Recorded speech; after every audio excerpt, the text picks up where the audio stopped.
You're listening to the Media Man Dan podcast, promoting people with passion all over the globe. This is your host, Media Man Dan. Let's rock! What's up, guys, and welcome back to Movie Man Dan. I know you guys are probably thinking, wait a second, this is the Media Man Dan podcast. Who the fuck is Movie Man Dan? Well, I'm going to tell you who the fuck Movie Man Dan is, a guy who barely uploads on his own channel, but is very happy to constantly think about new content for the channel, and that comes with some refresh of content. This is the reviews of all 2025 movies, featuring and starring Jason Vilches, the gentleman on my shirt right now, and That's waving. Me. Hi. Yay! Jason, welcome back. It is so great to have you here. We watched a ton of movies. I have no idea what he's seen. He has no idea what I've seen. Somehow we will figure this out, and I will edit this, and we will have a blast, and hopefully you guys will agree or disagree or have many, many words to say in the comments below, because that's how the algorithm works. We ask that if there is anything that we say wrong, please correct us, because I'm probably going to fuck up on a name or two here and there. As I pointed out, I think in the first one, the Pedro Pascal, that was funny as hell. Very funny to me. I don't know how I messed it up, but I had all of the words in my head, and I was just like, yeah, no, Pablo Pascal. Good times. But yeah, it's great to see you again. How you been in the world of California, and hopefully not crazy winter / summerland, because that's what we're going through right now. Yeah, it's good to be back. I feel like it's been way too long since we've been doing content together, but I'm excited to be talking about movies and stuff. It's that time of year where we get to recap and stuff, and yeah, it has been kind of warm here in California. It's starting to feel like summer in the middle of like March, so that's a little fun, but then again, that's California for you. What are you gonna do? Yeah, see, that sounds like a completely normal response. When it's 75 degrees for us in Illinois, and then the following day it's 32 degrees, there's something majorly wrong. And if you don't think there's something majorly wrong, don't worry, your friends in the South will definitely know about it when giant tornadoes start sweeping through the land. And that's all you see on the news. And you're just like, maybe global warming wasn't a myth. I don't know about this anymore. Al Gore might have been onto something. If he wasn't so fucking boring, I would have listened. It's like maybe problem real. Maybe Man Bear Pig is a problem we should look at. Speaking of Man Bear Pig, we had an incredible season of South Park last year, and I gotta say, like, many people are very upset because of the Trump stuff.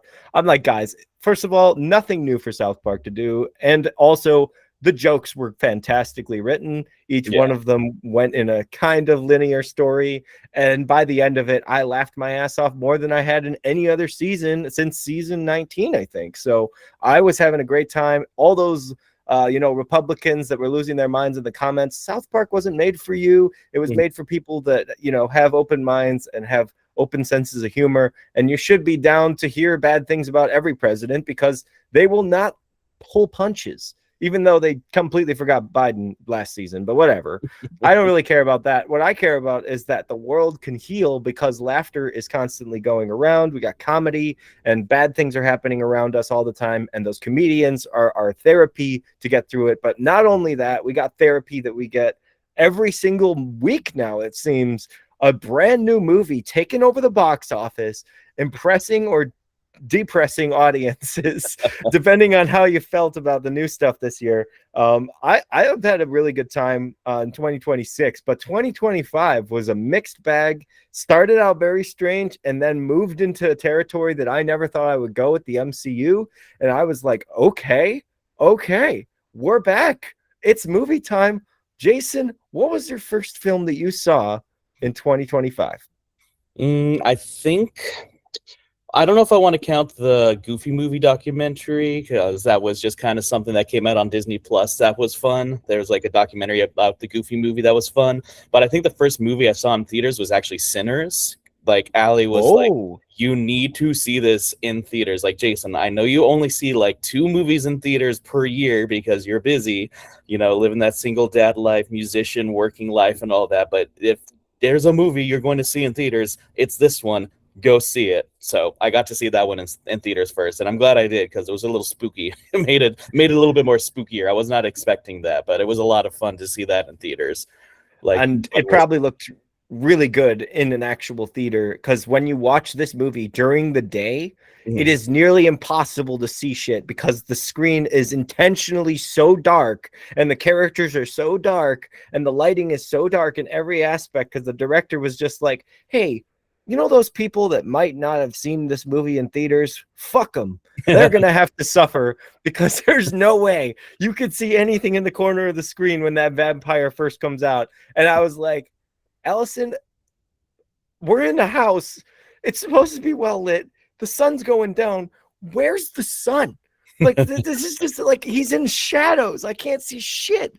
And thank God for his pigment, because that's the only thing I got. His whole skin color, his skin tone is the only thing keeping him on screen for me. I was just like, he could just be a voice. He's in my head right now. That was creepy. The movie overall, my opinion on it is not going to be as important as yours, because you're the one that's first talking about this one. But I will say I really enjoy the direction of it. I really enjoy like the cinematography, the coloring, besides the darkness. And I really, of course, Michael B. Jordan is gifted. I did not expect Haley Steinfeld to talk about her pussy so much. That was a surprise to me. right. Haven't seen her since Bumblebee. Don't know how I feel about that. It's a surprisingly horny movie. I was not expecting that going in. yeah. I was like, okay, I need a little bit more backstory on why everyone's like completely out there about their sexuality and feelings towards people. Like, it's a little too much, if you ask me. That's because I'm too private with my own stuff. But either way, you like the movie? Yeah, I loved it. It was one of my favorites of the year for sure. I mean, I already knew it was going to get me because it's very music based, very music focused, especially talking about like blues music and stuff. And you can follow the trajectory of blues to rock to metal. So obviously that was going to speak to me. But like, yeah, it was very surprising. I hadn't literally went in blind, having no idea what the movie was. I think I saw it maybe a month after it was like in theaters, so like maybe towards the end, but like I did not get anything spoiled for me, which made it a really fun experience. And feeling like the tonal shift in the movie as it like starts off as like a period drama, and then all of a sudden we're in spooky territory and you're just along for the ride. Like I think I saw somebody made a pretty fun point where it's like it's one of those movies where like when the horror part starts, like you're sad because you're attached to these characters. You're like, oh fuck, it's all gonna get ruined now because now we got spooky stuff, and spooky stuff means people die, and I don't want nobody to die. I love these characters. Like you learn all their tragic backstories and stuff, and all their horrible things that they got to deal with in this horrible like era and time and place and all that. But you still enjoy the horror aspect of it too, and you know, I really loved it so much. It was a lot more. It had a lot of really cool themes going on and stuff. I loved the characters, like I said earlier. I loved the setting, and it was just so well made. I loved it so much. Yeah, I honestly am a big fan of the dual roles that I've been seeing a lot of actors play, and I think that how they did it made it seamless. Like you could tell that they were obviously the same actor doing both things, but the way that they to have him in a different color, Michael B. Jordan wearing red versus wearing blue, when they're standing together, just that way that they framed that. I was very impressed with that. That's why the only thing that really disappointed me, besides the pacing, I felt like it was just strange in the beginning, and then it just goes breakneck speed by the end. You're just like, wait a second, the movie's over. Why is it over so quickly? There was one battle. Like, where's the other stuff? Like, don't they go to war? What about the other people in town? Like, why is this not explained? But Smoke and Stack, right? We get introduced to them because they're having a little car ride with our amazing, gifted vocalist that's on a trip with them. Spoilers for everybody. And so it was like, I was like, okay, I see where they're going with it. They want to like break that, religious, good boy energy that he has and try to make him into a real man and get him pussy and everything. And I was just like, okay, that's fine. But then they were like, hey, guess what? We forgot we're also doing this vampire thing. So we're going to have to throw those scenes in. And like you said, it's like when you have those scenes, it does not fit together. In my opinion, it doesn't. Other people absolutely love how they did it. But I really wanted to know more about Smoke and Stack before one of them became a vampire. And when he became a vampire, I was like, well, now fucking Smoke doesn't matter anymore. Sorry, we only have Stack to worry about, or vice versa. And I was like, shit, because you can't relate to the vampires. They're all singing their corn chuck song. I don't know what the fuck that was. But when it started up, I was like, I think that's borderline extremely racist. And then I was like, oh, wait a second. The whole movie is kind of extremely racist, and it's supposed to be, like you said, period piece. Literally picking the crops in the cotton field.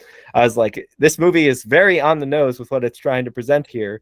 But that's why when it goes to the levels of crazy, where it's showing you the history of music, the future of music, all in one scene, I'm just like, does this fit with the vibe that I was getting when I saw that dude just, take out that family in their house? And I was like, no, it doesn't. I feel like I'm watching 3 different movies. And I would love to see the musical version of it. If they could be like the musical cut of Sinners, the period cut of Sinners, the backstory of Smoke and Stack, extra deleted scenes, like going to Chicago. Like I want to see that shit. You told me about the mafia. That sounds fucking cool, man. And then you're just like, yeah, so that happened anyway. We're back here. It's like, wait, but like, show me more than just shooting random people around your car. Like, I want to see you do stuff. Like, I hope that it gets a prequel or sequel, whatever they want to do with it. I think it's incredible how it was made. I think it was probably the most shocking thing that I did not see in theaters, because I really wanted to. And I told Ryan about it, Allison's bro, and he was like, I want to see it in IMAX. And then we missed the IMAX, and so we avoided it. And I was like, okay. And then it was on, HBO or whatever it was that it moved to. And I was like, do you want to watch it now? And he's like, no. And I was like, damn, never mind. That happened today, though, too. I was telling him, I was like, there's this movie I really want to see. It's called Project Hail Mary. And I know you told me you really want to see it. He's like, yeah, I'll wait for the 4K. I'm like, no, we have to see it in theaters. I'm hearing great things about it. Yes, sir. It's going to be an absolute, juggernaut when it comes to the end of this year. I can tell it's got the legs that it needs to survive as long as it can. But either way, Sinners, what's your overall score on that film? You said it was one of your favorites of the year? Oh, God, yeah. I don't know if I could give it a score. I don't know if I could get any of the movies a score, but it would have a high score for me for sure. It was like one of my favorites of the year, I think. If not the favorite. I have to pull up my list and look at all the stuff I saw, but it's up. It's up there. It's very nice. Very nice. For me, I put it as a B minus.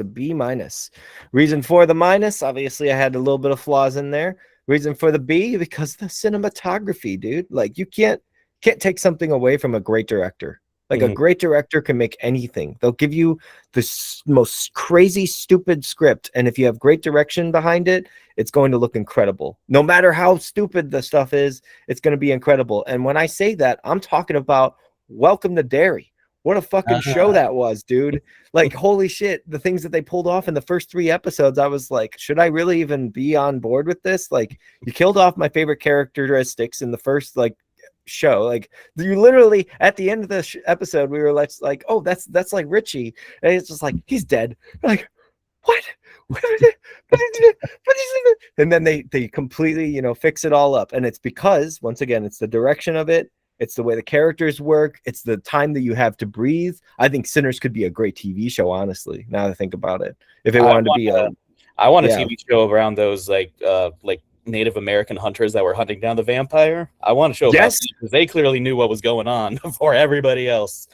Characters completely forgotten in my mind, because I was so focused on Smoke and Stack and the incredible voice of that gentleman who plays guitar, and I literally can't remember anyone's name besides Smoke and Stack. As you can see, I'm very big fan of this movie, huge fan. It's okay. I think it's doing okay without your support. So, anybody who wants to leave angry comments in the video, it got its Oscars. I think they'll be okay. Like 15 Oscars, like what? I mean, it's not even that big. No, that was amazing, and it does deserve the credit. And I'm really, really happy. Like, you guys posted on the MediaDrome account that it was a black director, right? Black female director for the time. Huge strides in cinema. I always love to see that. I think was the first female, I think, to win in that category or something like that. I'd have to double check, but yeah, like, pretty historic. Yeah, and she's got plenty more places to be now. She can move into the big leagues already. She's already beating everybody. So she's going to be like one of those people that has her name larger than the actual movie title in the future. Fucking James Cameron out here. She's going to be like, sorry, Avatar, take a seat. I'm going to show you how this is really done.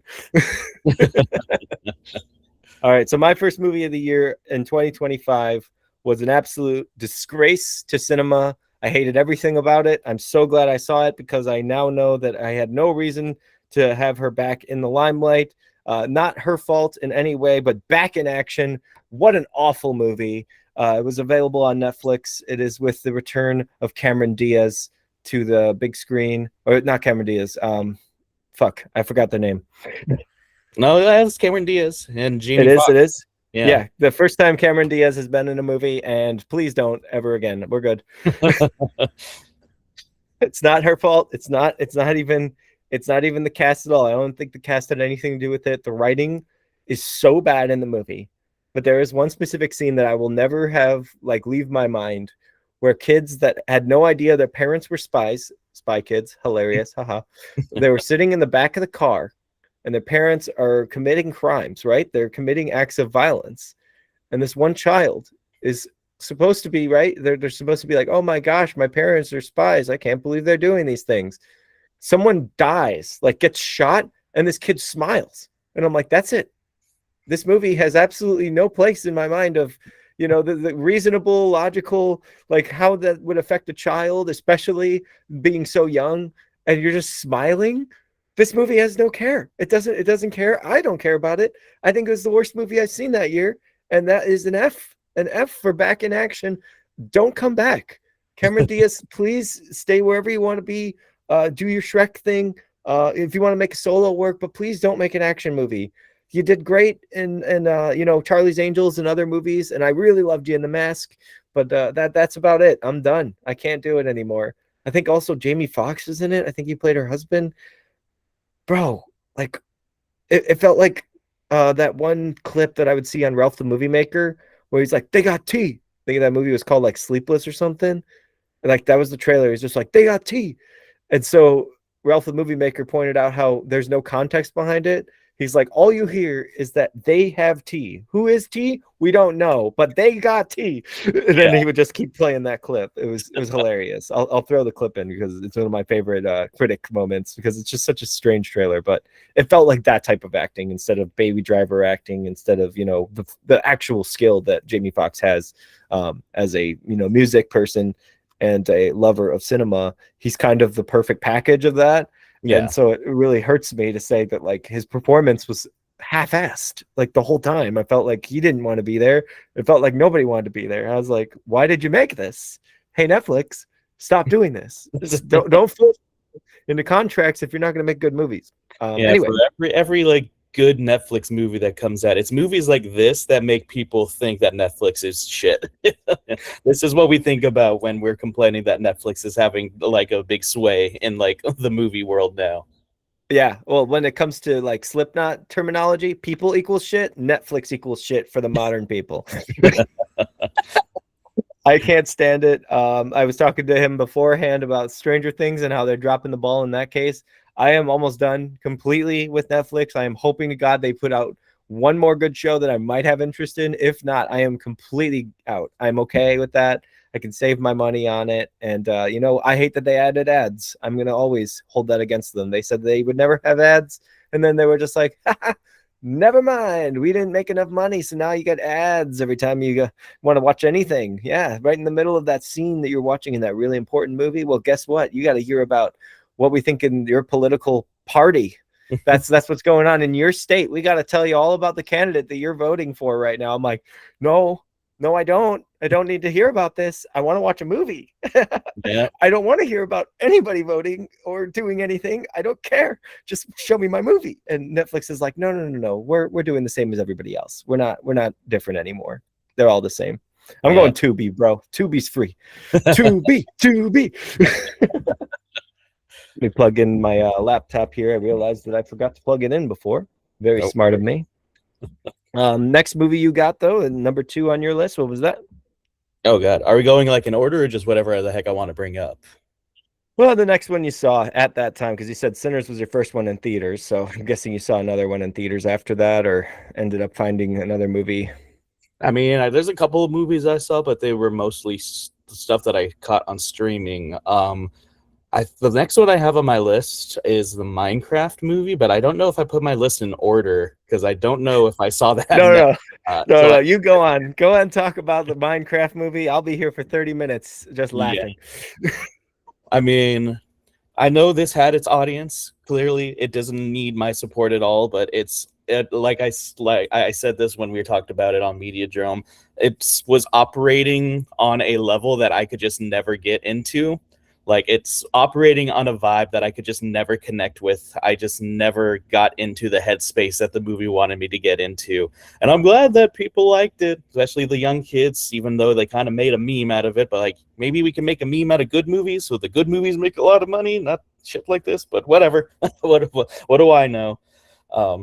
But, like, we were talking about it, and my sister was saying, like, this should have just been an animated movie. Like, you could still have Jack Black and Jason Momoa in there. They're very animated in this movie already, so just have it be animated. Like, the style of how everything looks in the Minecraft world of villagers, like the way their skin looked, really creeped me out the whole time, and it just took me out of it the entire time. I could not get into it. I'm so glad to hear that. I'm so glad. When I first heard about the score going up for the people, the audience score kept rising, and like you said, the chicken jockey shit started going online like crazy, and so like everyone was like, you gotta see this movie, it's so good. And I was just like, I mean, it looks so bad, like it looks so bad, like there's nothing about it that says like, wow, this is made with effort and care and love for the original what do they call it, not the PR, IP. I was like, this is what I would expect to see from a studio that was running out of money, and their last ditch effort, they were like, well, we have to do something to connect with the audience, otherwise we're bankrupt. Like Disney in the dark ages. That's what it felt like when this movie came out. And then it fucking took off and took over the box office to the point that it was the #1 movie of the year until Stitch showed up. And I was like, guys, what are we doing? Like, yeah, this is what we got. This is like, you got to go through the timeline of the movies that we've had in the past 10 years or so. I was literally just watching Arrival before going into this chat, and like Interstellar and other sci-fi films and other like masterpieces of cinema. I watched Nightcrawler for the first time, and I was just like, we were gifted with the greats, and now Minecraft. Yep. Chicken jockey. Chicken jockey. That's all you need. And it's great. Yeah, I haven't heard that meme being referenced. I think 6-7 finally killed Chicken Jockey. Oh yeah, 6-7. Yeah, it still goes on. I have the things that we have to say at the hotel. We have to tell all of our guests that we have evening reception from 6 to 7:30 every single night, and so the child next to them always goes 6-7, and I'm like, yes, exactly, 6-7.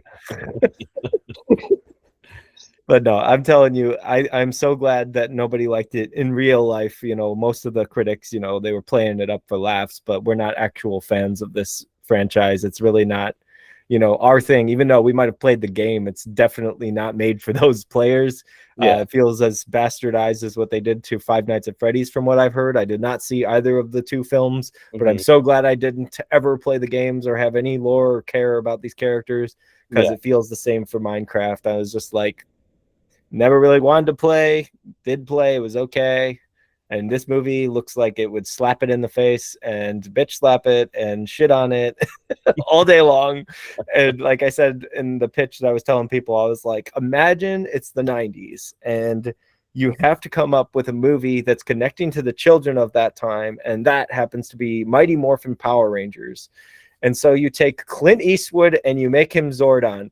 Do you think that anyone's gonna believe? Oh no, you don't even make him that. You make him the Red Ranger. That's what they did. They made Steve a nearly 60-year-old man to connect to children that didn't play the games. Children love Jack Black, right? As we see from the demographic study that we've done, we can see that right in the peak of Schoolhouse Rock in 2003, before any of these children were born, all of them were fans of Jack Black. Yeah, So absolutely. stupid. So stupid. No, I'm happy. I'm happy that after everything, we remember it as the movie that existed and came out and kind of ran the box office for a bit, but didn't stay its whole time. Thank God. Right. No rewards for them. No rewards. There you Jason Momoa has been the same character in 3 movies now. He needs to stop. I don't think he has characters anymore. I think he's just himself and flamboyant energy. That's all he's doing. go. Right. If he's not Aquaman, he's flamboyant Jason Momoa. Right. That's all he wants to be, and that's fine. You can do that.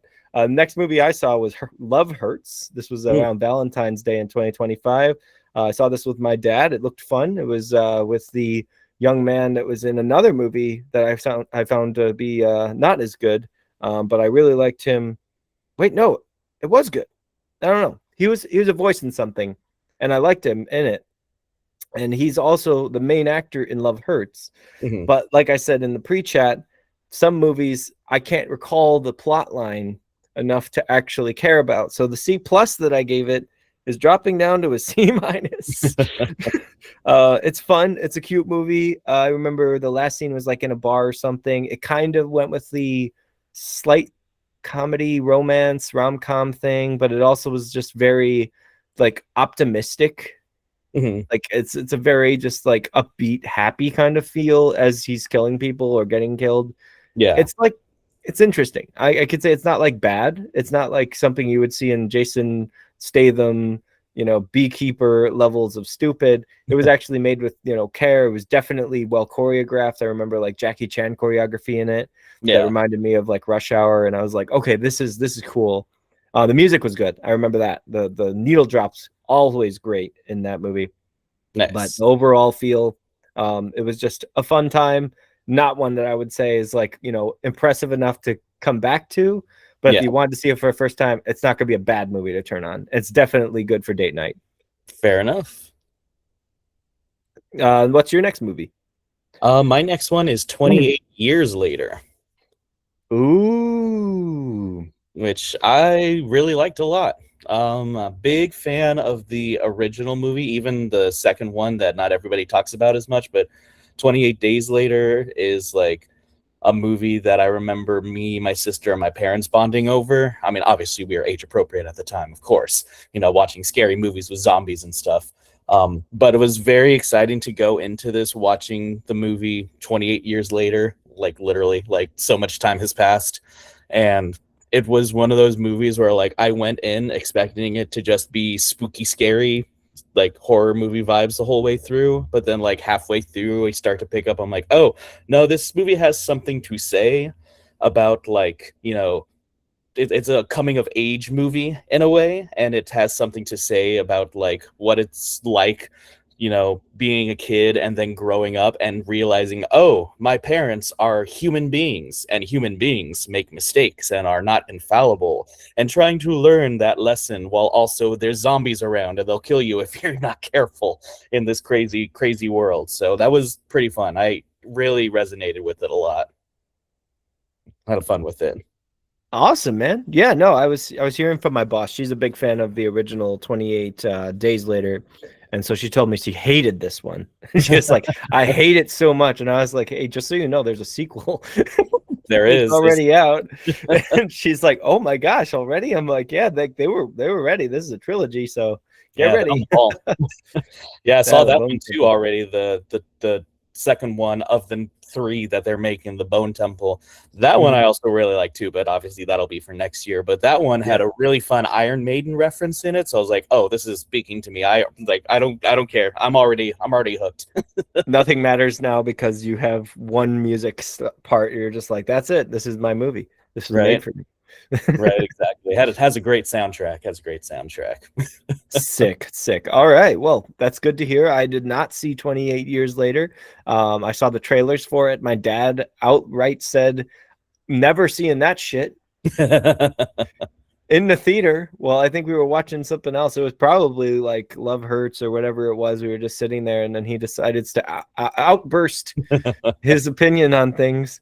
And he did the same thing with Alien Romulus, and I still find it hilarious. And I love that movie. And he was like, "Ooh, too scary for me." I was just like, "No, like no idea. Like this is like so good." like I'm trying to tell my parents, like, you got to get into sci-fi horror. You can handle sci-fi. It's time for sci-fi horror. Just watch the first Alien. That's it.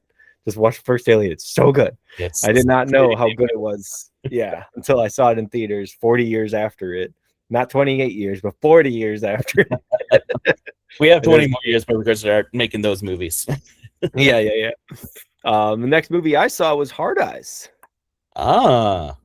Because Allison and I are into Scream and slashers, and we thought, hey, that looks like Scream and slashers and stuff. Had the gentleman that played Chad in Scream 6 and 5.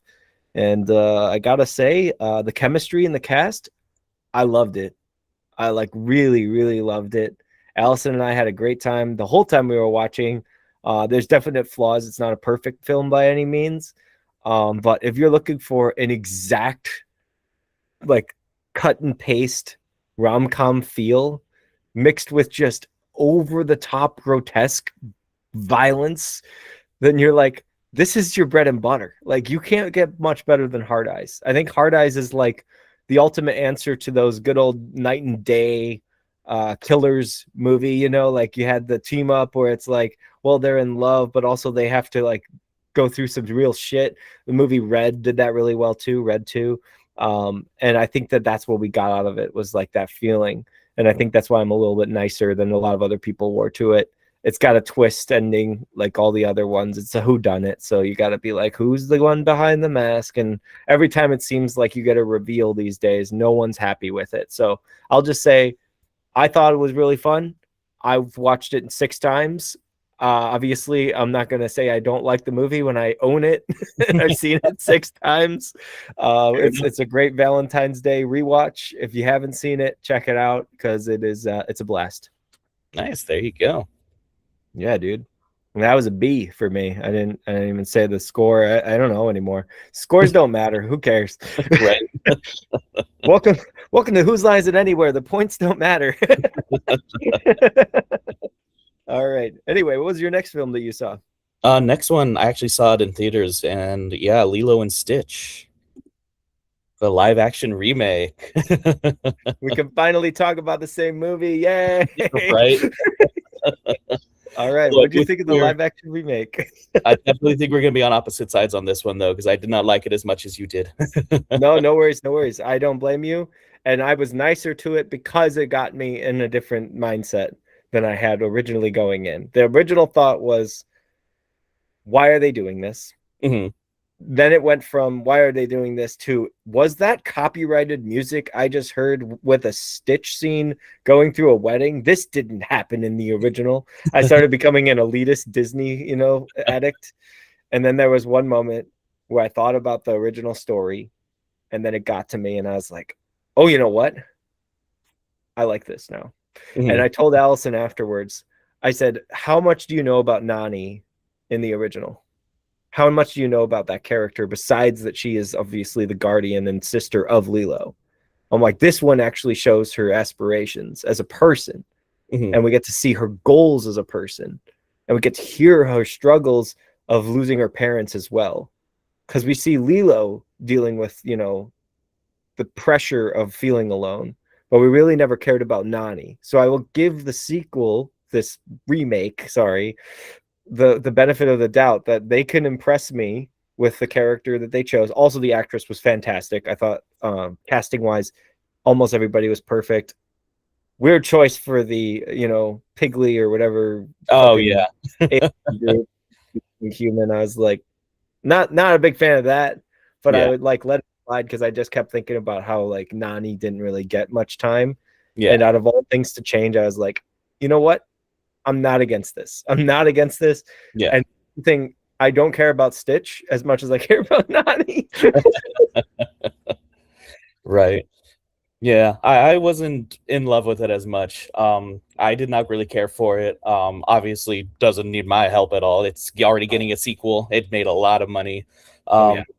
I didn't that makes sense. Like, you know, giving Nani more of a character, I get that and stuff. But the changes to, I want to say, to like having the neighbor character, like, I think that's the first thing that really bugged me is that, like, they have the neighbor who's obviously like very kind to Nani in her situation, trying to help her as much as she can. So babysits Stitch when she, or Stitch, excuse me, Lilo when she can. But I found it very off-putting that she was the one that adopts Stitch, because in the original movie it's Nani who like adopts Stitch for Lilo because she feels really bad, you know, like, you know, Lilo had a rough time, she got into that fight with the other kid, and, you know, like, she wasn't there for like the concert and stuff, she feels really bad, and she notices like how Lilo's feeling so sad and alone, she's literally praying on a star, you know, like about how she needs a friend and stuff. So like this was a big moment for her to like kind of step up and be like, okay, like, maybe if I get her a dog, like, this will help, and ends up adopting Stitch.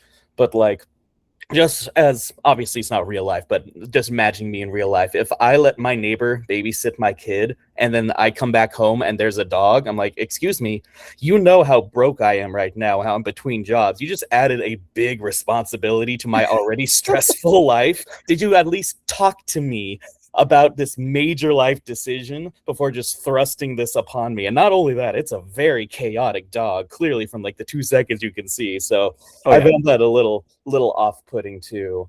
And I don't really care for Zach Galifianakis as Dr. Jumba. Like, I don't know what his approach was with that character.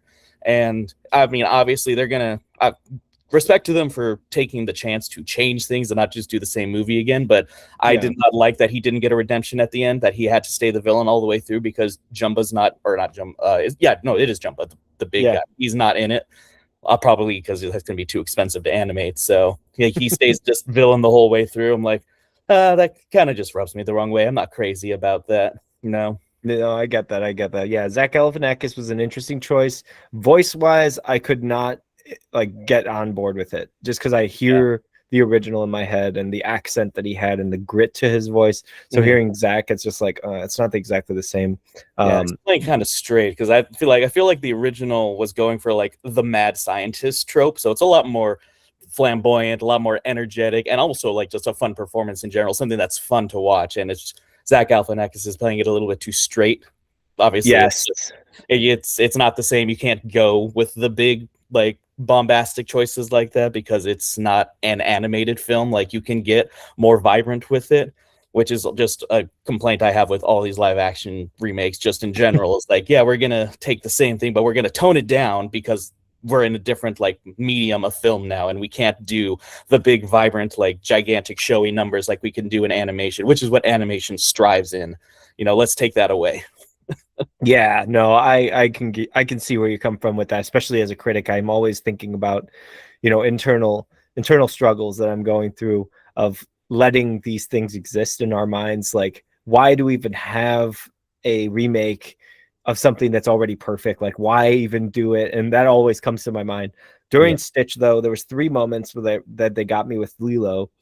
Amazing actress, by the way. She did remind me of Jade as well. It's crazy because I was thinking about, I was like, he probably would like this character. While I was watching, I was like, she kind of has that spunk. I will say, Jade liked the movie a lot. She saw it in theaters with my mom, and she was the one who told me I had to go to theaters to see it with her, even though I was kind of like, I know I'm not going to like it, but my kid says I have to watch it, so I'm going to watch it. So, so she loved it. So. Yeah, I've been told that whenever I have kids, that there is no time for me and my movies anymore. It's all whatever they want. So get to hear that in real life now. It's true. But okay, that's good that she liked it. And, you know, kids obviously loved it too. There's many people that are enjoying the film for the fact that it's not, you know, too far off, but also not the exact same thing. It's not cut and paste. It's not How to Train Your Dragon, but it's also not completely killing your property. Little Mermaid, Snow White, like there's no scuttlebutt. Thank God. They did do with you know, the Stitch, you know, freaking out with the soda gun and everything like that. I was like, okay, it's a little cute thing. But Stitch is like my least memorable character in the whole movie. Like that's how much they cared about the humans in this one. And I was like, okay, well, in the second one, he's going to be with his love interest. He's going to learn about his past. If they follow the same as the second one that's on the animated version, Stitch has a glitch. then that'll be interesting to see, and maybe I'll care about Stitch more, and maybe I'll have like a better way of looking at it as Stitch. But I was just like, this is Nani's story. Nani had like so many jobs that she went through in the original, and it was like just one thing after another. It was an easy montage scene, but in this one it was just like how bad she had to deal with each and everything that was going on with Lilo and Stitch, just holding her back from doing anything for herself, providing for herself, providing for Lilo. The Capri Sun tea scene is something that I really reflect on and think, wow, this is actually how you do it in a real like sense of like how bad things are going. Pretending that you have tea and putting Capri Sun. By the way, the actress that played the social worker, do you know who that is? Oh yeah. Nani herself. There you go. Some fourth wall breaking. No, but it was really good with that. I'll always go with the positive angle and movies that I liked. I really enjoyed it. We watched it again on our anniversary, I think, or Allison's birthday, one of those two. It was really fun. I had a good time. It's not flawless edit by any means. There was way more impact though watching Stitch walk out of the water in this one as opposed to the original. I felt like the original didn't show like the weight that Stitch was, besides like showing him getting taken by the aliens underwater. But this one, having him triumphantly march out of the water and then like save Lilo, like, and Lilo died like 2 times in the fucking movie, dude. I was like, this is a movie that does not pull punches, and Stranger Things needs to take notes. Like, this is more tension than I've ever felt for a child. I was like, I feel so bad right now. I think she's literally gonna die in this movie. And I was like, I've seen the movie, but they're still getting me to think and care. And it's like, that's how you do it. It might have been too. They got the emotion down, but yeah, by the end of it, I was like, okay, there's some things that were changed. There's some things that could be better. But I was like, okay, it's a one and done. And then they were like, here's the sequel coming out soon. I was like, all right, they learned nothing. They're never going to stop because they keep making money. That's exactly all they're going to do. But it's not bad. It's not the worst that they've ever made. We can agree on that. You know, that still goes to the queen of all queens. That is the evil queen that came with Snow White. Did you see Snow White? I did, unfortunately, yes. Right. I would imagine that it goes in line with sometime in the timeline that you're talking about Stitch here. I would imagine it's right in that corner. Is it the next movie on the list? It's not the next movie on the list. It was one of the last ones I watched, actually. Funny enough, there was a day where I'm like, shit, I need to catch up on movies because, like, look, we when we record our episodes, we do worst stuff is one episode, best of is one episode, and we are looking at our list and we're like, shit, there's like nothing. I have like maybe 2 movies on this. I got to watch some bad movies. Oh, fuck it. Let's watch that War of the Worlds, and then I'm going to watch Snow White, both in the same day. I watched them both. War of the Worlds and I watched Snow them White both in the same day. That was How drunk were you? Not enough, which means how many shots? Over. Take a shot every time that Ice Cube looks confused. Take a shot every time Gal Gadot can't say her lines. I would be dead within 5 minutes. Yeah. But no, yeah, I watched it out of morbid curiosity. It's one of those where I went in knowing I was not going to like it, and I was not surprised by the fact that I did not like it. I am so happy to hear that. And Snow White ruined itself in many ways behind the scenes before the movie even came out. It had many creative choices that were out of the ordinary. They were first thinking like, you know, let's just do the same thing as it's always been. Let's bring on dwarves. And then Peter Dinklage was like, no, that's not cool. You can't do that. So then they're like, okay, they're misfits, I guess. And then the other people are like, wait a second, but the kids love the dwarves. The dwarves have always been a thing. It's like, why don't we make them CGI? What could be terrifying and, you know, haunting to look at that would be perfect for this happy children's film from the 30s, the 40s.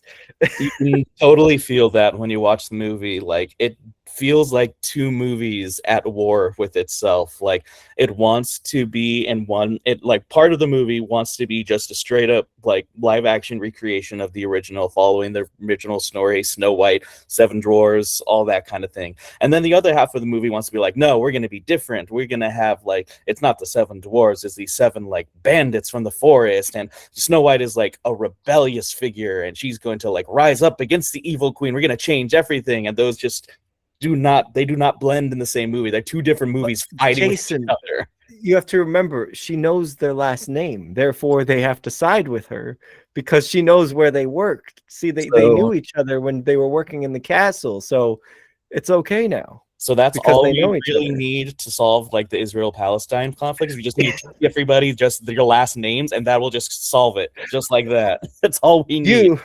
I remember you working in the Starbucks. Oh, that's right, I did. So let's rise against these bastard politicians.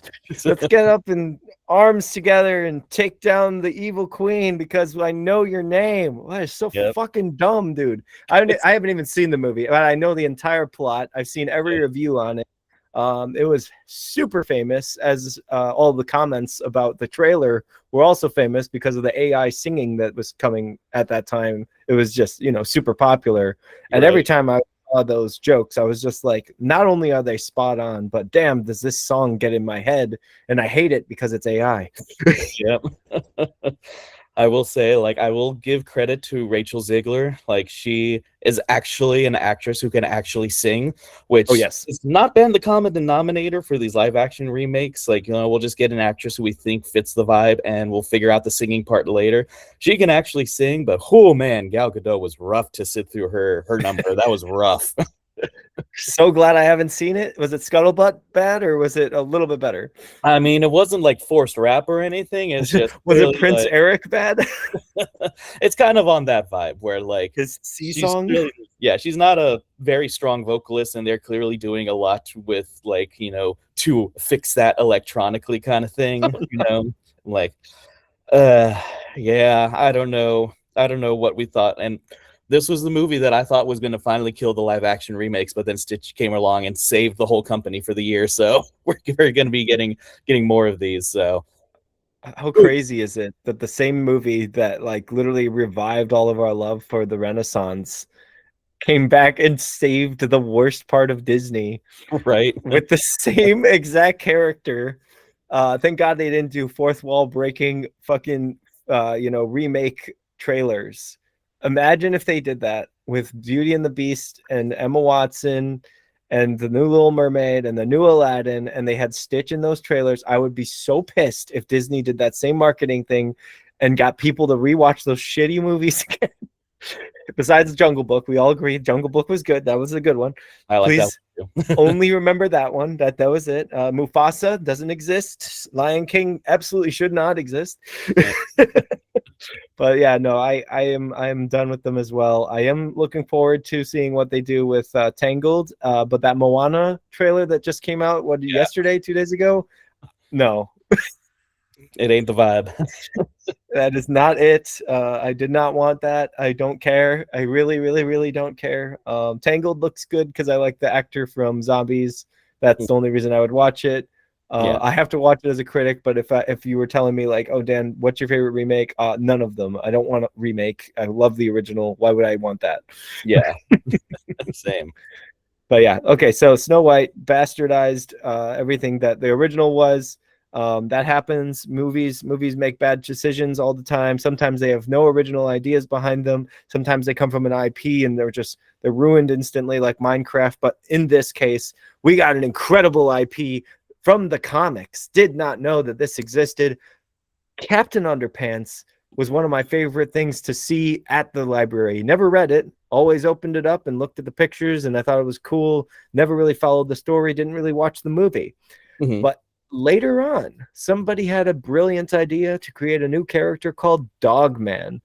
And Dogman got a movie that I thought was going to be my flavor. I was like, maybe this is the movie for me because I like the jokes in the trailer.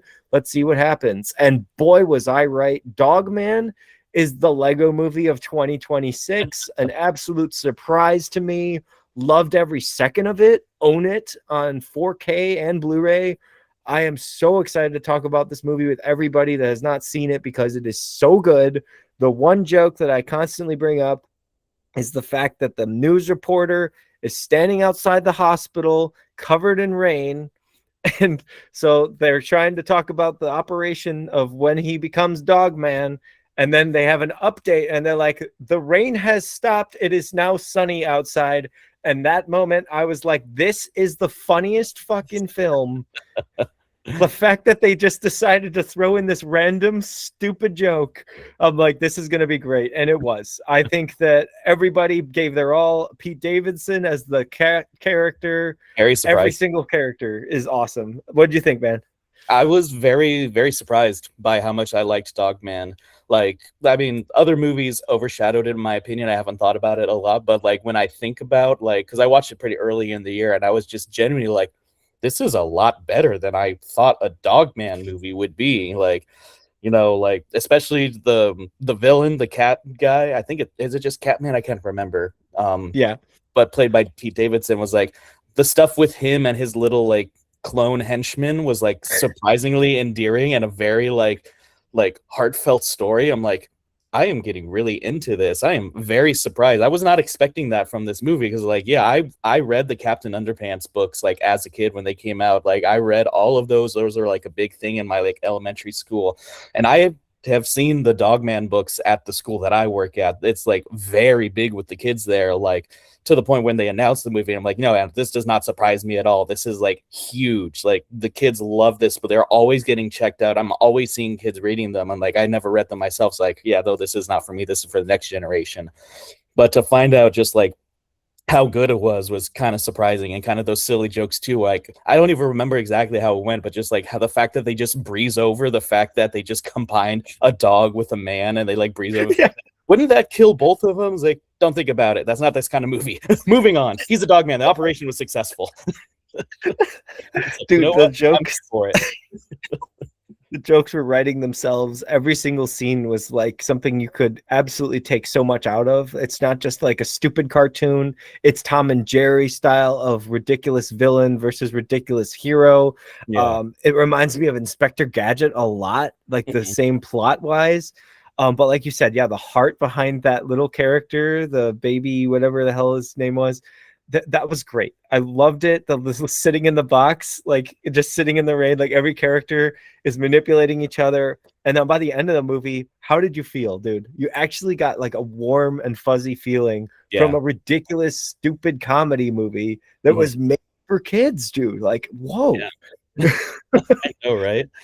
Like I going in, I was expecting it to just be like an origin story for this character. Like, okay, it's gonna be like another one of those like superhero movies where we're gonna follow that same like structure, but like his origin story is like halfway point of the movie, and then the rest of the movie keeps going. Is like, oh, okay, this is not what I was expecting going in. We're taking a like we got you caught up on his lore. Now there's the rest of the movie.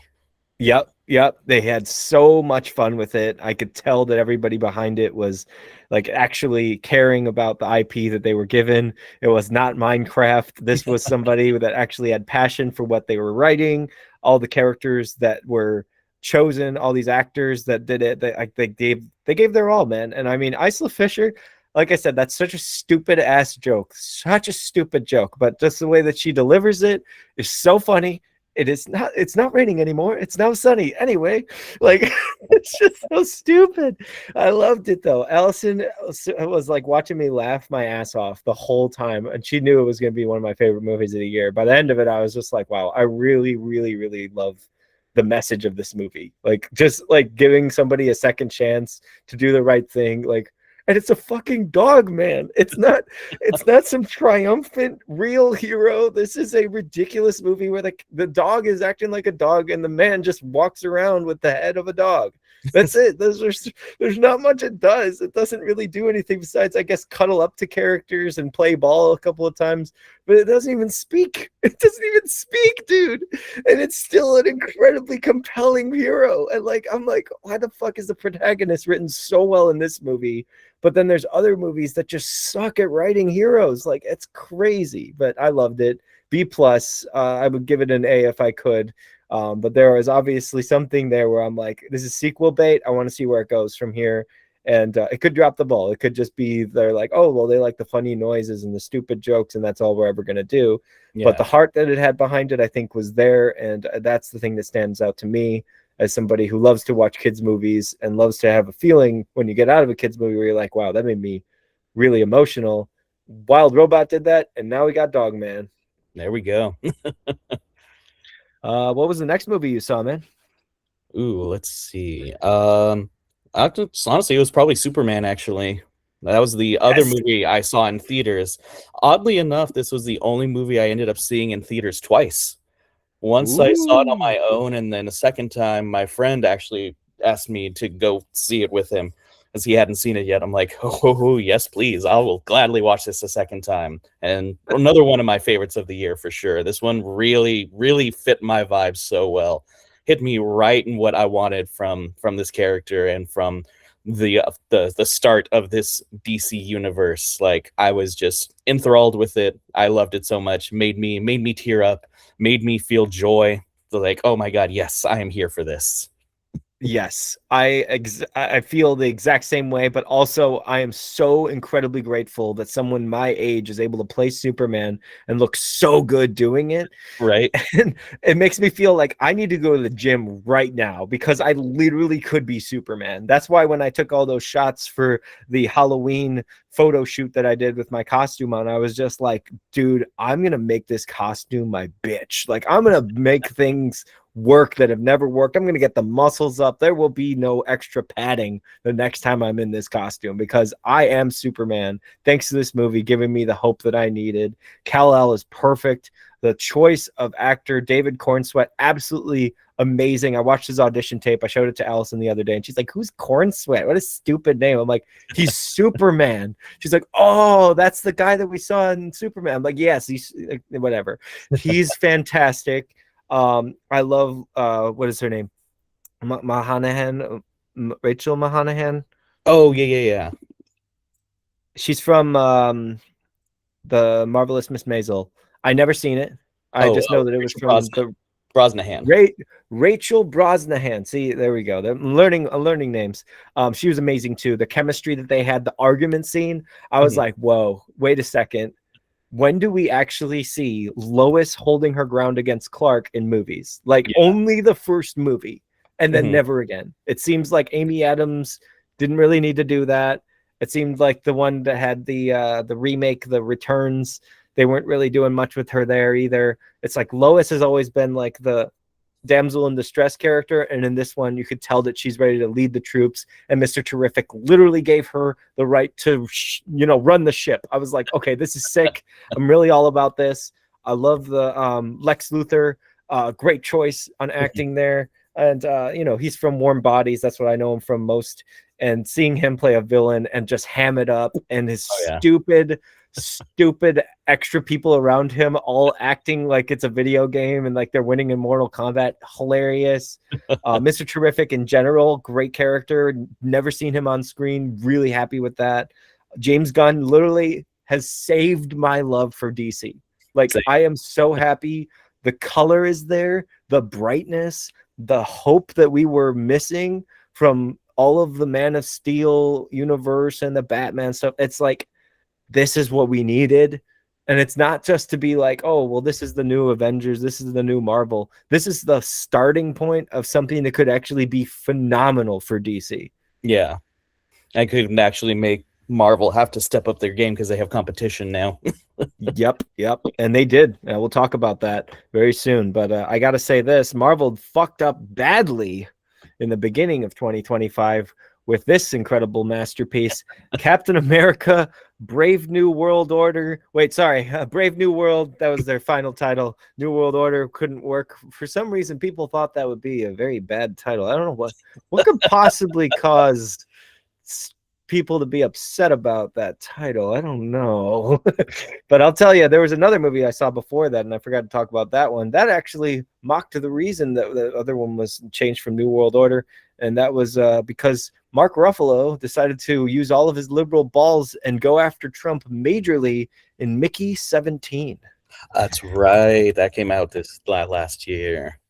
Yep. And it was a dual role of Robert Pattinson, as we now know as Batman, and not just the guy from Twilight. I think he did what he had to do in the movie. I think he was really, really a solid character, and I love seeing him act. I love seeing him perform in different ways. The movie had some strange moments, and then the plot went into the gutter and was just like, this movie's about animal rights. And I was like, but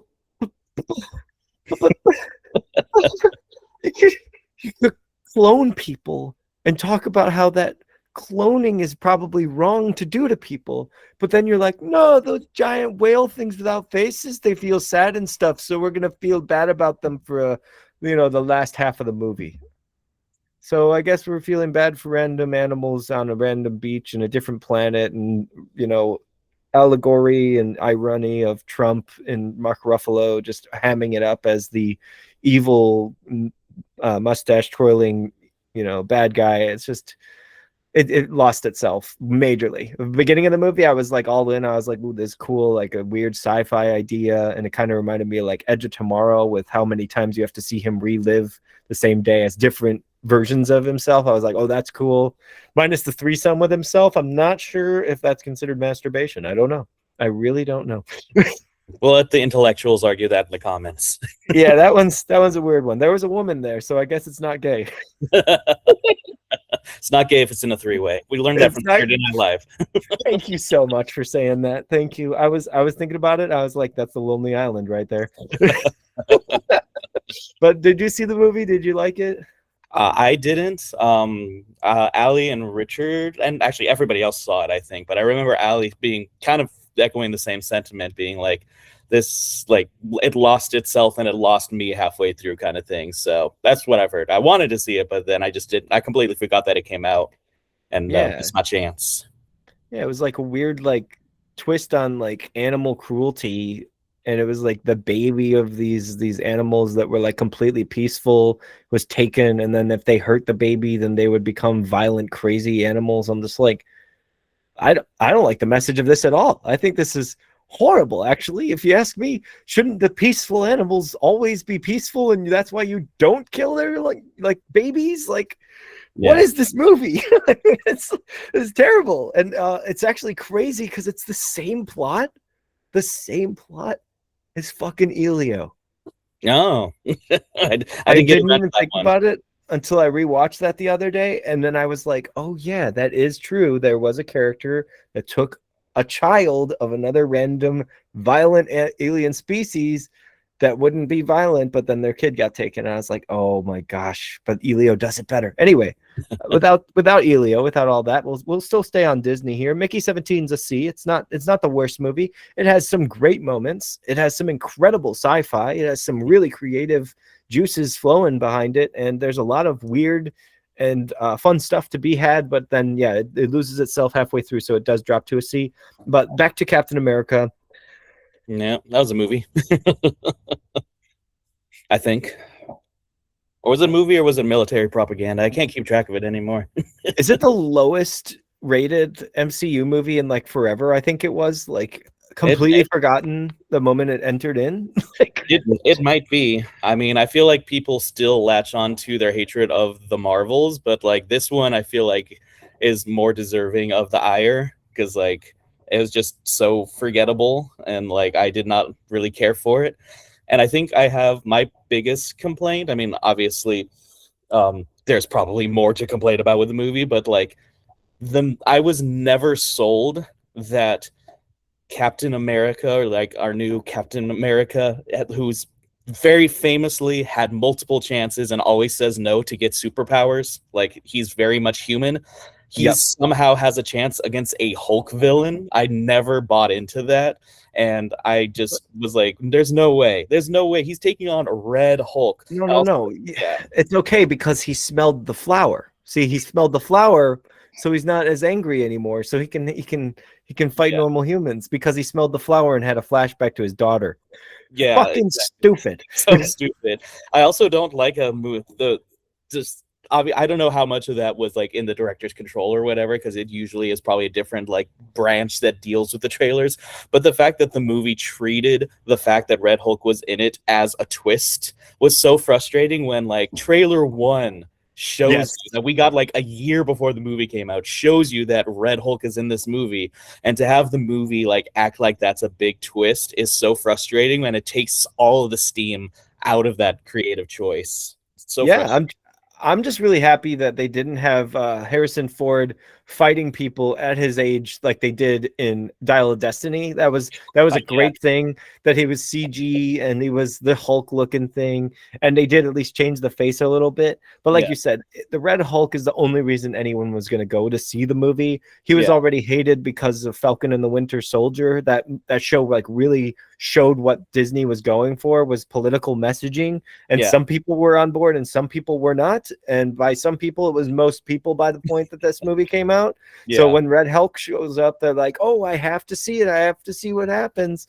And I can't remember anything else that happens except for there's a sidekick of Captain America that's not Bucky, because Bucky's a politician, which thank God they made up for in Thunderbolts, but he's a politician. And he shows up to be like, hey, what's up? I'm a guy with the metal arm, and I talk politics and stuff, and now I'm gonna leave. And that was my cameo. I'm in the movie and stuff. And then we have the other guy who's like, I'm gonna be the next Bucky. And it's like, get the fuck out of here. Get the fuck out of here. You guys already did this with Cap. Like, he handed the shield. At least Steve gave the shield to Falcon. That's okay. We can at least accept it. We didn't like it, but we can accept it. That's what Steve had to do, and this is the way that they wanted the story. But this random guy showing up, as annoying as that weird Iron Man crossover girl from fucking Wakanda Forever, I was like, oh, don't fit. Get out of this movie. Yeah, her fucking series that tanked. Who would have thought? But it's like, come on, man. Like, this is not what you do, Marvel. This is not how to fix your franchise. It was a complete disgrace. I can't even remember the plot besides the fight scenes and the stupid stuff. I think the thing too that was like very weird, like going out of it, I'm like, this was not a Captain America movie. This was a Hulk sequel without the Hulk in it. Like, it's referencing so much from the first Hulk movie. Incredible Hulk. That's right. He's in it. I forgot he's in it. Yeah, like the bad guy from that. We get like Liv Tyler's back playing her character in that movie, and obviously we're getting payoffs to like General Ross being the president now. Like, this is a Hulk movie disguised as an American movie, you know? You guys remember that movie we made 13 years ago? Well, guess what? We're going to remind you of it. Yeah, we saw all of you people complaining in those like compilations of like MCU like post-credit scenes that never paid off. And like, we're going to pay off these from 13 years ago from the Hulk movie that people forget is part of this canon. That's so stupid. So stupid. Oh, it's okay. That's the one bad thing that Marvel did last year. So that's the good news for us. Right. The next movie I saw was a terrible movie from Jason Statham, but I don't want to talk about that because it was so bad. I'm actually cutting it from my list. I want to cut it from my memory. It was called A Working Man. It took work to put the movie together. Within 20 minutes, a character that had no indication that they were going to change their mind, was not going to help this family, out of the blue changes their mind and helps the family. I hate it when characters do that without any motivation. There wasn't like somebody getting mugged in the middle of the street like, oh wow, well, if I was there I could have saved them. No turning point. The guy, bad word to say there, huh? But there's no way for him to like justify why he did what he did, and then the movie just got worse and worse. So that's it. The Working Man sucks. Please don't watch it. Did you see it? No, I did not. Cool. What did you see? Actually, the next one on my list is The Naked Gun, which I love the movie so much. Oh man. Literally the best film of the year. Yes. When it comes to comedy, I don't know how, and I'm not even going to say it's my favorite movie of the year because the favorite came later, but the best movie of the year. It understood the assignment. Oh yeah. Owl Thing is the only thing that dropped it below an A+ for me, because I was just like, stupid, whatever. But the rest of the time I was having a blast. I could not believe that Akiva from fucking Lonely Island was able to put together something that feels like it fits in the Police Squad universe. Like, right? I was amazed that this movie felt as good as it did, with Liam Neeson out of all people playing the main actor, the guy who plays straight completely. I'm gonna get you, I'll kill you. Like, this is amazing from him. And Pamela Anderson returning to the silver screen for an incredible comedy. Oh my God, bro. Love this movie. Saw it multiple times. I loved it so much. It had me just grinning the whole way through. There's so much crazy things that happen in it, and just so many quotes from the movie I say to myself. And like the cameos were so fun. I love how Weird Al is back in it, and he's like a character who has showed up in every single Naked Gun movie now. You know, we got to keep that through line going. I didn't notice that. He's in all of them? He's in every single one. I believe he does a cameo in every single one. Because I rewatched the first one recently and like, oh yeah, Yes. no, on the plane, that's for sure. And I think he's in the other two. I haven't seen those in a long time too, but like he's constant through it. The Dave Bautista cameo killed me because did not see that coming at all. He's like, I'm not even in this movie now. That was brilliant. Yes, the fight scene where he's like, hold on, I have to take a break, have my understudy. The whole thing with the chili dog had me just dying. Like whenever I eat a hot dog, I say to myself now, just like, hot dog, breakfast of champions. The way that they kept rewinding the footage and then fast forwarding it, and it's all the same day. He had so many chili dogs. He's just slowly just getting further and further in the darkness of the corridor. I had 5 that day. Please take a chair. No thanks. I already have one. I have plenty of chairs at home. God, dude, the coffee scene, every single time they handed them coffee, I was like, okay, I got the joke. My dad and we saw that coffee when he's getting handed while he's driving on the highway, and we could not stop outburst laughing. The whole crowd erupted in laughter. We saw it in theaters, and shit, man, that is such a funny fucking movie. Like, they need to do more. Please, more. Same. I'm waiting for more. This was the movie that consistently made me laugh from start to finish. It was everything I wanted, and I really like the cast that they chose for all the new characters too. I mean, they could care about all the old guys, but they made it clear in the beginning that like this is not the original movie. You're not going to get that. They've already given the worship to the right people. Fuck OJ, and then. Then they move right into the Pamela Anderson, and he's just like, you see her perfect shape. It's the fucking like the coat rack. It's just like, bro, I love their humor. I love that slapstick. I love the stupid stuff.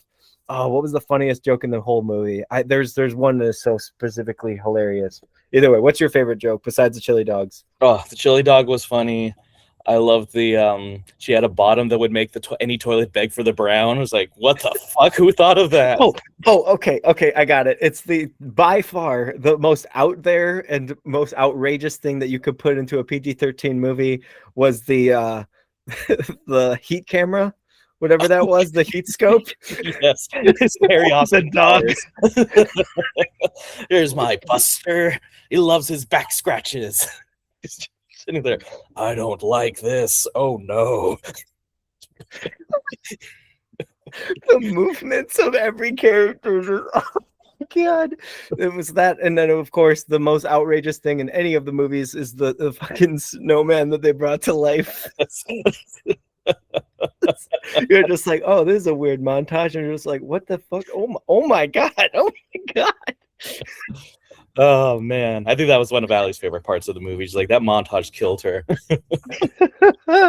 It's so good, bro. So good. So glad to have a great laugh and find some good comedy that everyone, especially us, older guys and boomers, enjoy so much more than the young kids. Like, you guys might have your brain rot, you might have your 6-7s, you might have your shitty Minecraft, but we'll always have Naked Gun, and we'll always have what I would say Rush Hour is probably a statement of itself, like extremely offensive comedy. Obviously Coming to America too, but both of those, like, they run on the race stuff, but they can also do the physical comedy so well. Like, I miss that, and I'm really hoping Scary Movie 6 will have that. Like, that's what I'm really hoping for. Yeah, because that was funny as shit. The third movie with fucking Leslie Nielsen in it, R.I.P. is one of the funniest movies for the time, and it created a spawn of other ones. I mean, superhero movie is one of my favorites. No chance in hell that anyone can like make me not like that movie. That movie is so fucking funny if you love Spider-Man. I remember Watching, I don't know if I watched it with Richard in theaters, but I remember we might have actually. Me and Richard both saw Meet the Spartans in theaters. I remember that very The vividly. first scene of that movie is so not to be watched with your parents. I'll say that because I Nope. watched it with my dad, and I was just like, that penguin just put his balls in his mouth. Oh fuck is going on in this movie? I love Happy Feet. Why are they doing this? Oh man, that was So a many time. things. The parody movies. Oh man, Yes, what an era yes. of film. It'll come back. Hopefully, Scary Movie 6, man. This will be the way that they come back. And mocking Megan, I'm all about it. Please do, please do. Did you see Megan 2, by the way? No, I didn't. No, I haven't Me seen either. those either. You didn't see the first one? No, I haven't seen either of them. Funny enough, That's though, the actress who does the voice of Megan is apparently a YouTuber that my daughter enjoys her content. I see her pop up every now and then. And funny enough, she was at one of the horror conventions I went to. So I was just walking by. I was like, "Oh, I know her because of my daughter." And I wasn't there with her. I was there playing a show with Slanderous. So I'm like, I would be really mean, but it would have to be really funny to take a picture with my daughter's favorite YouTuber, and she couldn't be there for the picture. But I'm like, one, that would be a little mean spirited for me, and two, I just broke as shit that day, so I couldn't afford it. I thought that would be that'd be. I was thinking it would be hilarious if you go up to her and be like, "Oh my god, I know you," and she'd be like, "Oh yeah, I'm Megan," and you'd be like, "No, no, no, no, my daughter loves you. You're a YouTuber." Like has right. absolutely no idea or care about the movie Right. role. That video where you pranked your sister that said you were like in the hospital or something. That was great stuff, man. It's like, oh yeah, definitely not my Megan performance that I'm here at a horror convention. Sure. Let's talk about YouTube. But no, I'm glad that you missed Megan 1 and Megan 2. I did not see Megan 2 either. I've heard horrible things about it. I understand that they wanted to go a sci-fi action angle, which is fine. You can do that, but don't do that with a horror franchise. That's the worst decision, unless you're Jason X. That's okay. All right, going on to the next one here. Working Man Sucked, The Amateur, the movie I was talking about in the pre-chat. Remy Malek, a wonderful pacifist super spy CIA agent, decides to join into the forces outside of the computer work and get onto the field, and has some incredible luck and accidentally kills a couple of people.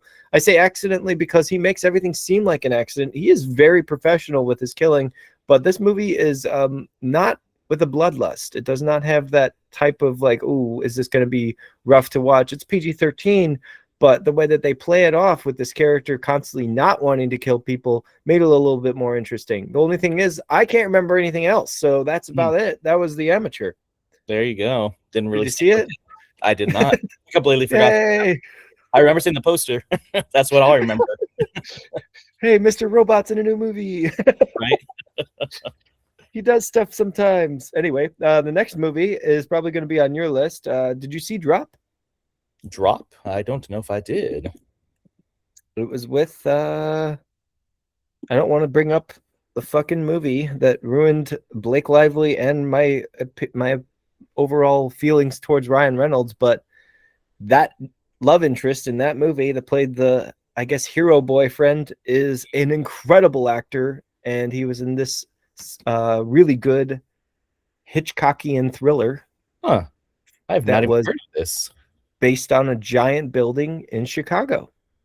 Oh. And I did not know that it was going to be Chicago based. And I knew that it was not Chicago based because they had a hockey puck and they didn't have the Blackhawks on it. And I was like, weird. Okay, well, it says Chicago, but did they not get the rights? This movie with an incredible budget did not get the rights to put Blackhawks on the puck. That is crazy. That puck is an actual big plot device too. I won't talk about it since you haven't seen it. I will just say, if you enjoy Psycho, if you enjoy not Source Code, what was the one on the train? Nonstop with Liam Neeson. There's another one. No, that's on the plane. Nonstop is on the plane. The Commuter was on the train. But Nonstop on the plane, if you enjoy that movie, you will love Drop. Interesting. It is talking about abuse of a young lady that had been in a bad relationship beforehand. The movie starts out that way, and the way that goes through twists and turns of her date night, and the way that they call it drop is she's getting these drops from a guy who's stalking them and trying to scare her, and also is stalking her house and showing her camera in her house of live footage of her babysitter, her kid, her everything, trying to get her to give in to his will. And you don't know who it is. And I fucking loved it. I could not have a better time. The only thing that dropped it, that dropped drop for me to a B is that the end is so incredibly convenient that I can't say it is creative. There's something that happens with a kid, and the levels of stupid that you have to be to just accept it, I could not accept. I was just like, come on. You had it right there. You could have knocked it out of the park. I was hoping for an A+, but no, they didn't. And that's okay. Not every movie has to be a perfect movie. What they did in the restaurant, in this giant building, this amazing set. I don't know how they built it. I don't know what building it was based on in Chicago, but they have the Chicago skyline. They talk about Chicago a lot. I was like, this movie's kind of like made for me and Allison. It's got romance in it. It's got suspense. It's got thrills. It's got death. It's got fear. It's got this insane tension of who is going to be the one to actually show themselves, or is she going to find out who it is that's sending her these messages? It is so good for the edge of your seat stuff. I think if Alfred Hitchcock were to come back and watch a movie, he would enjoy this one. Nice. Good to know. Yes. I hadn't even heard of this, but it looks like it's gotten some pretty good reviews. So yes, and a great cast, I should say. The young lady, I cannot remember her name. She is amazing. Hold on. I think it's Olivia Holt. Oh, nice. I think I'm right about that. Let me double check. Nope, she was Hard Eyes. Whoopsie. I see. That's what happens when you have too many actresses that you think about. You're like, oh, they were in that movie. Nope, same year, different movie. All right, she is an incredible. I think she should be in bigger movies in the future, hopefully. What's her name? Megan Fahey. Megan Fahey. So keep an eye on her. Keep an eye on her. Watch the movie when you can. It is so worth your time, and it is such a fun twist. And the way that it gets more and more extravagant or elaborate with the planning and the way that everything's going, you're just like, oh, I would have never figured it out. And that's what I love about the movie. It's like, it's such a good twist. Nice. All right. Next movie that you saw, what was that, sir? Oh, that would be K-pop Demon Hunters, the film that over pop culture, and it still has a grasp on pop culture even to this day. My question is, when it comes to this movie, if the title did not have K-pop in it, would anyone have cared about this movie? I don't know. I mean, it could have been about K-pop, but if it didn't have K-pop in the title, do you think anyone would be like, Demon Hunters? That sounds fun. I can't wait to show my kids this.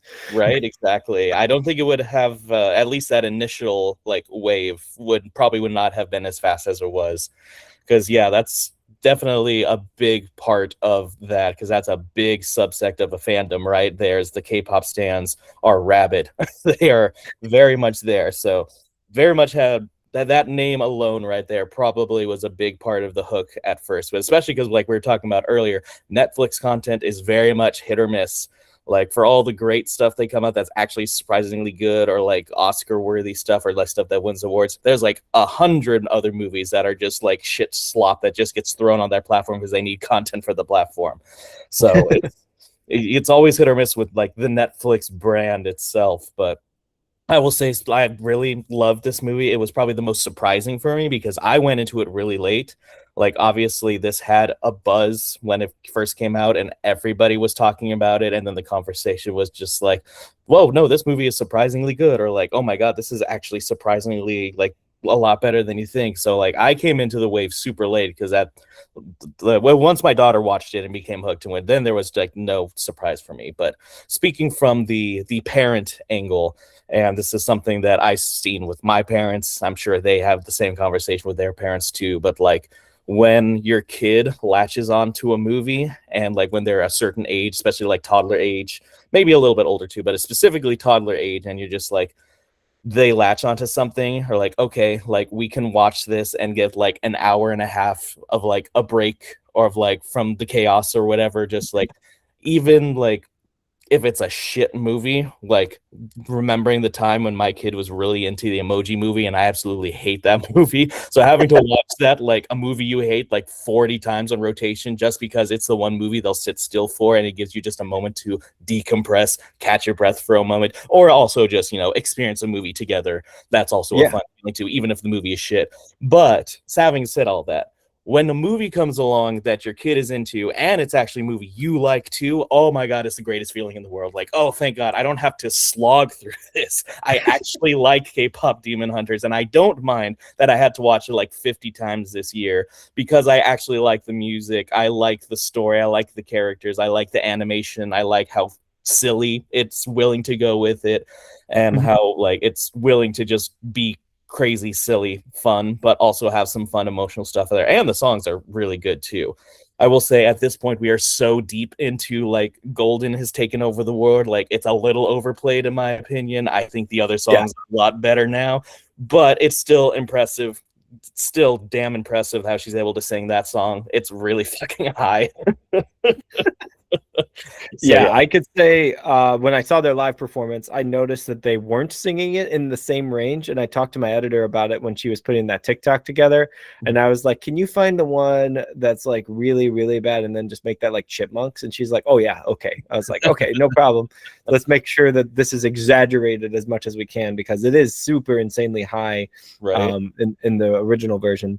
But when they perform it, you know, they're human, so it's not as easy for them to hit those notes. Yeah, I could say especially not in stereo the movie looked amazing. either. Yeah. From beginning to end. I loved the animation. It's obviously from the people that made Into the Spider-Verse and a lot of other films like that, where it's got this like really cool flow to the way that characters move.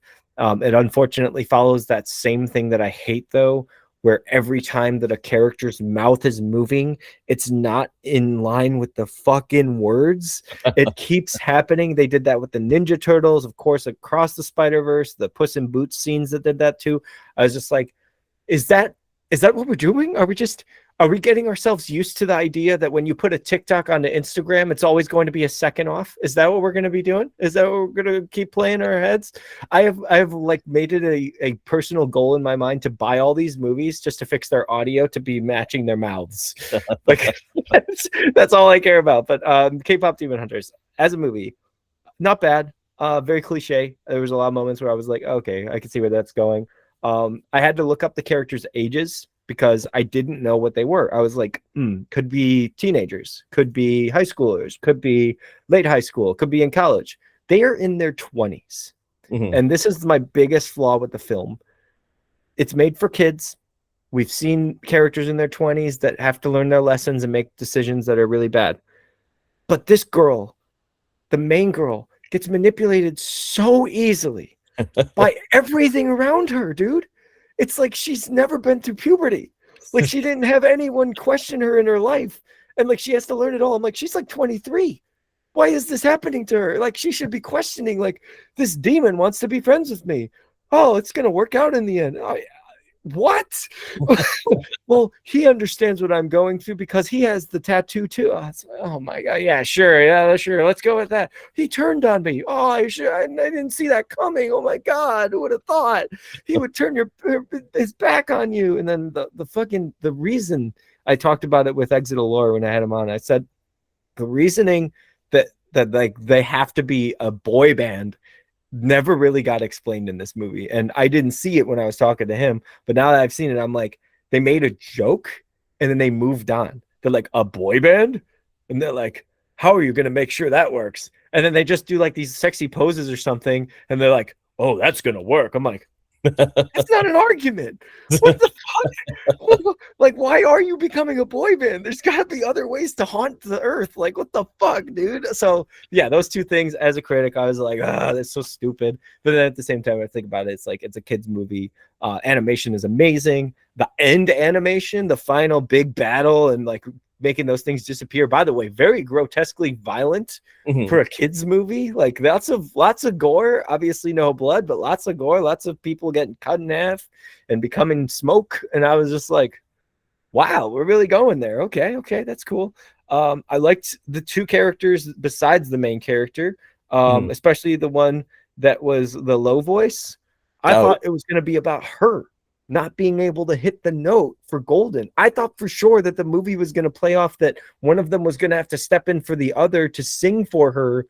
But instead, plot twist and super spoiler for you guys, Golden is not played in the movie. She plays it's one like moment. Like dialogue too when it's played in the movie at first. It doesn't even get the whole song out. Yeah, like you're like, how is this the song they chose? You don't even hear the whole thing. It's not even in the end credits. Well, probably in the end credits, but I didn't stay for the whole thing. I got things to do. I'm not going to watch Netflix end credits with their 55 suggestions below it. But yeah, no, I was like, okay, why is it such a phenomenon? Why is it, and besides the K-pop stuff, why is it like hitting everyone and like being like the greatest thing? And I think I figured it out. Because it's exactly what it's supposed to be. It's a girls' movie with some badass, cool characters. Yeah. Who's actually not afraid to fight. Like, you don't see that in girl movies, right? You've seen that stupid Gabby's dollhouse shit. You see the, the other stuff that we've had. Of course, Barbie is not a kid's movie, but like, that's what you would expect from a girls' movie. The stereotypical girls' movie where it's like, oh, we're having internal drama. Oh, we're not going to punch each other. And this one, they're full on fucking sorting these demons, bro. I was like, okay, if you want to get a kid excited, give them a weapon or tell them that they have to fight the forces of evil. That movie does it really, really well. So my original score of C will move up to C+ for that reason. Like you said, your daughter loves it. It's something you can enjoy as a family. There are plenty of families out there that probably absolutely love this movie and won't care about anything I say negatively. Right. I'm just coming from a critic's perspective. I'm watching it by myself. Nobody's around me to add extra commentary. And so when I finished it, I was just like, that wasn't bad. Fair enough. Yeah. But yeah, it's like, how did you feel watching all the characters and the plot? And did you feel like it was stupid at times, but you were just like, you know what? Jade loves it. I'm gonna think about like how much fun she's having. Right. And for all of its stupidity too, I feel like that's part of its charm is that it's not afraid to be stupid. It's not taking itself too seriously when it doesn't need to. Like, would you say it dares to be stupid? Nice. Dare to be stupid. So I'm waiting for Weird Al to do his version of Golden. I really wish like he would put that in like his next polka medley or something. I feel like he would actually nail it pretty well. Bro, that has to happen. It has to happen. Because like I thought he was done like the polka medleys, and then what is it, like a year or two ago he came out with one for like some special anniversary or something. I'm like, oh my god, I forgot how much I missed these in my life. These would come out so much more regularly and I miss it. Like I really needed to hear Weird Al do WAP. And I'm so glad that that's in the universe now. Yes, he is a gift to music. He's a gift to comedy. He's a gift to cinema. He's a gift to parody. But yes, I agree. If he did Golden, oh my gosh, I'm listening to that all the time. It's going to be as big as Peaches from the Mario movie. Right. Throw that in there too. Make a movie like version of literally put Jack Black on a Weird Al song. Do that Lava Chicken song too. Make it all just these dumb movie meme songs. I'm so here for it. Yes, please. Yes, please. Okay, so in your perspective for the character development by the end of it, did you feel something when you watched it the first time? K-pop Demon Hunters. Yes, I did. Yes. When you realized that like they had like a backstory to her and her mom and her aunt who raised her and stuff. Yeah. There you go. Yeah. That was something I didn't expect the movie to do. And then they just moved over and they're like, well, that was something. And I was like, damn it, why are these kids' movies gotta keep us moving on? Like that was like really good. I was like, oh my god, it kind of made a message, and it was Mortal Kombat. It was definitely like, really feels cool. like one of those, like, because you hear the behind the scenes story about how like the original cut of the movie was like way longer, but Netflix was like, we have like a specific way we want this movie to flow, so they really trimmed it down. So like I feel like it's the most like bare bones essentials, like re-hitting the most essential parts of this movie kind of thing. So like I feel like, and that was Richard's main complaint about the movie, is that like that part comes and goes so quickly. He's like, why is that even in there if you're not going to like delve into it kind of thing? But like I was still glad that was in there. Like that's the part that gets me emotional every time, but it does go by really fast. But the whole movie is paced excruciatingly fast. It like goes by really quickly, and I feel like that's very much like the like Netflix wants it to Yeah, be the kind of Netflix. style of movie. Like that's their brand of like, you know, we want movies that like, are going either so fast or like explains everything so quickly because we want people to not be paying attention to this. We expect people to be on their phones, which is a very shitty way to make movies, but it worked for them in this case, I guess, or whatever. But They had one moment in the beginning with the show don't tell argument that was incredible. And that was when we saw the souls of the people coming out of them when they were listening to the music and yeah. like lighting up. And I was like, oh, that is like the one thing that Sing 2, not Mhm. Sing 2, Trolls 2 was trying to do. That Trolls Yeah. World Tour where they all had like their moment where they were like trying to add to it and they were Yeah. fighting the forces of evil. I was like, okay, that's really cool. But then they never came back to that with the characters of fans being like, you know, important to the whole thing. They were Yeah. just like side people. Like they're just, oh, that's just the fans. They're just there. It's like, as K-pop fans, I would take offense to that. I'd be like, wait a second, I'm more than just a fan. I'm like, you know, I'm what contributes to your success. Like the Mhm. movie is just like, no. We're gonna do one scene that really makes it seem like they matter. And then the next scene, we're gonna make them just fight the demons by themselves. They don't need any help from those lights that we showed in the beginning.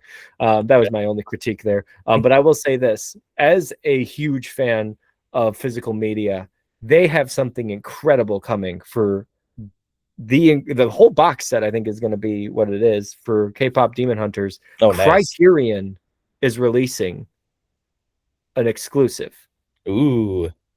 a director's cut, a director's version, a director's everything. This is the way that it should have been. Like you said, all those things that got cut out of there. Hopefully, me and Richard will be happy. Was Hector happy with it, by the way? Yes, he was the first person to watch it in our friend group. Okay, cool.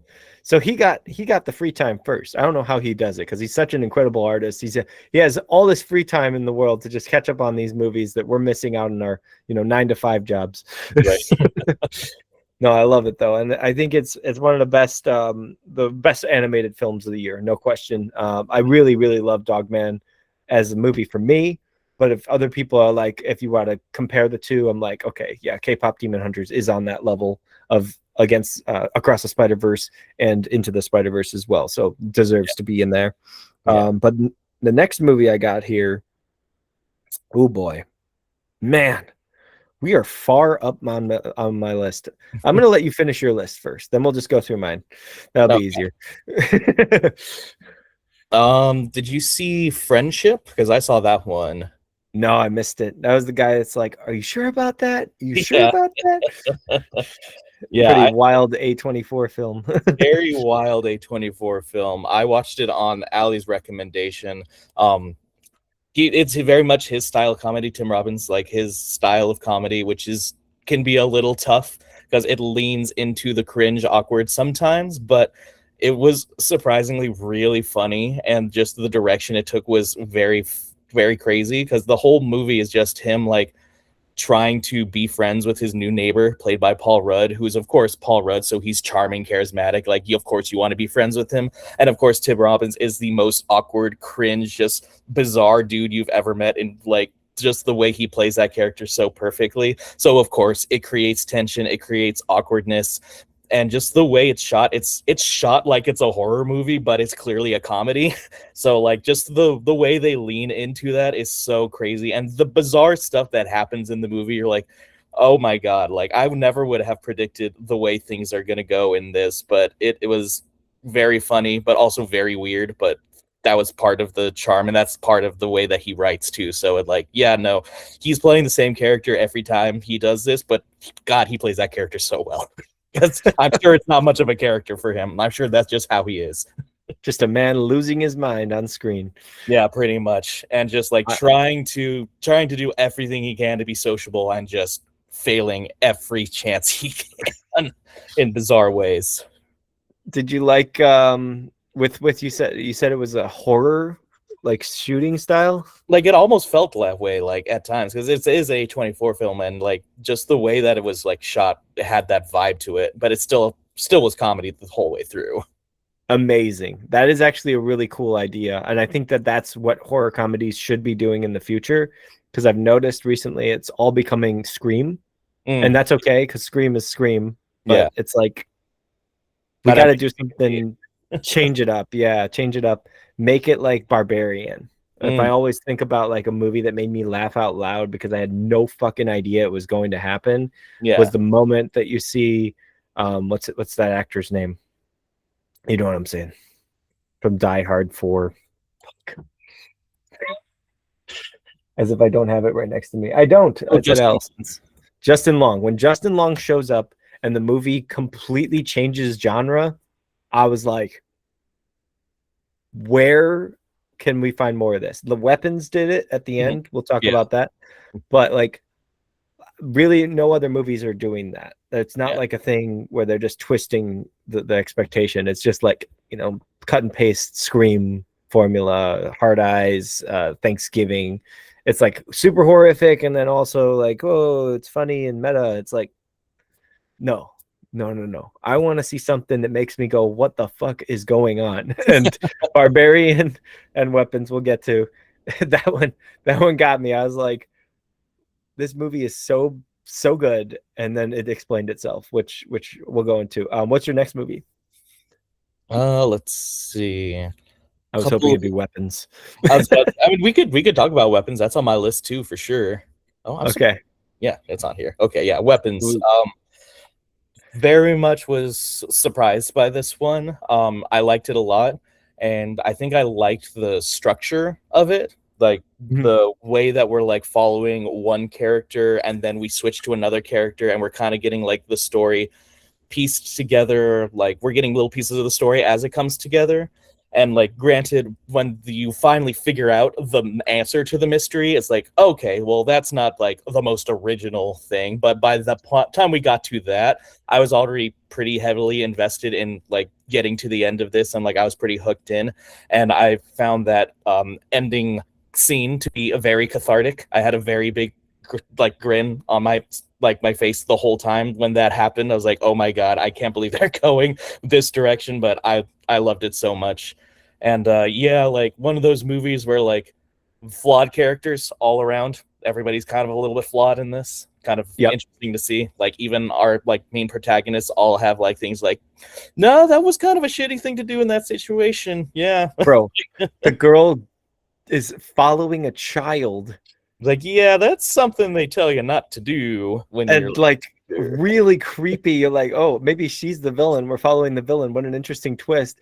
And then she does the dumbest thing you could do in any movie. She sits in her car and falls asleep with her door unlocked. And I was like, oh, okay, well, this is it. This is the horror scene. I'm expecting her to die. And then they're just like, nope, snip the hair.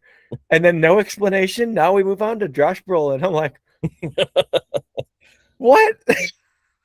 What's going on? Like I was on the edge of my seat. I was like, I can't figure it out. And I was so happy until they showed that moment where they're explaining the whole thing. I'm like, damn it, why do you do this? This is the stuff for the director's cut. You don't put this in the movie. You don't put it in like, hey, you want to know what's happening? Here's everything going on. right. But I don't know. I could say like Barbarian blew my mind with how weird it was. Weapons for the first two halves, I was all on board, just like you. I was like, whoa, I need to figure out what caused all of this to happen, who's doing this, who's controlling this, why this happened. The movie makes one humongous sin, though, by having the creepy girl speaking in the beginning say they were never seen again. Mm-hmm. And then they're at the fucking end of the movie. And you're like, I see them right there. Like they're right there. They've been seen. Therefore, you're lying. But no, that was such a roller coaster of a movie. The Josh Brolin stuff, obviously, you always get a connection to a character that has that. I want to, get revenge on the bad guy, and I'm gonna do my research. And they like show promise. They're like Batman. Like you're just like, Right. yes, let's fucking go. Let's get this done.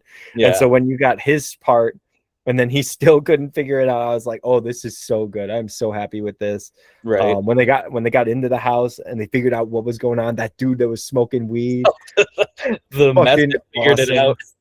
Yes, the meth head. He was exactly the Justin Long character, like I was saying in Barbarian, where he just ends up in the wrong place, wrong time. But his reactions, he's just like, whoa.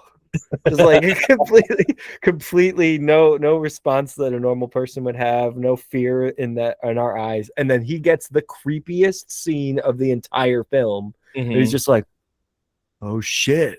Those look like those kids.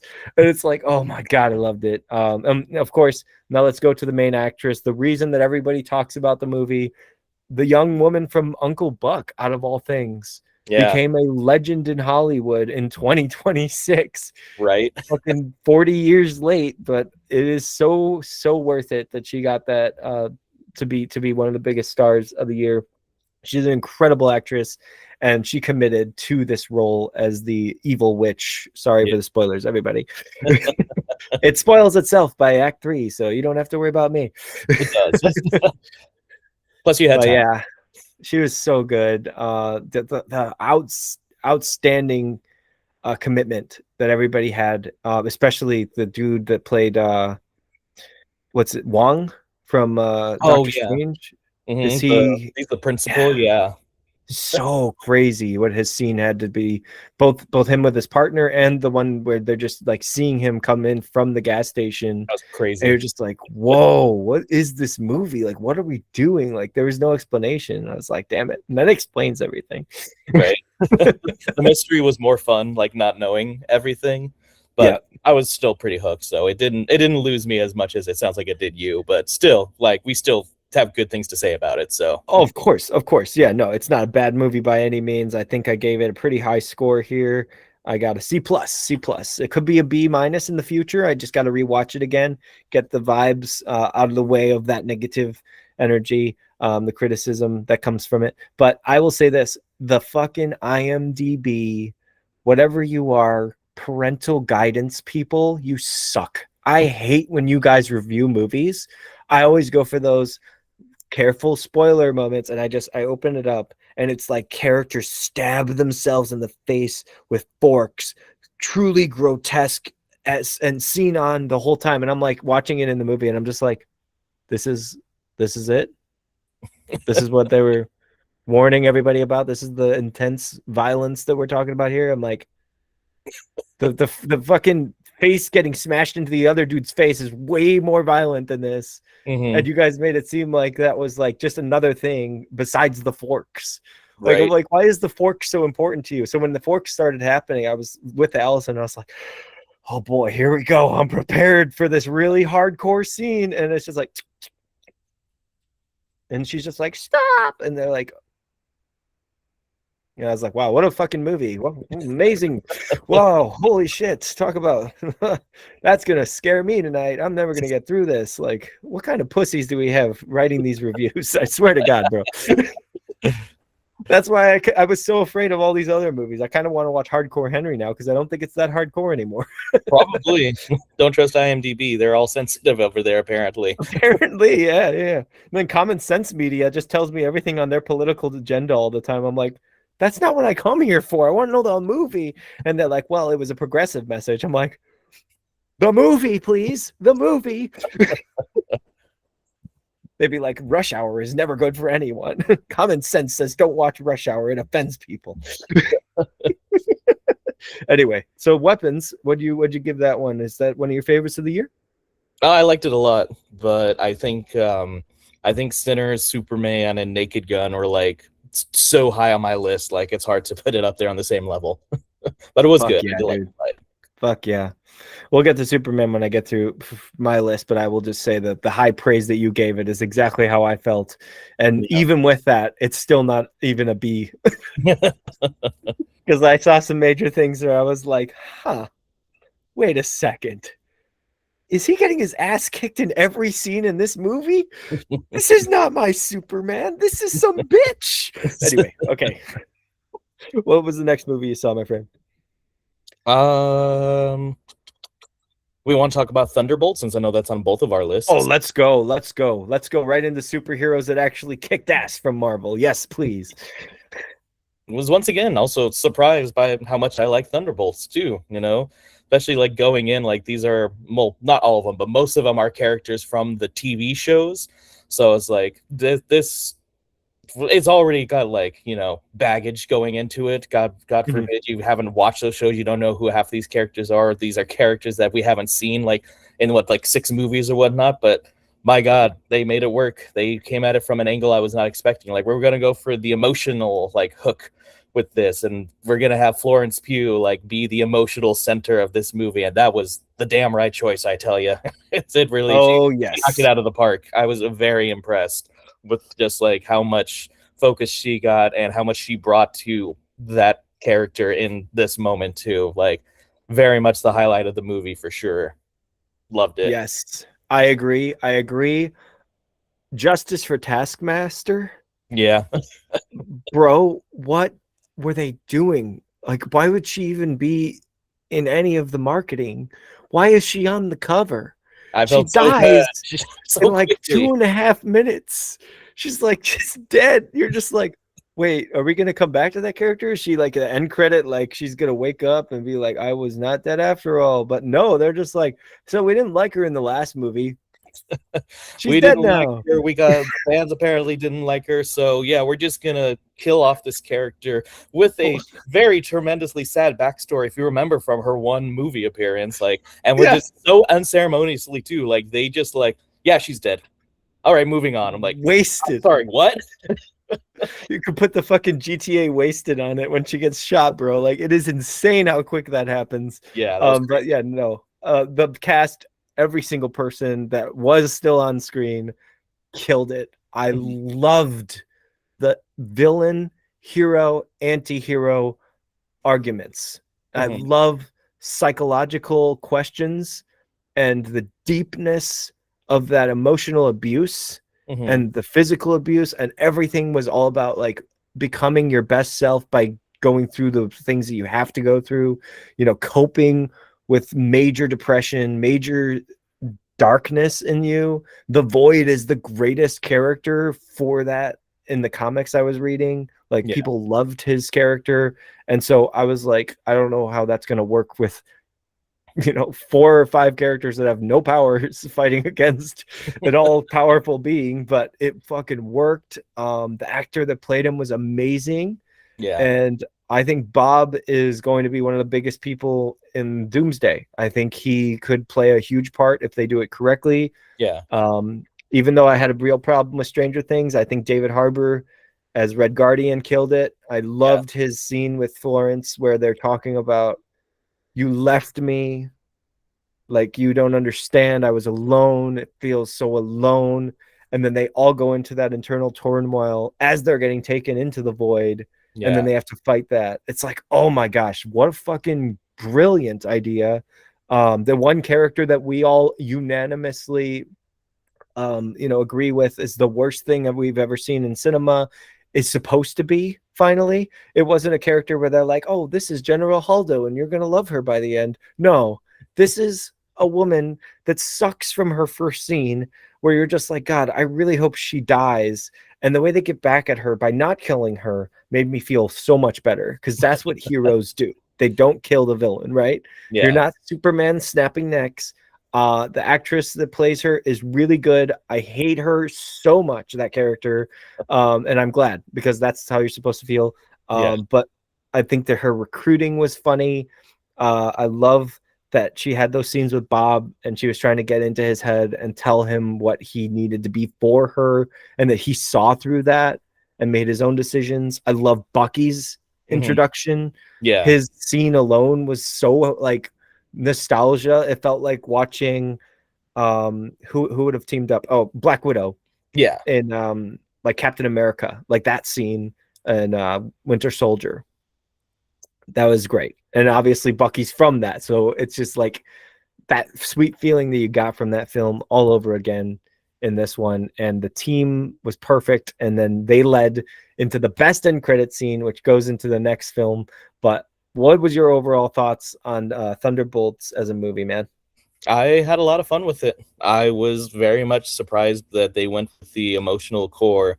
And it was very fun to see all these characters back. I was very surprised that I ended up caring as much for Wyatt Russell's character, considering how he was like the punching bag for years from his appearance, like his 2 seconds where he was the new Captain America. Obviously, that was the Yep. whole point of his character, was that he wasn't going to stick around. But like the fact that they made us as a general collective actually care about his character and his tragic, like shit that he's going through was kind of like, that should be applauded in itself too. But all the stuff Yep. with the Void was just so perfect, and like Bob is so great, and his just like emotional turmoil and like where it genuinely like just comes from, like that's such a real thing. People who like dealing with like the trauma from their past and stuff, and having to face that head on kind of thing, and just how like the message is very clear. Like if you have a good group of friends, a good group of people, they can really help you get through something like that when you feel like you can't get through it on your own. Like they're all just broken people in their own different way, helping each other heal as a unit, and it was very, very fun to see that come together. And and very much to like against the point where like I was talking about like Red Hulk and stuff, like it's like oh yeah, like a human, what is a human character going to do against like like the Hulk level villain or stuff. But like this actually makes sense, because like yeah, like what are a bunch of non like no, they're like, some of them are superpower, but none of them are like magical or anything. How are they going to fight against the literal embodiment of depression? But like it makes sense with the story they're telling. Like it's all about the emotion, like is what powers them through it, and that's how they're able to conquer the villain. Like it makes sense because that's part of the movie and the story that they're trying to say. It makes so much more Yes. sense. Yes. And the third act, I keep thinking about that scene where you just said, where it's all about their friendship, all about their love for their friend, and just holding him when he's beating on his darkest character. Like, oh, it's so good, dude. The framing of that was so good. The room breaking apart, every single person already dealt with their demons in different areas and dealt with his demons too. And they decide to go into that room together, and they're like, show me your worst. And that's the only way that they can break this whole darkness from existing. It's like, wow, what a fucking, that's advanced, like actual psychological like thinking. Like this is what Marvel should be doing in Right. their movies. I did not expect it. It didn't look good from the trailers. I was like, okay, it's probably gonna be fine. It's not gonna be anything, great. But coming from Captain America, I was just like, oh god, I really don't care anymore. Yeah. Allison and I were like tapped out. I'm like, I can't do this MCU shit.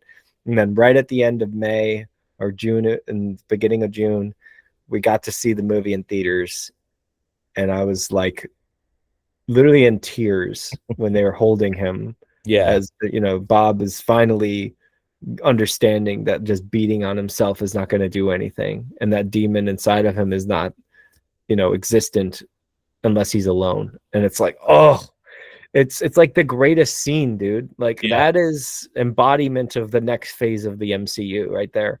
And they did that same camaraderie with the Fantastic Four as well. Like I just felt so much like joy and hope, exactly like Superman too. Mhm. This whole year saved my experience that I've had of ripping these superhero movies apart and saying there's no way they can fix it. They've proved me wrong, and I thank them for it, because man, Doomsday is going to be good now. Yeah, we could talk about Fantastic Four next, since it flows so nicely into it. Oh yeah, totally, dude. Fantastic Four, you go. It is, I liked parts of it more than I Mhm. liked the whole of it. I think that, well, this is something that Hector brought up too, and I agree with him wholeheartedly. It's nice to see a Fantastic Four movie where it feels like they're actually a family, and it's just not just four adults who just bicker at each other the whole time. That feels Yeah, really nice. Like they legit feel like an actual family.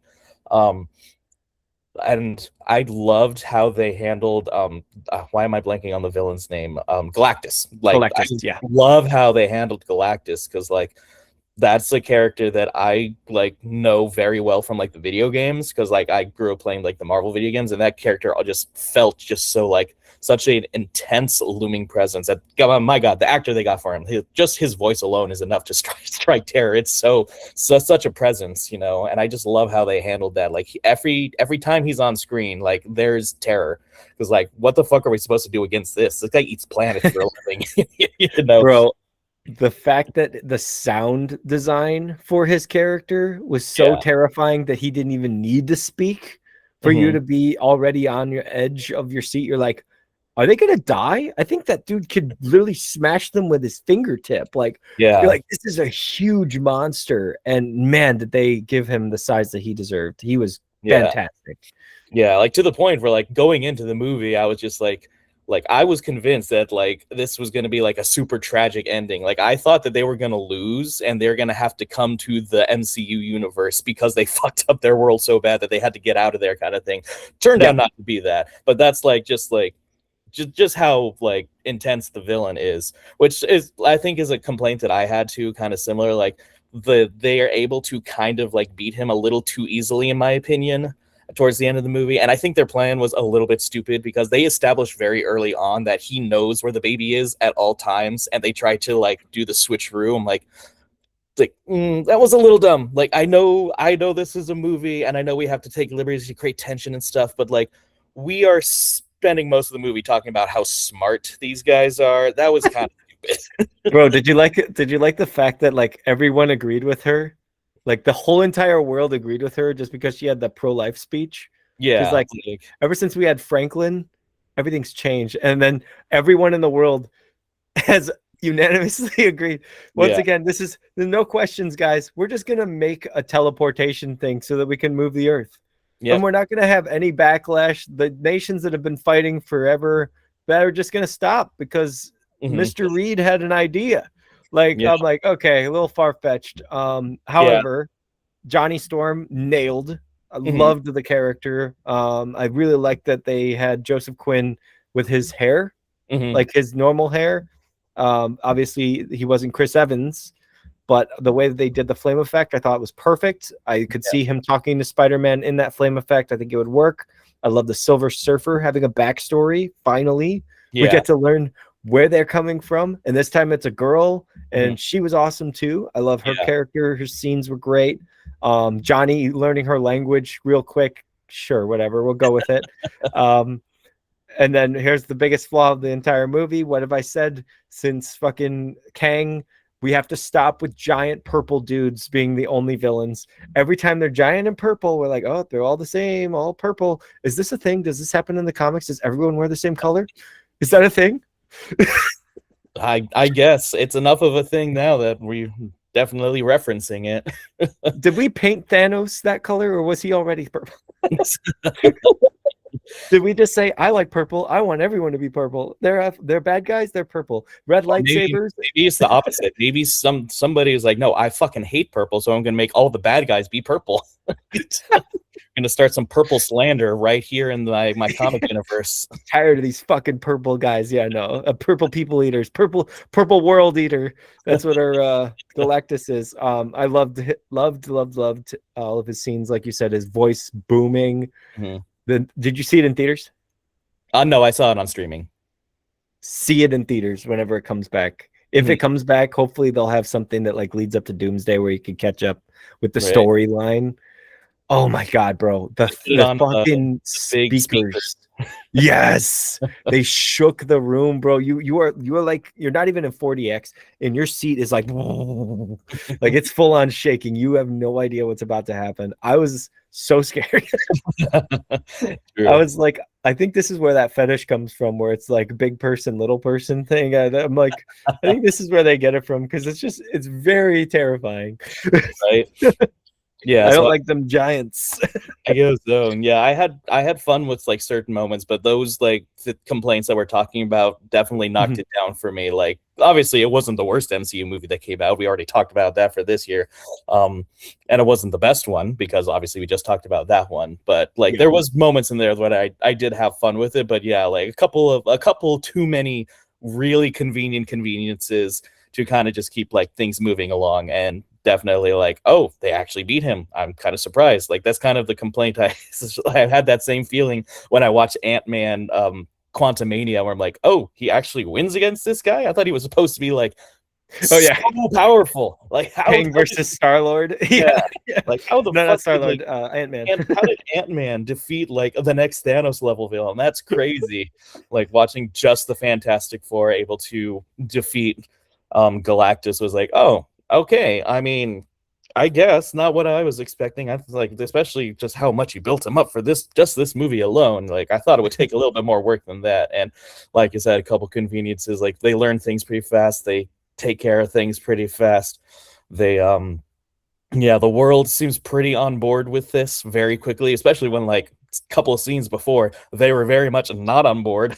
They established how not on board the world was with this plan very much right before that. So very much like a lot of things just kind of got rushed through, but it could have been a lot worse, you know. Oh, did you like CGI Franklin floating onto Sue? That was definitely something. Did you like him laughing and clapping? I was so scared. Elsa was like, "Oh my god, he's so cute." I'm like, "That's not even a fucking real baby right there. I don't know what that is. That is not real. I've seen babies. That's not a baby. That's no baby right there. And that computer is trying to trick me into thinking it's baby." Yeah, no, that is no baby. That's AI. But there was three moments I really loved about the film. Obviously, I love the idea that Johnny is the only one that connects with the Silver Surfer, but I do love that she comes back and decides to actually help them out, because not only is it important to get Galactus to the Doomsday, how do we get him to Doomsday without pushing him through a portal? He's not going to be able to, take over the other Earth unless he finds it. Right. But also because I just love that character choice of listening to Johnny. Johnny gets in her head, which is so good. The emotional impact that it has from when she was first taken by Galactus to be that person, and then Johnny sacrificing himself, saying like, "Take me instead.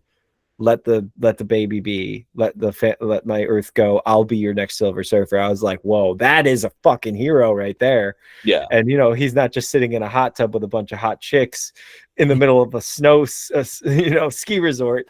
Yeah. It's not the Johnny that we had. The Thing, I liked how they humanized him. They did it in the original really well with the picking up the ring, that kind of thing, where he couldn't pick it up. This one, I didn't like his voice. It kind of felt like the same thing you did with Jumba with Stitch.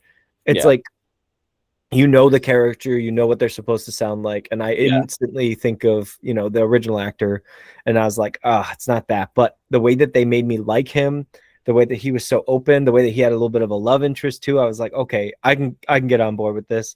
Yeah. Susan Storm is incredible. What a great actress. The thing I hate is when characters just scream a lot, and that was like all she did. I was like, okay, I get the point. Let's not do that again. whatever her next power is, I hope that she's bend, as they call it. yeah, she can go and fly in the car or something. Like, she doesn't need to be just doing the 11 to fucking everybody. It's just very annoying. And I was like, okay. But she's a great actress, and I love the birth scene. That was crazy how they pulled it off in space. The idea of gravity, the idea of having the little robot with them too. I was just like, okay, this is very Jetsons, and I really like how they humanize everything. That was a really good movie. It's not the best thing in the MCU, but this is the second best of the year when it comes to the two movies that were actually good. Right. And it's a million times better than whatever Captain America was. Yeah. I am so happy that we got two good movies to actually look forward to before Spidey comes out. So yeah, that's definitely. it there. What's next on your list? Let's see, which one of these do I want to bring up. One Battle After Another was like one that I just barely squeezed in under the wire right before we were talking about our movies, but I really liked that movie. It was not what I was expecting at all, but it's kind of a movie where like it's a big it's you think going in it's going to be like this big like action set piece, and it kind of is, but like the main character, like Leo's character, you kind of expect him to be your typical like action hero. Oh my god, my daughter's been kidnapped, I got to step up and do the right thing. and like go save her kind of thing, but like he fucks up every time, so he's kind of like a fuck up character the whole way through. Like he is constantly like having to deal with the consequences of just like the like sedentary life he's been living. Like the joke of the movie is that like at one point he was this like big like revolutionary. He was like the guy who was on the boots in the ground, like, oh yeah, like fight the power, man, you know, I'm out here making bombs and stuff. But then like he became like a single father, and he just has just been smoking weed and being like a deadbeat for like the last 20 years, to the point where like when he has to spring into action, just like he can't do it. Like the fact that any positive happens at the end is not because of him. He's always like 2 steps behind. Oh my gosh. It's kind of like fun in a way. Like it led to some really like comedic moments where like literally in the middle of like a big action set piece, like he's trying to like find his daughter who's been kidnapped, and he's like running through, like there's this big scene where like the bad guy is like a military person, and like he's using the like he wants to like kidnap his daughter, but he's pretending he's doing it to like, you know, he brings in the military, like, oh yeah, there's illegal activity here, so they're rounding up people, there's like people fighting, it's like a whole like revolution going on in the background, and Leo's character is just running through, like he's like running through people he's chasing, is like, it's great, oh my god, he's doing it, and he falls and he gets like arrested, like, okay, we're like subverting expectations every 2 seconds. It was crazy, but it was a lot of fun. That explains why my dad and my aunt couldn't follow what the hell was going on in the movie. I did not see it. They ended up watching it because it was recommended to them on some streaming service or something. Yeah. And I have no idea if I want to see it, because like the thing is, whenever I have a protagonist, obviously it's a general thing, we want them to win.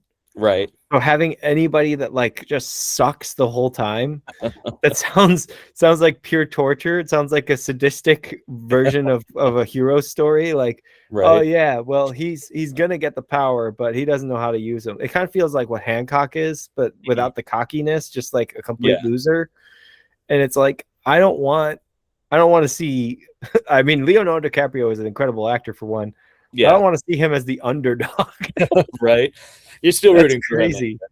I will say that like it's not entirely that, because like his daughter has a lot of agency. Like the fact that this movie has a positive ending at all is because she's like, okay, clearly I'm in this on my own, I got to figure shit out, is pretty great. But also Sean Penn as the villain is like unrecognizable, like bonkers. Like this guy, he's like a very like gruff, racist, like old like military dude, and he's just a presence anytime he's on screen. You feel uncomfortable anytime he's around. But like his whole thing is kind of bonkers. Even just the way he walks is just like uncomfortable, and you're just like, I do not want to be around this guy. He is giving me weird vibes. Sean Penn is so talented. Mm-hmm. I think about all these actors and how long they've had their fucking career. Also, Sean Penn, I would always confuse with Simon Pegg. Fun fact. Same initials. I would get the wrong movie. I'd be like, man, I love Sean Penn in Mission Impossible. Yeah. He's so good. And Shaun of the Dead, so good. Sean Penn and Shaun of the Dead. Yeah, no, I think he's amazing. Leonardo DiCaprio, I've seen him in all kinds of roles. I think that the one with Quentin Tarantino, what was that movie? Oh, Once Upon a Time in Hollywood. Once Upon a Time in Hollywood. That movie is like his top tier performance. People have watched obviously The Revenant. I haven't seen that one, but I think that one is like what I consider the best. So I know he's going to pull off anything he's put in. But when I hear anything about him like falling behind the other characters in his movie, it just bothers me. It makes me think, like, if he's the villain, that's okay. It's like, oh, okay, that's the way it should be. But he's the main guy you follow the whole movie. Mm-hmm. For the most part, yeah. That's so crazy. So crazy. But it's more of a comedy than it is taking itself seriously. It has a lot of comedic moments. Like, it's definitely playing it straight, but it's throwing in those moments for sure. And if you're paying attention, it's pretty great. Gotcha. And no Marvel humor, right? No, No, definitely. He's standing right behind me, isn't he? Yeah, no, nothing like that. No. Okay, that's good. That's good. Well, I might actually check it out. Ryan wanted to watch it, and he's been talking about it, so hopefully we can catch that. I think we had to do that one in Train Dreams, but obviously it wasn't going to be for this chat because I caught up to the movies I needed to see. Yeah. What was the next movie you saw? Did you watch the Knives Out movie, Wake Up Dead Man? Damn right I did, bro. Holy shit. What a surprise. Great time. I got to tell you, great decision. Watched it with both my Catholic parents. Starting off that movie real strong. I was like, this was not the movie to watch with them. I was thinking about the first movie. I was thinking about the second one. I was like, those movies are tame. Those are easy. And I'm like, oh, great. Blasphemy right off the bat. Oh, fucking perfect. Yeah. But no, I love the twist. I think that every single character is awesome. I love the fucking way that they made the main guy so honest and also exactly a good priest. Like, not just like you're like, oh, I hate priests. You don't have to hate priests or love priests, but this guy is a priest. Like the way that he thinks about things, the way he reacts to things, I was like, this is good. This is a really good character. Because I was scared that they were going to do the same thing they did to Jeff Bridges. And I was like, are they going to make everything a joke? Yeah. And I was so scared. I was like, my mom's going to hate this so much. She stuck with it the whole time. My dad stuck with it the whole time. My mom knew the killer before it even happened. Oh, nice. Yep. She was like, I don't like that lady. And I was like, I don't know, Mom. I think that's kind of it's a far reach there. I think it's obviously this guy because he's way more, mobile. He can do that. Yeah. And then when they got closer and closer to revealing it, I was like, oh my gosh, she was right. That makes sense. I see it now. And when they finally do explain everything, and when Benoit Blanc finally, gets his chance to shine, I was just like, yep, we're still in a Knives Out mystery, even though this whole first part of this movie had nothing to do with Knives Out.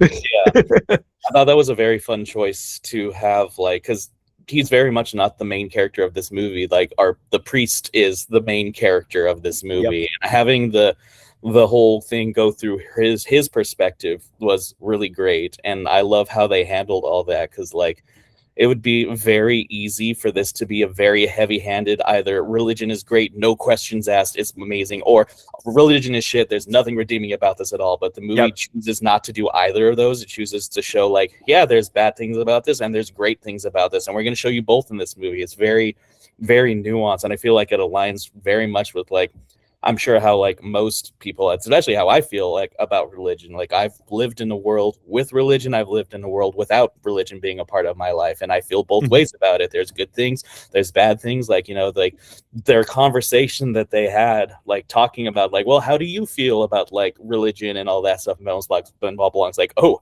I have thoughts. And then the priest is like, no, I will listen and I will come back at you and we'll have an honest conversation about this and see how we both feel. And it was not like mean, it was not heavy-handed, it was like there was like mutual respect there, and just the way that it handled it was so great. And heck, even in that scene alone, like when Benoit Blanc is talking about like the problems he has with religion, like the homophobia and all that stuff, like like lights are literally dimming, but when like our preacher is talking about it, like the lights are coming up, it's bright, it's hopeful. I'm like, yes, yeah, that's so cool. Like visual storytelling right there. That's so handled so perfectly. bro. When you said the lights, you made me think about that scene when it's coming through one of the windows. They have the light that's shining directly on the priest, and it is like such a like heroic moment. Yeah. And I'm like thinking about it. I'm like, yeah, that was such a good moment of like, you're not going to have Jeff Bridges corrupt this man. Yeah. He is not corrupted. He is still standing firm in what he believes. And you have to respect him, whether you agree with him or not. You have to respect him for that. And you are still siding with him. Because there are going to be people that are probably on a complete opposite scale. They're going to be like, oh, I fucking can't stand the Catholic Church and I want nothing to do with it. And I don't want to hear about good people in the Catholic Church. And I'm like, but you're never going to be happy with your protagonist. you're never going to be satisfied with anything. They're literally just a good guy in the movie. Like if you take out the religious part, they're just trying to find out the truth. And they just want to help other people find the truth. That's all you could say. And it's like, they have to deal with stuff. They have to hear people out. They have to go and become therapists for people. If you go by the non-religious stuff, he's been through some serious shit. So when he finally blows up, I'm like, this is what I want to see. This is it. This is exactly how real life is. Like, you know, it's not just this cookie cutter bullshit that the religion paints everybody out to be perfect. Yeah. And I really like that perspective. And I think that everybody in the movie killed it, man. I think they were great. I love the mystery behind it. I love the twists and turns, and I love the harlot horror. I think that is such a creative red herring that we should have noticed from the beginning, but because it's a Knives Out mystery, they never make it that obvious until the end, and he's just like, it's so stupid, it's right there. Sorry, that's Glass Onion. It's right there. It's so dumb. How could I miss it? Yeah, no, but that's like, I love watching these movies. I think the guy that makes them are really, really like solid. That's fucking Rian Johnson, right? Yeah. The one thing he can do. No, I'm kidding. He's a good director. Just stay away from Star Wars. But I really, really liked it. I give it a B. I might give it a B plus. As I keep thinking about how much I loved it more than Glass Onion. I think that it's a much better like twisty kind of movie. Glass Onion is like just chilling with a bunch of rich people, and I'm like, I have less of a feeling towards them because none of them feel like the hero. Yeah. Meanwhile, you got this guy who's so straightforwardly the man you have to follow, the man that actually has a good heart and wants to do the right thing. Yeah. And so when you see him getting framed and stuff, I'm like, oh, this is so good. And the fake out death, and you're like, oh my gosh, this is crazy. Like, I love the framing of it. I think it was amazing. If you have not seen it, for everybody listening, and we appreciate you for listening this late, check it out. I'm sorry for spoiling it. It is so good. So good. Yes, sir. All right, what was your next movie? Do we want something good or something bad? Go for either. I don't mind. As long as I've seen it, I can give some 2 cents. If not, then you can go rant. For sure. I mean, I also saw Tron Ares out of pure morbid curiosity.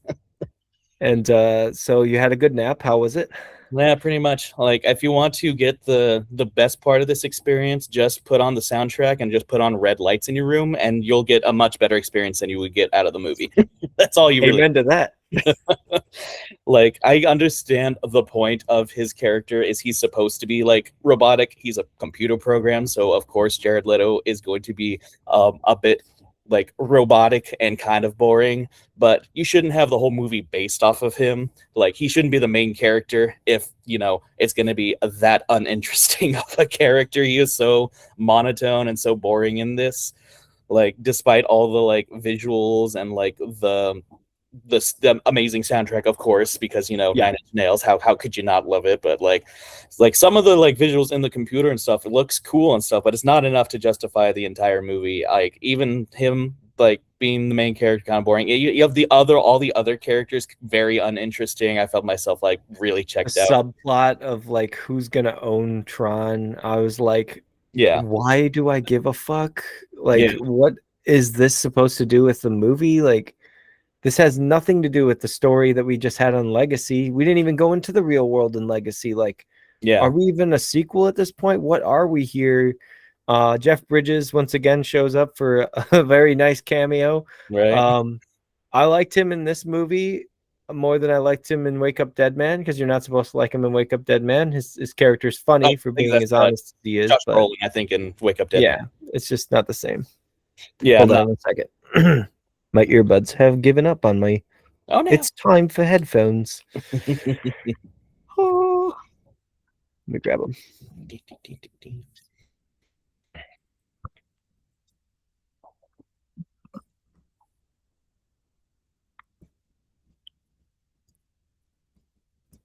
Sorry for that. You can finish your thought. You're all good. You're all good. I don't even remember what my thought was. Jeff Bridges. like Jeff Bridges. Like, I think that was also a thing too, where like it was supposed to be a secret cameo, but I think he accidentally spoiled that he was in the movie on a podcast. So the director and like all the studio was like, all right, fuck it, we're just gonna put his name in the marketing now because it's not a secret anymore that he's in it for like one scene. Yeah, 10-minute scene. Really cool with the retro look of it. Yeah, like that I did not expect in the movie. That was the one satisfying looking thing that wasn't just cool effects. Where I Yeah. was like, "Ooh, I want to see more of that," and then it just ended. And Yeah. you're like, "Oh, okay, back to boring wooden man. Yeah. Yay, Pretty much. And like, Jared Leto." obviously there's worse things to complain about in the movie, but I also find it very weird that this is Tron Ares and Tron is not in this movie at all. Like, technically this is supposed to be his franchise. His name is the franchise and his Nah, character's not in this at all. It's uh useless. yeah, I guess I could be complaining about worse things, but that just rubs me the wrong way. Yes, Oh like man, he was barely a character in the last one, but he was technically in the last one too, so that's at least a step up above this one. let's talk about our favorite villain of the year, though, Evan Peters. Oh yeah.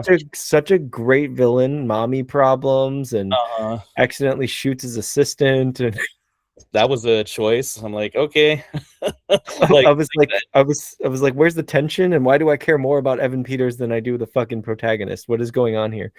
yeah, just like watching the movie go on as he's digging himself further into a hole. I'm like, this is a bit much. Like I'm gonna actively send people to like murder my competitor. Like even Musk was smart enough to know, like, I wouldn't do something like that. That's like Yeah, evil movie like level shit. Like, come on.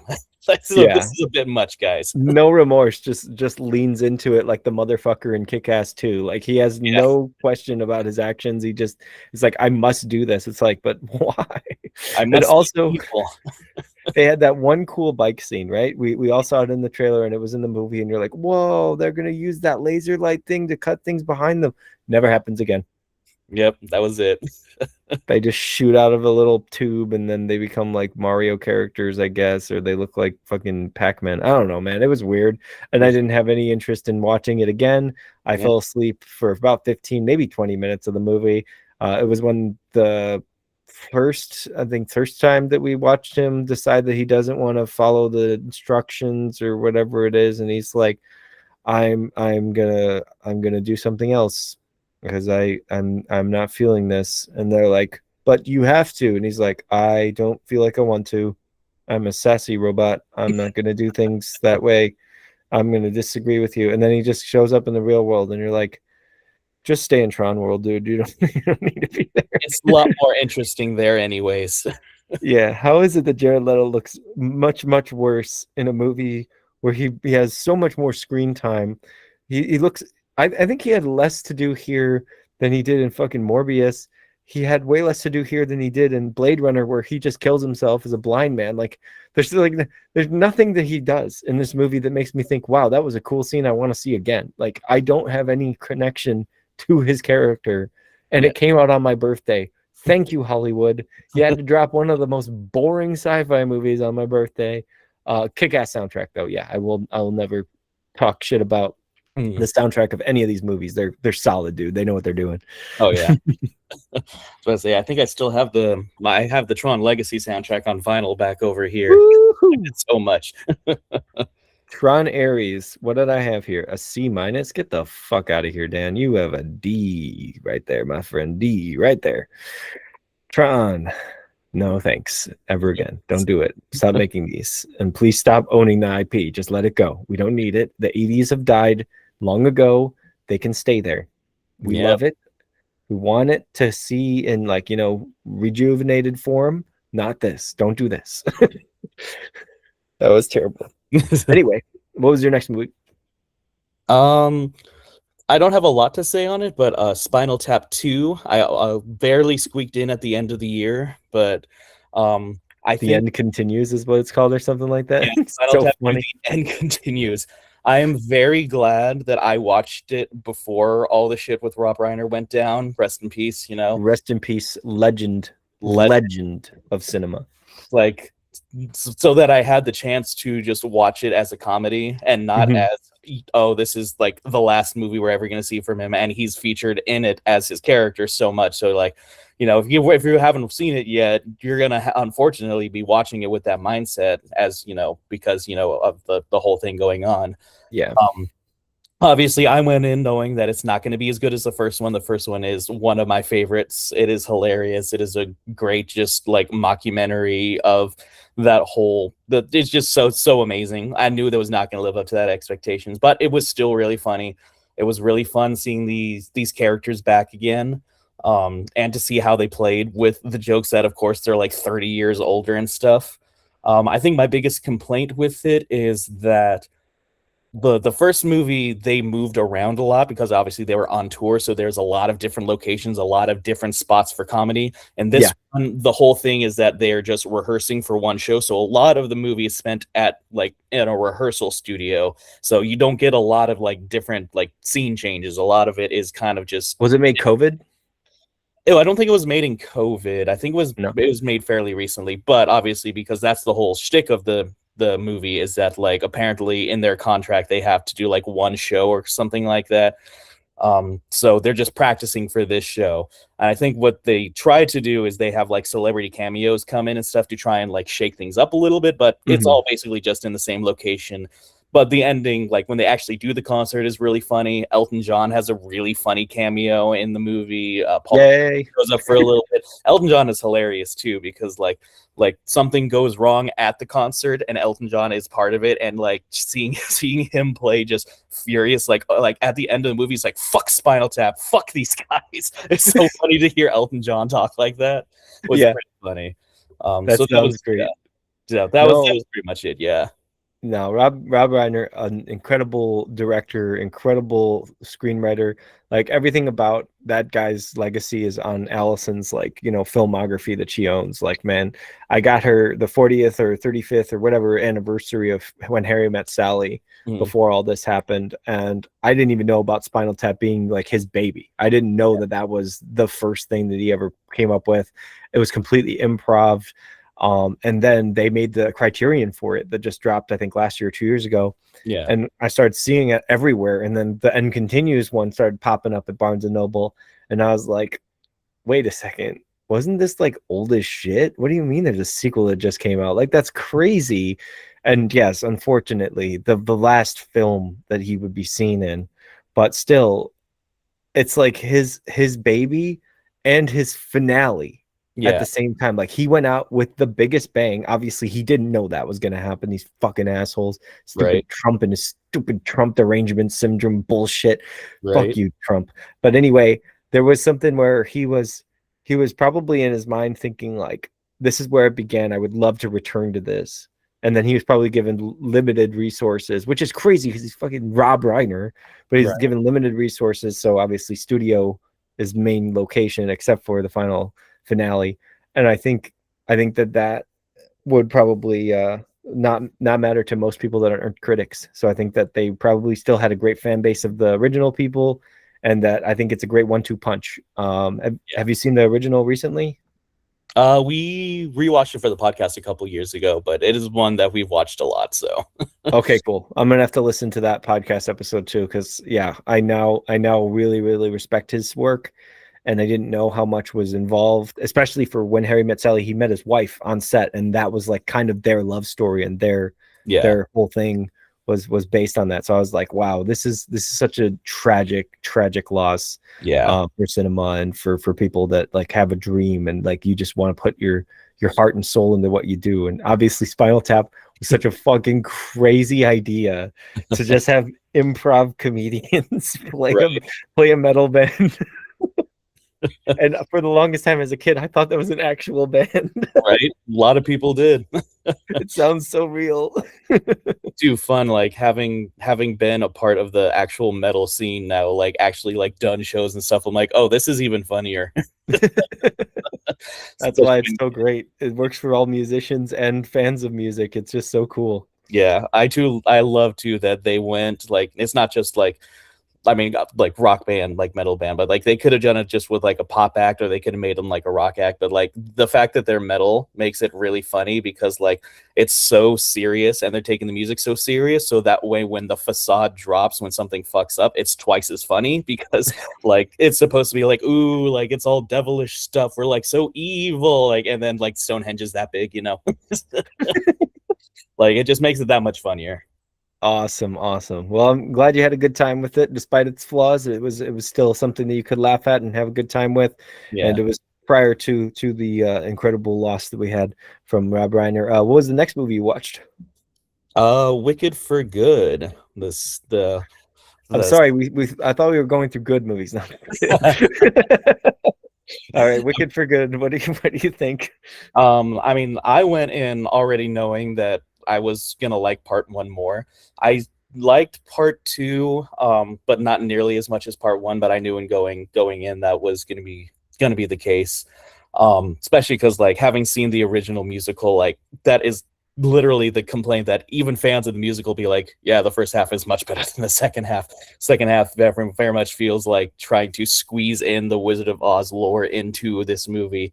But I think where the movie shines the most is when we get our two leads. You know, Ariana Grande and Cynthia Erivo are just nailing it. Like they're just the emotion that they bring to it very much is the highlight. And I feel like every other part of the movie is just like, okay, I get it. We have to get through this until we get back to them. We will just kind of speed through this a little bit till we get to them. Those are even the movie understands those are the highlights. So not even a big Wicked fan here like understands like it's not the greatest, but like the emotion of that those two brought was definitely good.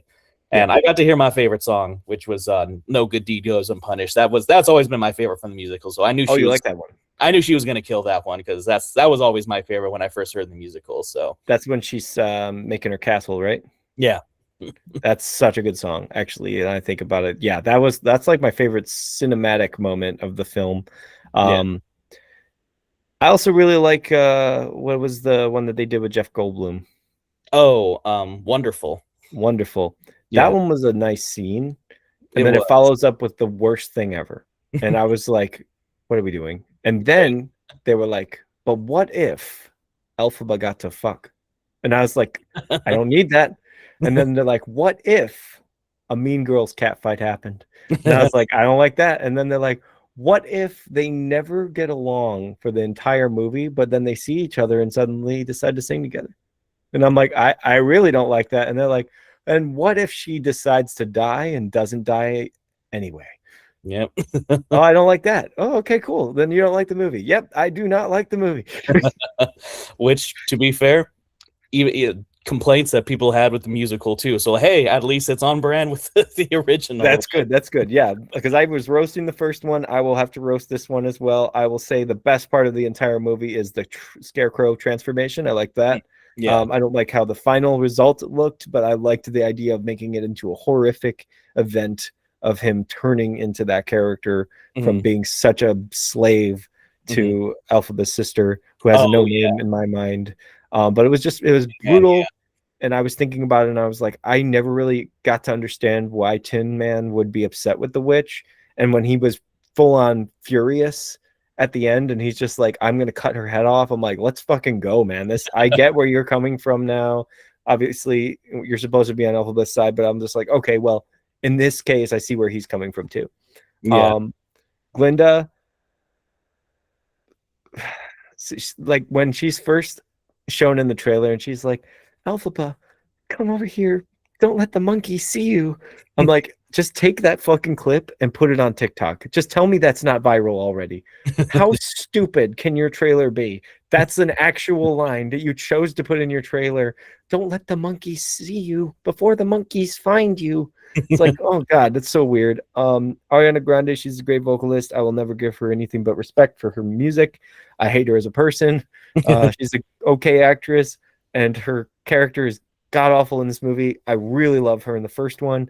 This one, I couldn't care less about anything she's doing. Every time she's like, I'm going to be your friend, she's like, oh, wait, never mind. I have to be with the council and we don't like you anymore. And I'm going to do that even though I just invited you over. I decided you can't be my friend anymore. And now I'm going to beat you with one of your favorite like stick things that we used to spar with. I'm going to get angry and I'm going to pounce on you. And it's going to be exactly like a movie that is made for children. This is so stupid, ridiculous, and over the top of what I would expect from that first one. I really like the first scene in this movie because it looked like it was going to be more cinematic. It looked like it was going to be more epic. The way she flies in, the way she talks to the other animals, and like the connection she has to her bear, like caretaker. And it's just like, okay, wow, this is like, okay, you're building something for Elphaba to do. I like this. And then they're like, but then she fucks the guy that she wants to.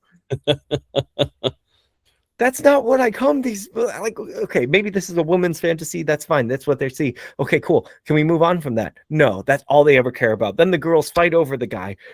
Cliche, cliche, cliche. His gun that has no fucking out. There's no way to shoot out of it. You can pull the trigger. There's no way to shoot out the gun. He's holding a branch at their face. It's as lethal as a fucking stick that I can find on a tree. And they're all like, "Oh my gosh, don't kill her!" And I'm like, "Dude, this movie's stupid. This is stupid." And then they do the number one sin of all sins, in my opinion. Obviously, I haven't seen the musical, so probably they do it more justice in the musical than they do in the movies. They have to rush through the Wizard of Oz. You villainize Dorothy.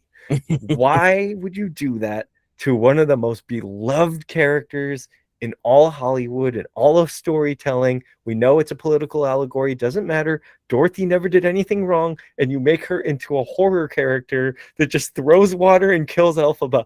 Like, what the fuck? What a terrible way of looking at that movie. What a terrible like thinking process for the directors. And then they fake out the death, and then they go out into their abyss land. And then Glinda is just like, everything's great again. Also, and this is my biggest flaw for the beginning of it, when her sister says that the Munchkins are outlawed, like nobody can be around anymore, they got that fucking news expedited. Like that shit was already at the train station the moment he got to the train. I was like, how the fuck does Oz get the news around so fast? How did the monkeys bring these posters over there to tell him no Munchkins? Like, this dude just left the house. He gets over there and he's like already banned from going. Like, what is this? So, I'm making jokes. I'm going with it. I'm playing around with it. I hated the movie. Allison and I were not having a good time. I want to rewatch the first one because I actually enjoyed parts of it more. Like I can say, the cinematography is much better in both like what I thought it was going to be when they originally announced Wicked 1. So I was like, okay, I'm happy with that. But when you kept stupid characters doing these ridiculously adolescent things and fighting over a guy that's so childish, dude, it's like, why wouldn't you want to make a more mature script for those people that maybe haven't seen Wicked and like, oh, maybe I can connect to this character? But when you have this girl that's like, hey, come over here. Yeah, the wizard's not mad at you anymore. He just told me to tell everyone to kill you. That was just a joke. We didn't mean to do that. And then he's just like, yeah, I wouldn't do that. Didn't do that at all. I'm Jeff Goldblum. I have a song right now. We're going to sing together. And you're just like, oh, perfect. What a nice, happy, wholesome scene. And then they're just like, animal abuse. What? I promise I'm going to get all these monkeys free. Well, what about the other animals? Fuck them. Oh, it's so horrible, bro. So horrible. I just, the framing was terrible. I didn't like the story. I didn't like the plot. I didn't like the characters. And really, really don't like when Elphaba decides to make the whole thing about going for a guy. She did nothing to do with the guy in the first one besides a little flirtatious thing. And now she's like full on, I have to be with him and I will literally fight you to the death for this man because you just dropped a fucking house on my sister. It's like, oh my God, this is so stupid and petty. Stupid and petty. Anyway. No, yes, you're not wrong, though. That's my thoughts. I'm just going to rip that movie to shreds. I'm sorry, everybody. If you loved the movie, please enjoy your movie. That's fine. I'm pretty sure that I was never made for the movie anyway. It was not made for me, and I'm okay with that. All right, what's your next movie? Did you see Frankenstein? I missed it. I have to see it. I didn't have any interest to see it with somebody else besides Ryan, but he didn't have any interest in it because I think he's having a Guillermo del Toro problem. I've been trying to tell him like Pinocchio is supposed to be so good, we have to see it. He's like, no, it looks like shit. I'm like, I know it looks like shit, but what if it's really good? What if it's some really good shit? What if it's supposed to look like that? What if he chose to make the characters look ugly? Like, what if? That's but the either way, whatever. Frankenstein, how was it? I was I liked grotesque. I liked it a lot. Okay. Obviously, it's not the same as the book, but it very much reminded me of like the vibes of the original book.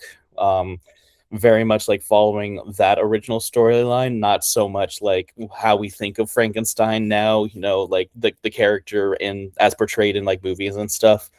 So it was very fun to get into that mindset of like the original like source material where it's more so about like the themes of like death and conquering death, and basically mostly like Victor Frankenstein's like story, like why he like became so obsessed with trying to like figure out death, and in doing so, like the lessons he learns about like maybe we shouldn't be fucking around with these things. Maybe there's a reason we Holy should not shit, be the messing with, Jurassic Park. right? I Yeah, love that. yeah, because like it kind of like follows him for like the first like chunk, and then we get Frankenstein, like the monster's perspective, because like Yeah, at that point like we see what he's been through, and then like a little ending where it kind of like connects everything, but like very much just like I very much loved like the theming of everything, very like Victorian England and stuff like that, and like old school. And I think some people were complaining about Oscar Isaac. I thought he did great for the character that he was supposed to be playing. Like you start off the movie being on his side, but then like at a certain point you're like, nah, he's kind of like, as much as you complained about how shitty your father was, you have literally created life, and you're being the exact same father that your father was to you. Interesting how patterns repeat, and that's kind of like a theme of the movie too. yeah. Like him not accepting that like this thing he created is actually like alive. It's like, this is technically your son, you should treat him as such. Like you should be patient and understanding, because you said you wanted that from your father, who was an asshole who never gave that to you, and yet somehow you're treating him the same way. I digress. You know, mommy issues and stuff too, he's all in there. But Yeah. Jacob Elordi did a really good job. I was very impressed with his performance and the makeup and like all that stuff. Like, oh yeah, no, that looks pretty practical. Like Guillermo del Toro, like he's not opposed to CGI, but you can definitely tell like he wanted to go all in on this, and it was, you can Prosthetics. definitely, yeah, like the prosthetics and Let's even go. like the sets, because like the main like narrative device is that they're like on a ship that got trapped in like the Arctic, and the ship is very much real. So having all that was very cool, and it very much just reminded me like, shit, I want to reread the book now. So I bought the book, and I'm gonna reread it because it just made me want to read it again. It's like, oh That's my God, amazing. a movie That's made you want to read a book. yeah, Right? no, that's exactly what the movies should do. Is they should make you want to return to original source material, unlike Wicked. So anyway, but Right. I could say like when I looked at the photography, not photography, the overall picture that they have on the outside of the physical disc for the Blu-ray, I thought it looked like Sweeney Todd with just like green coloring. That's what it looked like. I was like, I don't know if I would be into that. I feel like it would just be more violent version of the Frankenstein story. And I'm like, I don't really have anything but like Scooby-Doo when it comes to Frankenstein. Like, I Yeah. don't think of like anything really that crazy out there. Of course, I could say Hotel Transylvania, that kind of stuff, and Yeah. of course the Munsters. So I was like, I don't know if I would watch that. Is it violent? Um, not to no, not I don't remember anything being too crazy. Like there is like some like stuff, but I don't remember there being like a lot of blood or a lot of gore or anything. I don't think it's like that kind of movie to my Cool, cool. recollection What anyways. about some forks to the face? No forks to the face, surprisingly. No forks to the face. Well, if that happened, you would see me write an entire article about how horrifying it was to watch forks go into someone's face for Right. a very limited time for a very minimal. It's such a stupid thing to complain about in weapons. Right. Oh, oh. All right, that scene's done. Right. Anyway, so Frankenstein, what would you rate it? Like a B, A, probably something like that? Something like that. Yeah. I had a good time with it for sure. And inspired you to go back to the book, and you really enjoyed the book. So Yeah. it means that it was pretty faithful to the original story, which is awesome. Right. I like that, and I like Nosferatu. I'm looking forward to the werewolf movie that comes at the end of this year too. So Right. hopefully we will get some real universal monsters back on screen the way that they should be, and it won't ever go back to that Tom Cruise mummy bullshit again. Oh, so bad. All right, what's your next movie?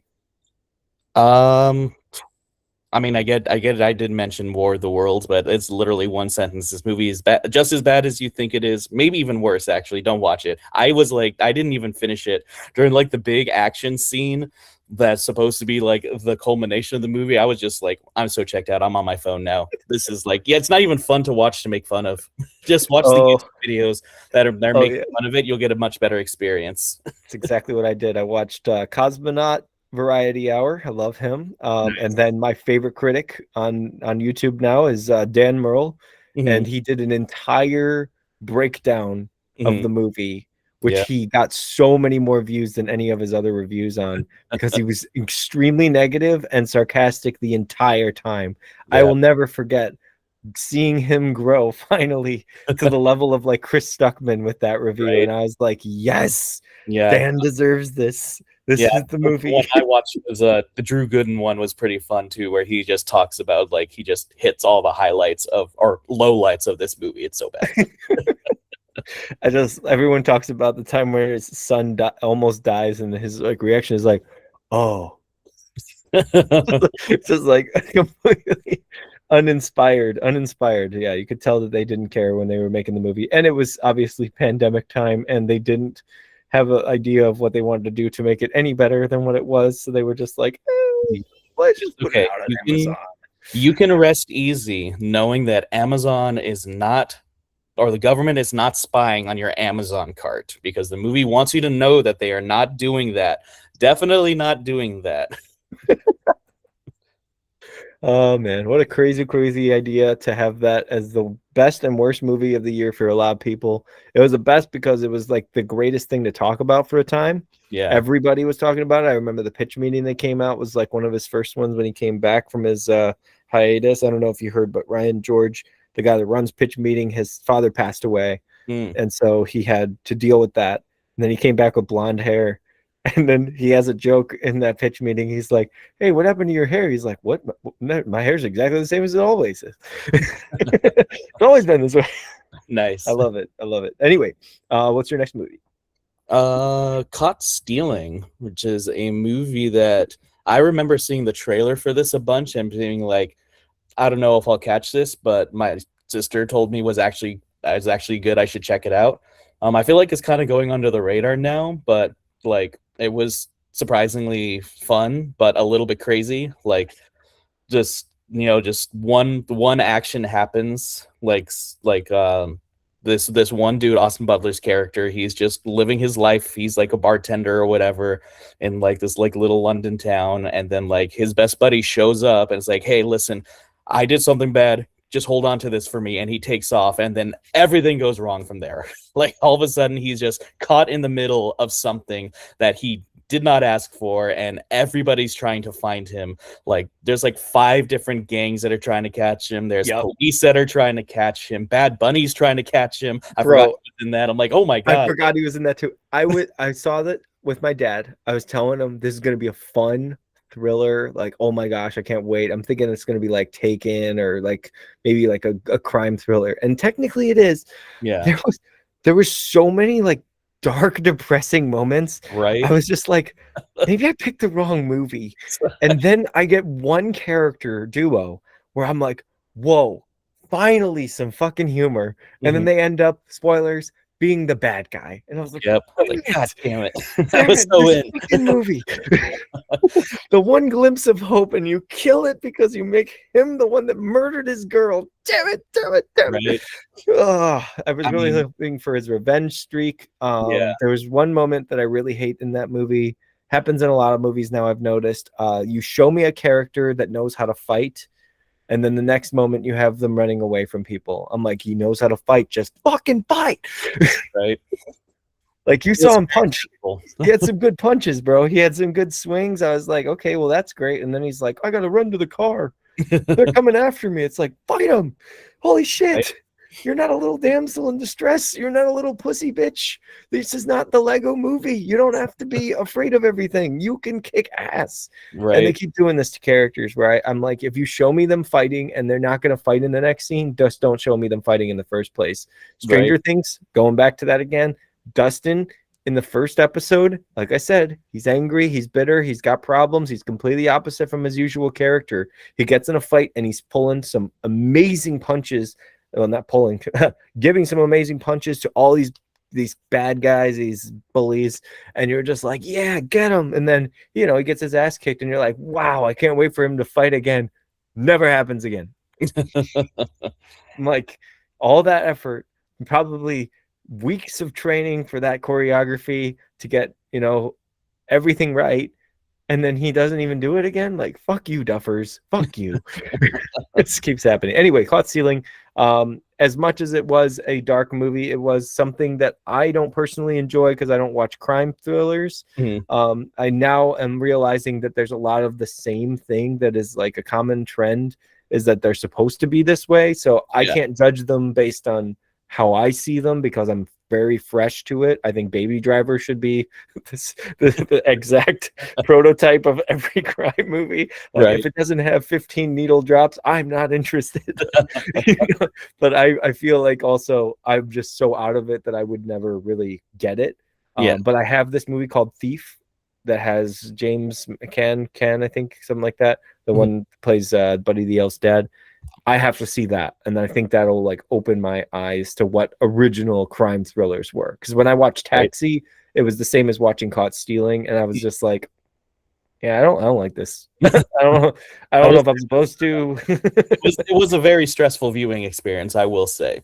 Like, as much as I did enjoy it, but like I would say, like, if it wasn't like, it was going for the emotion it wanted to, because like if it was failing at that, then I just would not care. I would not be interested in being invested. Like, clearly they got the reaction that they wanted out of me. But it was very funny because my sister put it on for me, and I was just sitting there like, all right, I'll check this out, whatever. And then she fell asleep, and I was just sitting there like, I have to see how this ends. I am so invested. I have to see this through. And like, obviously, like a little bit of a like knuckle like holding, like, oh my God, I got to see what's happening. I'm so stressed. And like just feeling so bad for Austin Butler's character, like, oh, this poor guy, he just did not want to get involved in any of this, like to the point where like when his best friend character, I think it was Matt Smith, played him, I'm like, I need to see this fucker die or pay some sort of consequence for this. And then when he actually does die, I'm like, damn it, that was kind of underwhelming. I wanted it to be crazier. But I was very he finally comes back in, and then you're like, oh great, he's gonna get his revenge on this guy, and he's like beating him up, and you feel bad for him at first. You're like, oh man, I'm so sorry, but at the same time you're like, no, he put him in that position, so it's not okay. Also, the kitty litter, fucking key, like, come on, bro. Like, that was the creativity. They're like, it's hidden in the apartment in a place you'll never find it. Kitty litter. Yes. Now every single crime person that's been doing that forever in real time, they're gonna be like, oh my gosh, I have to hide it somewhere else now. They know it's in the kitty litter. They know about the fake poop. No, the movie was very stressful, and seeing it in theaters, I can say, like, you're like watching it with your father, and you're just like, this is supposed to be a male bonding, like, you know, testosterone, and I'm just feeling horrible. Everything that's happening to the guy is like, he doesn't deserve this, and he doesn't deserve that, and why is he getting taken, and why can't he get a break, and oh my gosh, he's finally got a way out, and then it doesn't happen. It's like, oh my gosh, this poor guy, there's no escape for him. Should have been called No Escape, not Caught Stealing. Right. But that movie's already out. That There was you with go. Owen Wilson, out of all people. All right, what's your next movie, man? I think I have my last one, which was the Looney Tunes movie that I think technically came out before, but I think got a wide release last year, The Day the Earth Blew Up. Did you like it? I did. I had a lot of fun with it. It was exactly what I wanted. I'm like, oh yeah, that's right. I forgot. No Bugs, no Daffy?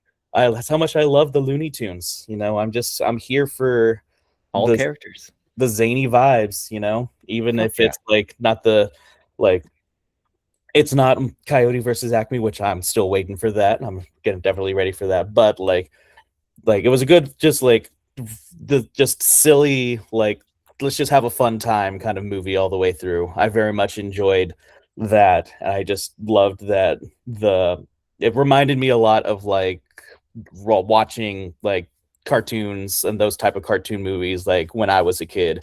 I'm like, oh yeah, we can have fun. That's right. Not everything needs to be so serious. We can have some fun with just Daffy Duck just being just an agent of chaos and putting him with Porky Pig, who is quite the opposite, and seeing where that dynamic takes us was quite fun. And I Was had Bugs in it? no, not at all. It was just them two. They were just the two characters. Yeah.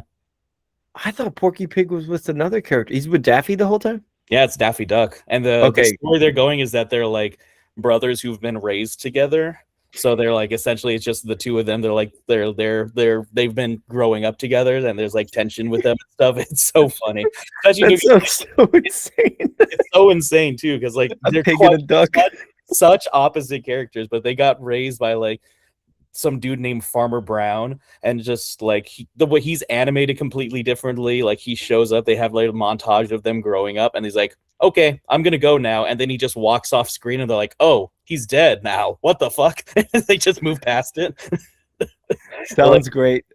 Sounds great. I personally, I did not know that it was actually happening. Like, it came out in 2024 and that I missed it. And so I was like, oh shit, I have to find it on DVD. And then there it was on DVD because it didn't last so long in theaters. Yeah. And so I was like, should I pick it up? And I was listening to critics and I was like, I mean, it sounds fun, but this like, is that a necessity, or should I wait till I have kids to watch it with them? Is that like something I need to see? And I'm glad I missed it, just because I know Dogman is like the king of kings right now in my kids' version of animation. Yeah. But I do want to see it now because you said that it's with Daffy. I didn't know Daffy was in it. I saw Porky Pig on the front, and I don't know what I thought was the other character. Maybe I thought Tweety or something, or Sylvester. But I was like, I don't know if I have an interest because it's not Bugs. I love Bugs. He's obviously, you know, the main guy you think of when you think of Looney Tunes. Yeah. But that sounds like a hilarious concept. And yeah. And it's about is it anything close to The Day the Earth Stood Still? Did they do any parody of that, or did they just do that because the stupid title would make people click it? I actually don't know because I haven't seen that one, but okay. there is an overarching plot with like an alien invasion kind of thing. So okay, then yes, that's exactly that, because that was Keanu Reeves in an so alien invasion movie. with its own Looney Tunes twist on it, I will say. Well, that sounds fun. I would probably enjoy that. I probably will have to check that out now. Is it streaming anywhere? It's on HBO Max. Oh, okay. We have that. Well, for now, we don't know. We don't know how long anything's gonna last anymore. Yeah, that's the world we live in, isn't it? It is indeed. Alrighty. So that was your whole list. Thank you for your contribution. Sorry for everybody that has to go through mine here. I'll try to make these quick and easy. Quick thoughts when it comes to each of these movies. We want to drop was the last one that we talked about. I saw The Accountant 2 with John Berthal and Ben Affleck. Was it John Berthal? Mm-hmm. No. Yeah, I think so. I saw The Accountant 1 because I was told to from my dad. He said it was really good. So I watched The Accountant 1 just so I can get ready for The Accountant 2. I like The Accountant 2 more, but I also find it funnier. And I think the reason is because I don't think they take autism seriously at all. The first movie was hinting at things, and like they were like, here's how you would cope with things, and it's like, oh, that's kind of correct, and that's okay. But this one, they're like, nah, fuck it. He's just an assassin, and we're bad people, and we do bad things, and we fight a lot, and they don't even talk about the love interest that was in the first one, who is like a huge character, like a huge character. She's the main reason that like he changes his ways, and like it's all about her. And then this one, they're like completely gone. Like it's like she never existed. I'm like, well, what was the point? What was the point of making this movie? I don't understand. Guess to show John Berthal before he could be the Punisher. Woohoo! Right. C plus for the amount of fun you can have. It is a funnier movie. It has got a pretty good action. It's not bad at all. Next one we already discussed, Thunderbolts. The New Avengers. Da, da, da, da. But yeah, no, I really loved that twist. I like every single character except for the character that we're all supposed to hate, and I really, really enjoy the message of that movie. We've already discussed it in ad nauseum, so we won't have to move into that. But I got to go into one of the best horror franchises that blew my fucking mind last year. That was Final Destination. Bloodlines came out of the woodwork. An absolute train wreck of a franchise. They've had ups and downs all across the board. You can say that this was a log truck experience when it came to their fourth movie. A lot of people hated that one. The fifth one was like a retcon, but also connected to the first one. So it was like, okay, that's cool, you're done. And then this movie comes out and like no hope, no hype around it. It's just like a really weird scene with a guy who has a piercing in his nose getting stuck on a fan. And you're just like, ooh, that looks terrifying. I don't know if I want to watch that. And this movie is fucking awesome. It is so fun. One of the best horror movies of the year, one of the best thrillers of the year, one of the best suspense movies of the year, has one of the funniest jokes in the entire franchise about knowing things before they happen. And the moment that she's talking about it, he's like, yeah, that's gonna happen. Then you're gonna have this happen and this happen.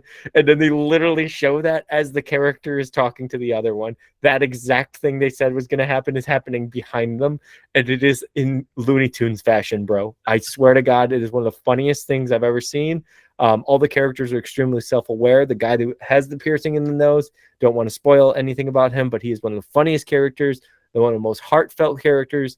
And all these characters, like, you don't want them to die. Like, you just love watching them. They're so fun. They have a connection to all the other movies.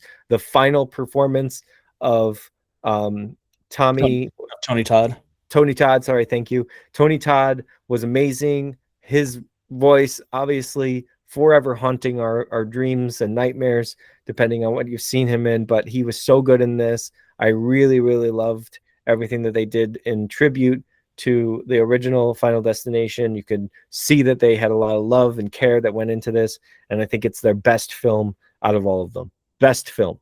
Even better than the first, even better than the third, even better than the second. I like the second more than the third, by the way, and better than the fifth. I think it's better. Fourth one, I know a lot of people hate it. I think the kills are so fun and the ridiculous plot is so fun that I'll just let shit slide in that movie, even though it's completely ridiculous. Anyway, next movie I saw was Mission Impossible: The Final Reckoning. It's not The Final Reckoning. It's not over. They have another one because money happens, and they made a shitload of it.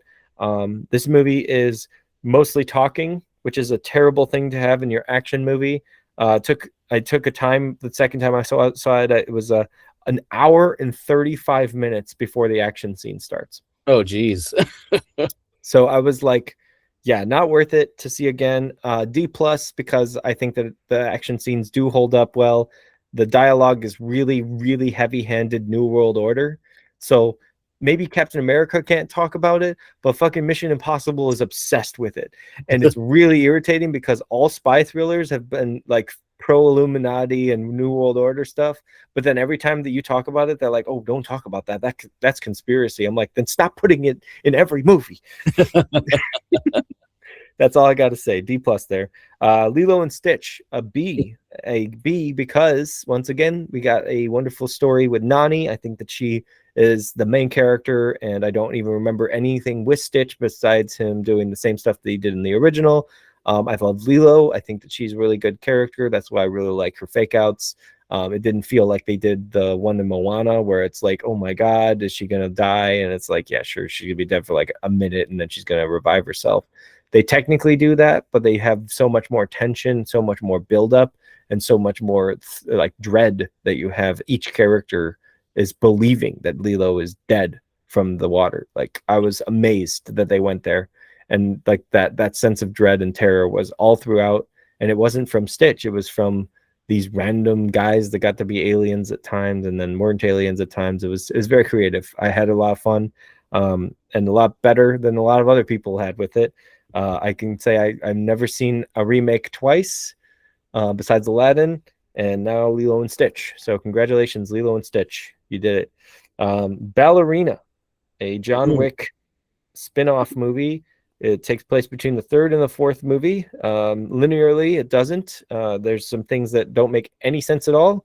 Don't question it. It's supposed to be a ridiculous action movie in an action franchise.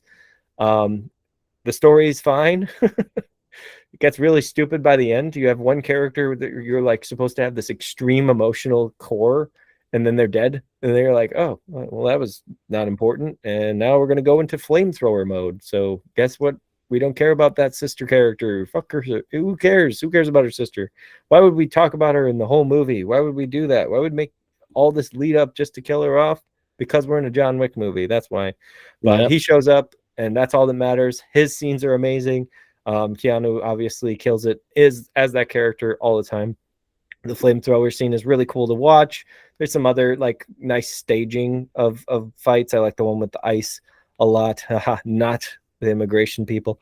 And I really think that like Ana de Armas, as much as she has bad decisions when it comes to dating, especially Tom Cruise, I could say that she does not have bad decisions when it comes to taking acting roles. I think that she did great in Knives Out. I really liked her here. I think she had great acting when it comes to action scenes. And I think her seriousness of her character was really good. They start the movie really, really dark, and they kind of hint at it at times, but the rest of the time you're having a pretty good time just watching a girl kick ass. Nice. That one was a C+. I'll probably drop it to a C in the future. Materialists is a A24. Was supposed to be romance movie, but once again, these fucking assholes in Hollywood don't like to tell you what movie you're about to watch. They did the same thing with Caught Stealing, by the way. They made it seem like it was a comedy because they show that one scene where everyone's sitting around the dinner table like, eat the food, otherwise you're going to hurt her feelings. Oh, And yeah. you're like, oh, that's funny. Ha, ha, ha. You go to the movie and it's not funny at all. Nope. Materialists played it off. Oh, well, a little love triangle. A girl who's been living in her own way the whole time and no man can change her. Pedro Pascal is in this movie. He is amazing. I fell in love with him. Allison and I were watching, and I was just like, yeah, I see what you see now. I get it. Oh my gosh, he is so charming. And the other gentleman, you guys might know him as Captain fucking America, Chris Evans. He's good too. But this movie does one real big sin that I think would never happen in any other feminist propaganda film. They gloss over actual sexual assault.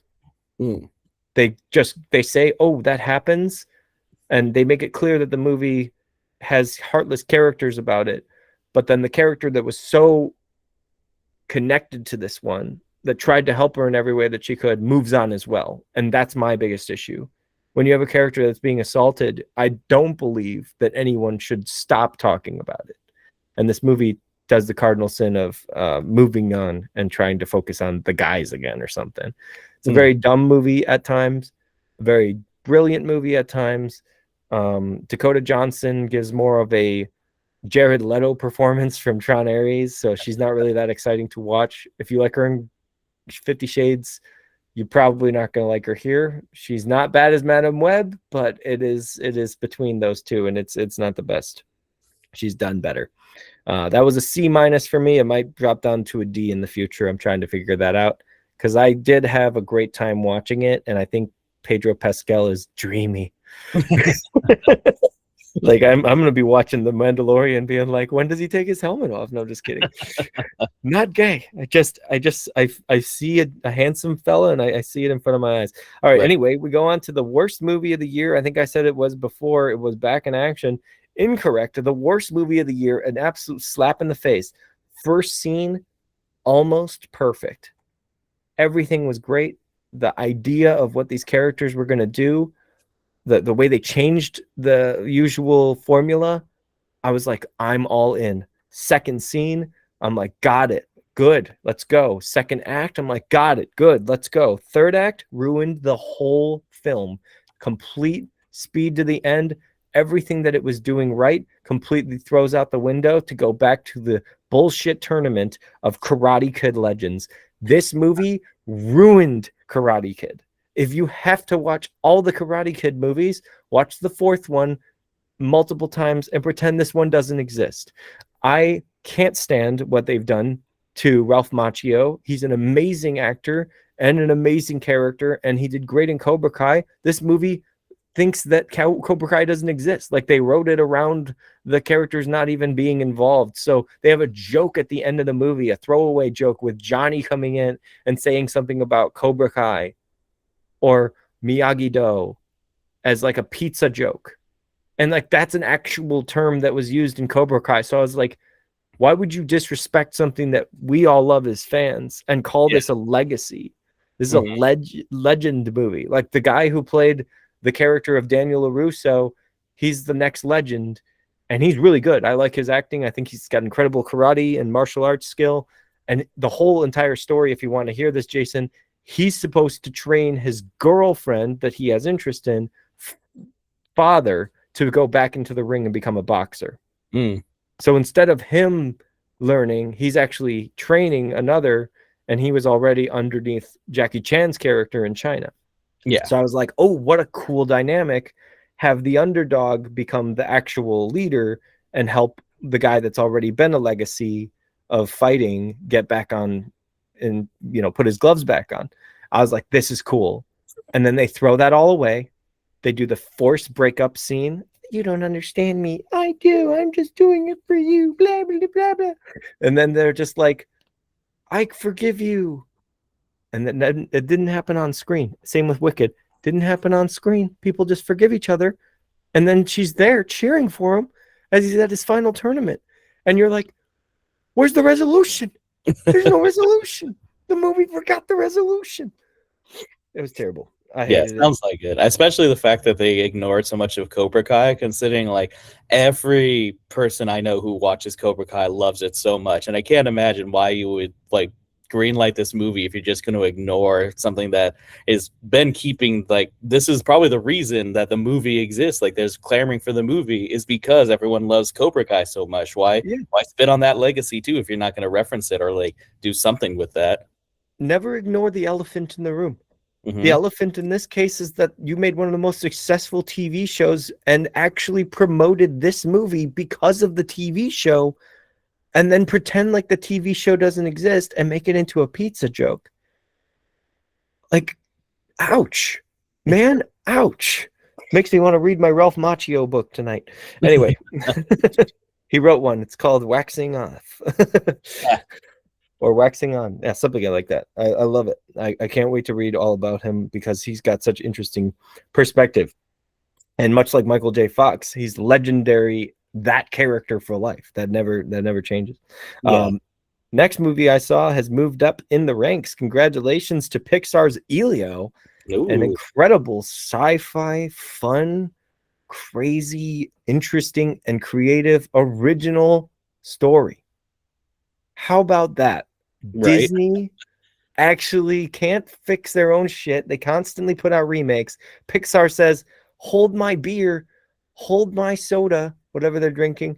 I got this. Let me show you how it's done.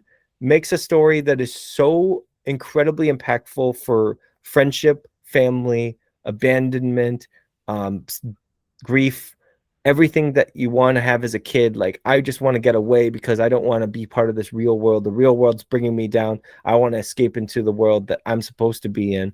And this kid just wants to be abducted. And the way that that abduction goes, the way that he meets these new characters, and the way that he ends up becoming smarter than some of the smartest characters in the galaxy, I loved it. Seeing it on the second time, I had a flaw that I saw in the first one where they're like returning to the planet, and I was like, why would they go back? They just got back to Earth. Why would they do that?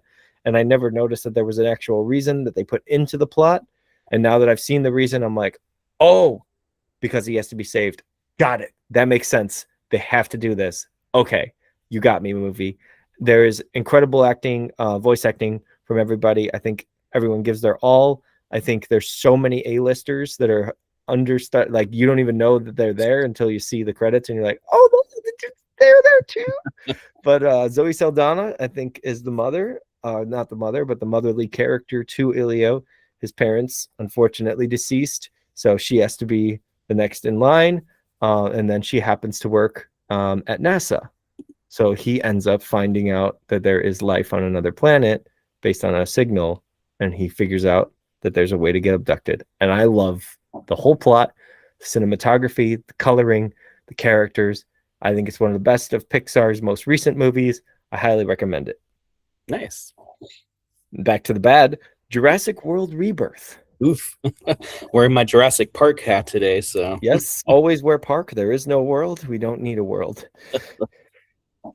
Maybe you can do, what was the second one called? Lost World? That's the only world that we need. Right. Lost World, it can be a thing. Jurassic World Rebirth decides to do one of the worst things you can do.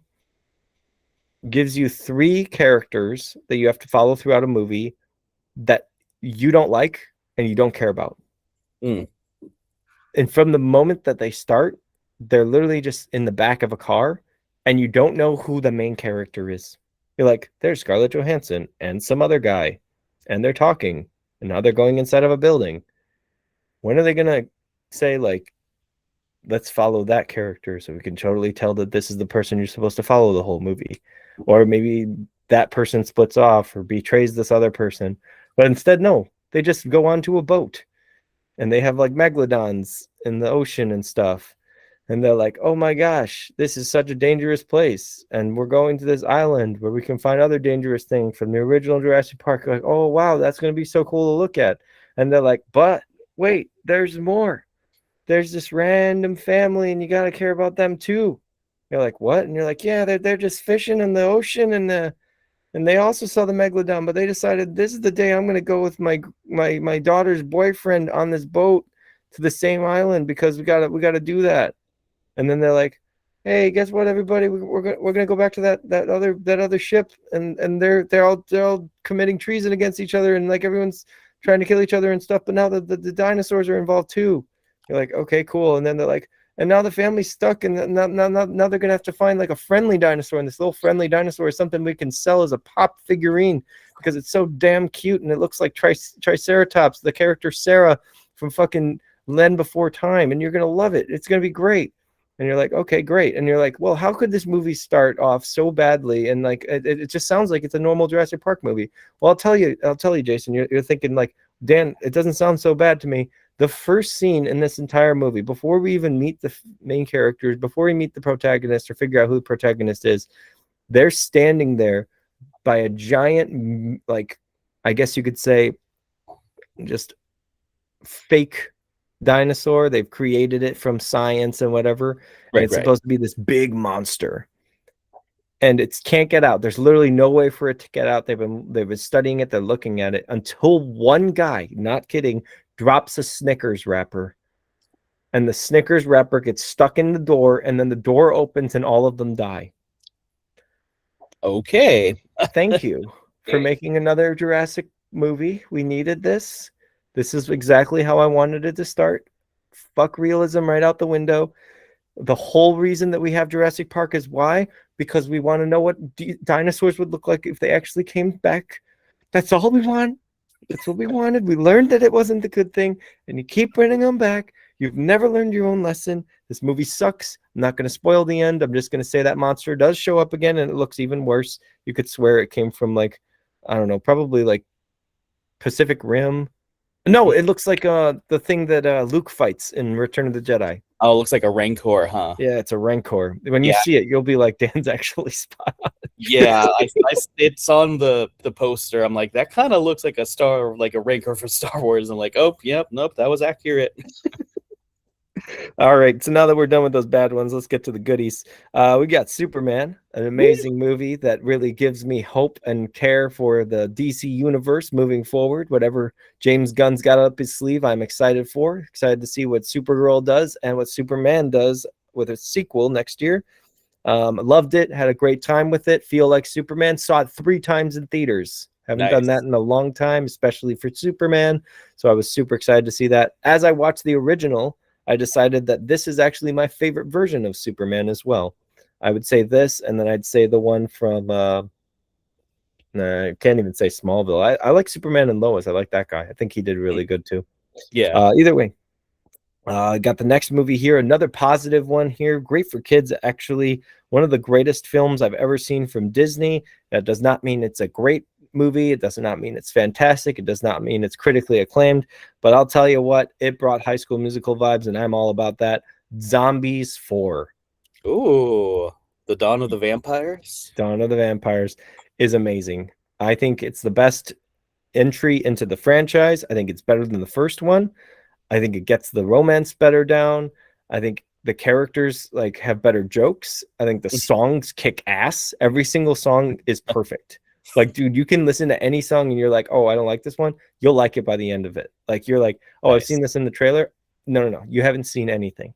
You got to watch the whole thing. And if you like musicals like I do, you're going to have a blast. It is such a good movie. Yeah, this is a franchise that I think I'm on the cusp of getting into because my daughter has watched the first first one and I think the third one a couple of times. I haven't seen all of the first one, but I've seen most of it. So I was like, okay, this is probably going to be her new thing. So this one will probably I'll probably end up watching them all at some Yeah, point. zombies and descendants. Yeah, they very much feel like very much in the same vein. I mean, I think they have like a live show that they do where they combine the two, so that makes sense. Yep. And they brought both of the love interests, Malachi Barton and the young lady, I cannot remember her name right now, Freya Sky. She is incredible. She is the next Gabriella. That's the next Troy right there. Like they're getting close to of age. She's like 16, I think now. He's like turning 18 or 19. So they're waiting for her to be legal. And then I think they're going to make them the power couple for Disney. And these voices that you're going to hear from them and their chemistry and the dancing that they get to do, the song that they did together, dream come true. Literally my number one most played song of 2025. Fun fact. Nice. Yes, I was obsessed with it.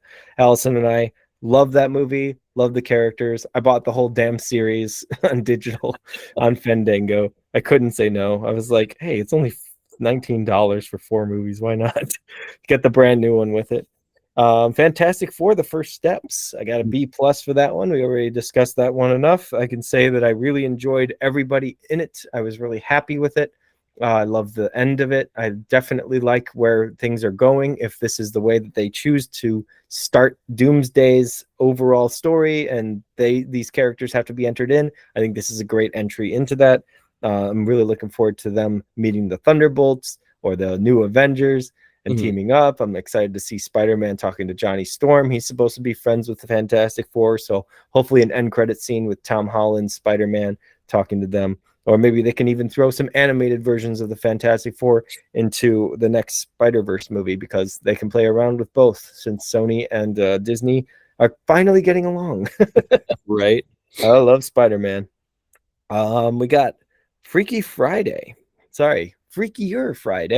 That came out as a Disney exclusive. I think it was Disney Plus, but I actually saw it in theaters.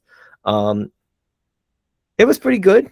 There's some dumb stuff in it, and there's a whole lot of great acting from Jamie Lee Curtis. So whatever you're watching, you got to know you're not watching the character she's supposed to be playing. You're just watching Jamie Lee Curtis. Like there's no way to be like, oh yeah, she's totally playing this character that they chose for this movie. No. She's just hamming it up for the screen, and she's so good at it. Lindsay Lohan returning and looking great as she's been like very out of it for the last 10 20 years.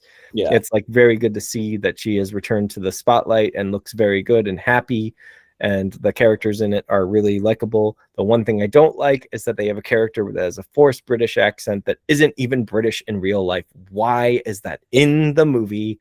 Such a stupid thing, but they do give her a little bit more like a heart to it. And then the girl from SNL, she took me out of it because she was the one that had them do the fortune cookie thing. And I was like, oh man, not her, because she's from the Lonely Island video with the Osama bin Laden shit.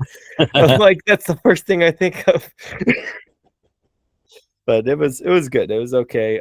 C+ for that one. I think it got the feeling right, but it wasn't as good as the first one. First one is still one of my favorite like DComs / like adult Disney comedies. I think that one is so funny still.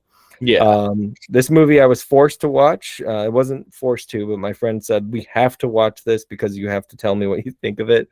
I was like, got it. The Alto Knights.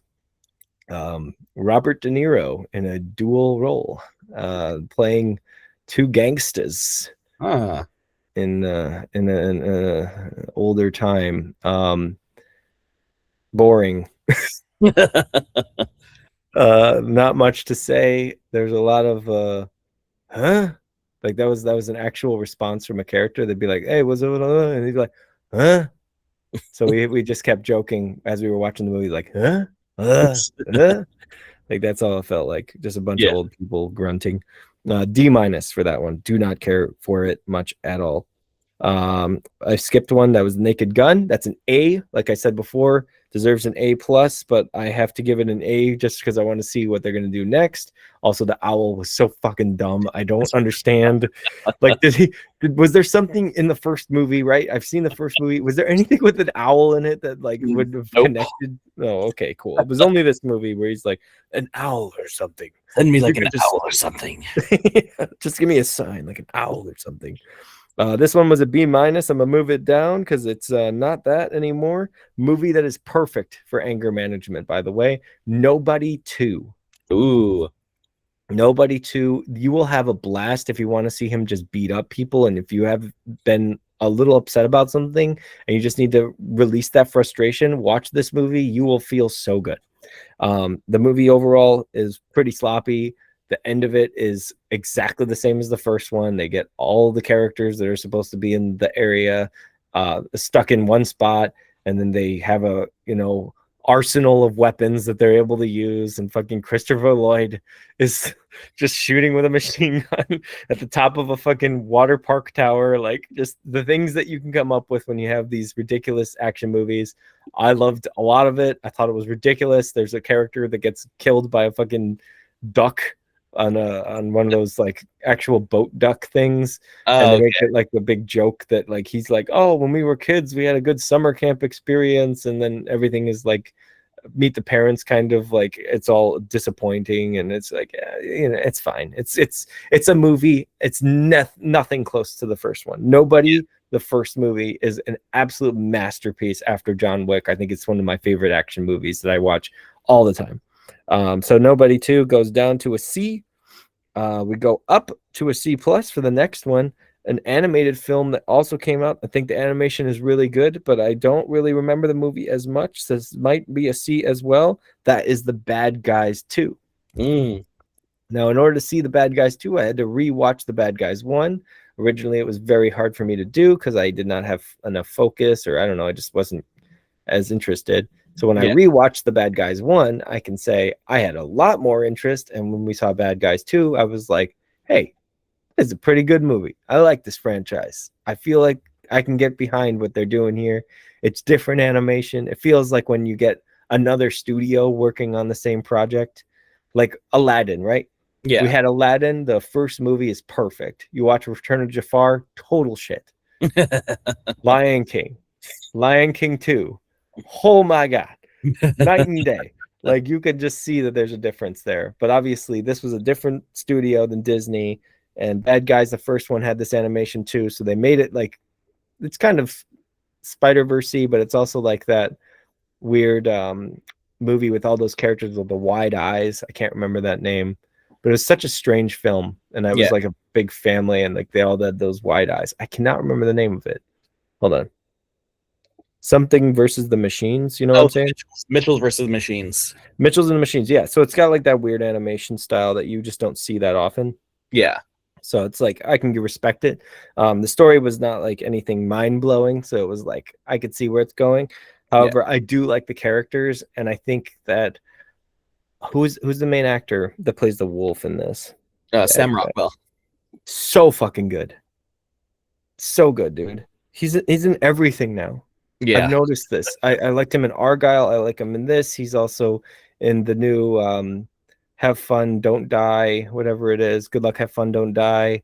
He's in another movie too that came out recently. It's like he's just everywhere.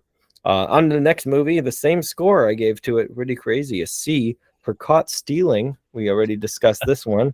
Right. Great film. Everyone loves it. Not a disappointing moment at all. It was just so happy and fun and friendly.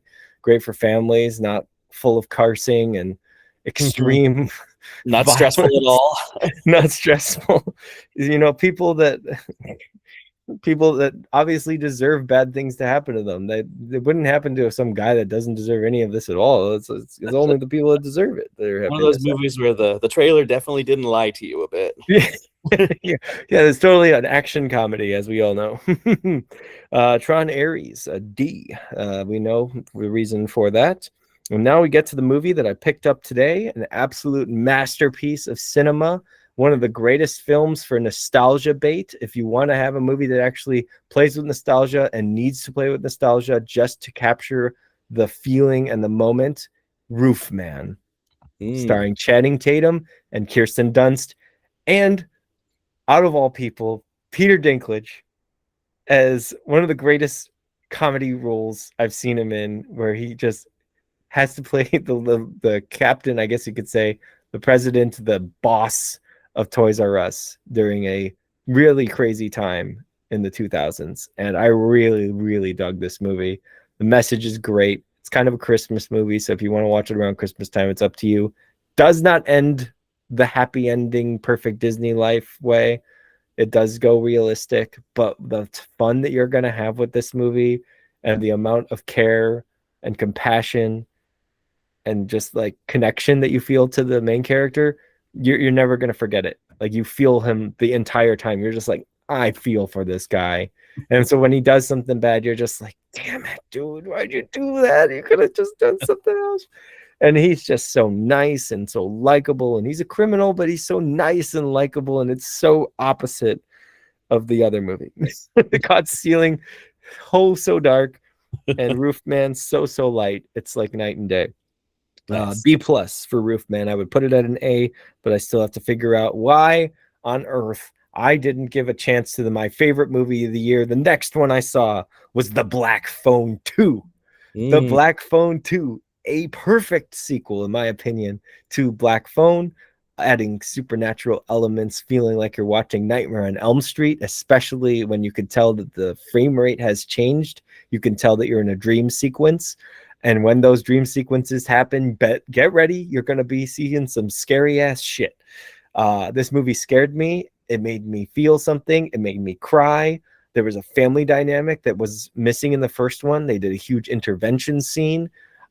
Everyone gives their all. I think that this is the best of the grabber, played by the incredible, what's his name? Ethan Hawke. I was going to say Dustin Hoffman. Ethan Hawke. Ethan Hawke is the best, dude. I swear to God, like, I can't wait. If they make a third one, which I hope they don't because they ended it perfectly here, I'm down to see it again. Like, I love this movie. I love the franchise, and there's only 2 in it. Perfect 1-2 punch if you want to see what modern horror is doing. It's small scale, but also this one plays a lot more in a very big winter setting. And I really, really dug what they did with it and made it interesting enough to be like, oh, wow, I didn't connect that part connected to that part. And I love the ending of this movie. It is so heartfelt. It is so sweet and so opposite of the first one.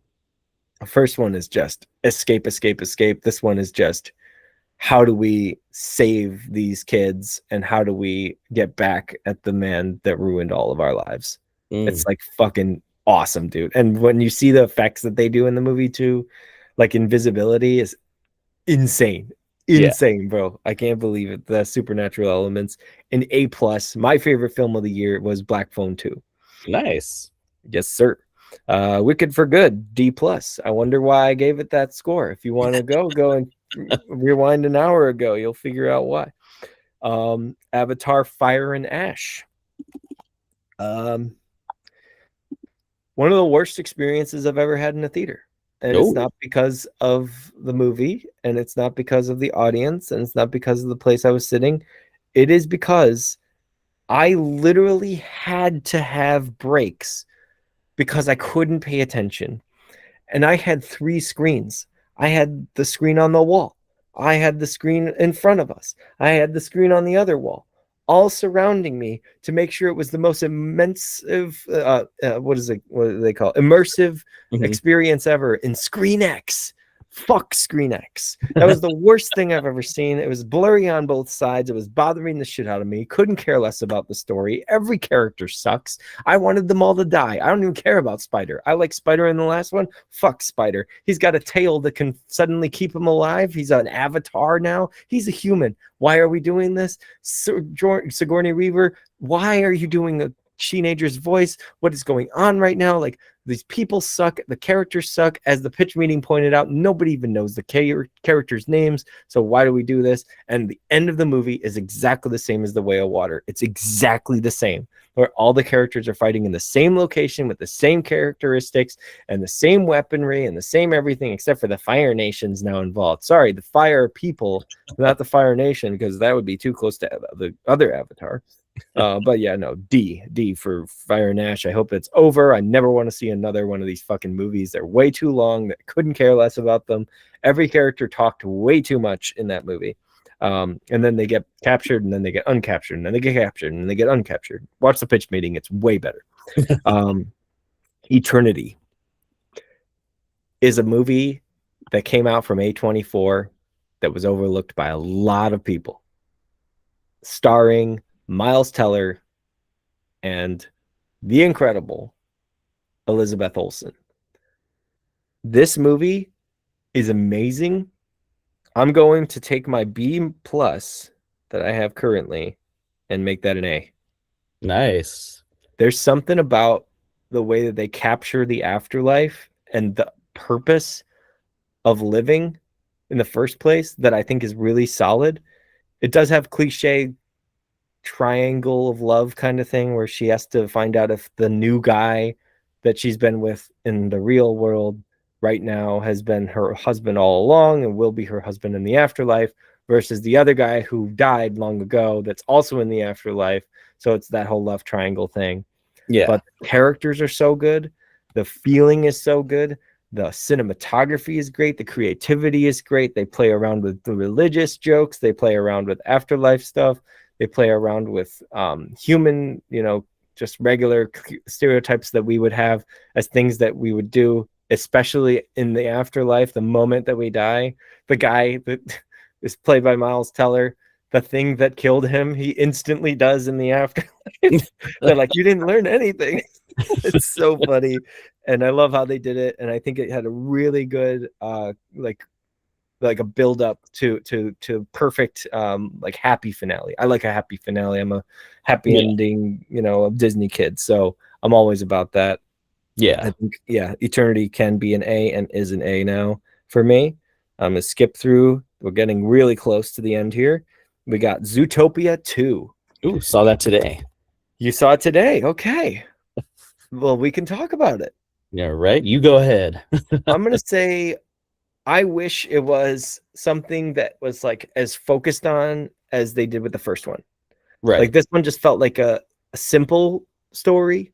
It didn't really feel like it was full of depth and like questioning and like, mature themes. Like the first one is very close to drug trade, and it's very close to actual stereotypical racism and, what's the word with a P that I cannot think of right now? Prejudice. I was gonna say plagiarism. Prejudice. Yes, I was all about the first one, like showing me all these things, and the first one when I watched it, I was like, whoa, this makes me feel really awful, because like when you watch a kids movie, you always are like, let's ignore those things that are really happening. And in that movie, it's just like blatantly in front of your face. Like, here's a predator. Here's how predators are seen. Here's everything. And in this movie, it's like they just chuck all that out for, simple and easy. Hey, I've seen that movie joke. And you're gonna do this for me, and now I'm gonna do this for you, and we're gonna be best friends, but we're not getting along. And then suddenly you're gonna be sidelined for like the whole movie, and I'm gonna go on my own bunny trail and do whatever I have to do because I apparently don't need you because strong, independent woman is back in style. I was really upset with Nick Wilde being her like lapdog for the whole movie.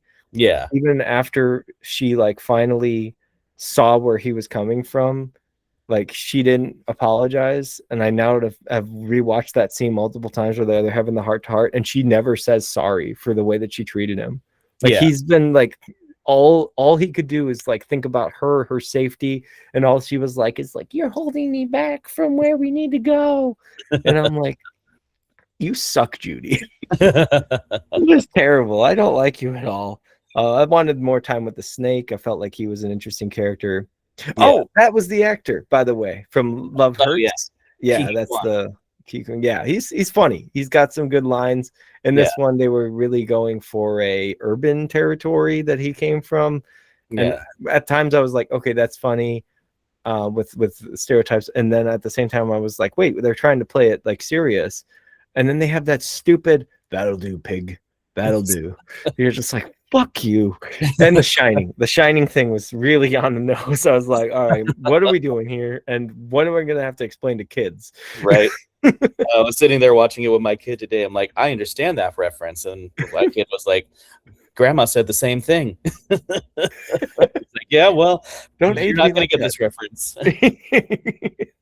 Yeah, the Shining one, oh man, it was too much of the good stuff that you got. It's like they took notes from us and our commentary on the first one. They're like, oh, you like when we mention other movie? We mention other movie every 5 minutes, every 5 seconds, every millisecond. Like, it's just, oh my gosh, it was overdone. And Yeah. yeah, the story I felt like didn't matter by the end of everything. I was just like, oh, are you telling me that you didn't see that totally coming, that he was gonna switch sides? Like, he's watching you guys like constantly like give in to everything he's saying, and then he just turns on you. Whoa, I'm so shocked that he would turn on you like that. That's so wild.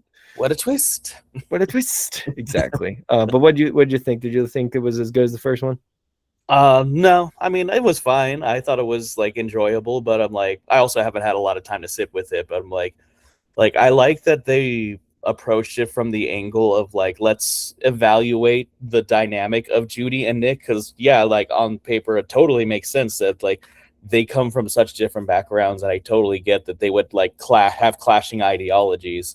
But yeah, no, I kind of have the same thoughts that you do about like Nick Wilde. I'm like, no, yeah, like Judy's kind of not a great partner in this, and like they spend a lot of time with the movie showing how pretty flawed she is in this. Like, you know, like she's very much just like do things her way, and kind of just like, I'm just gonna just dive in, like I will just figure this out, and like she doesn't really know how to work with a partner.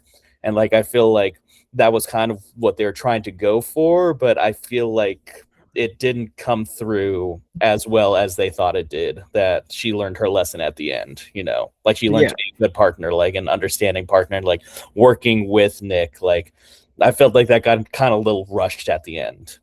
It did.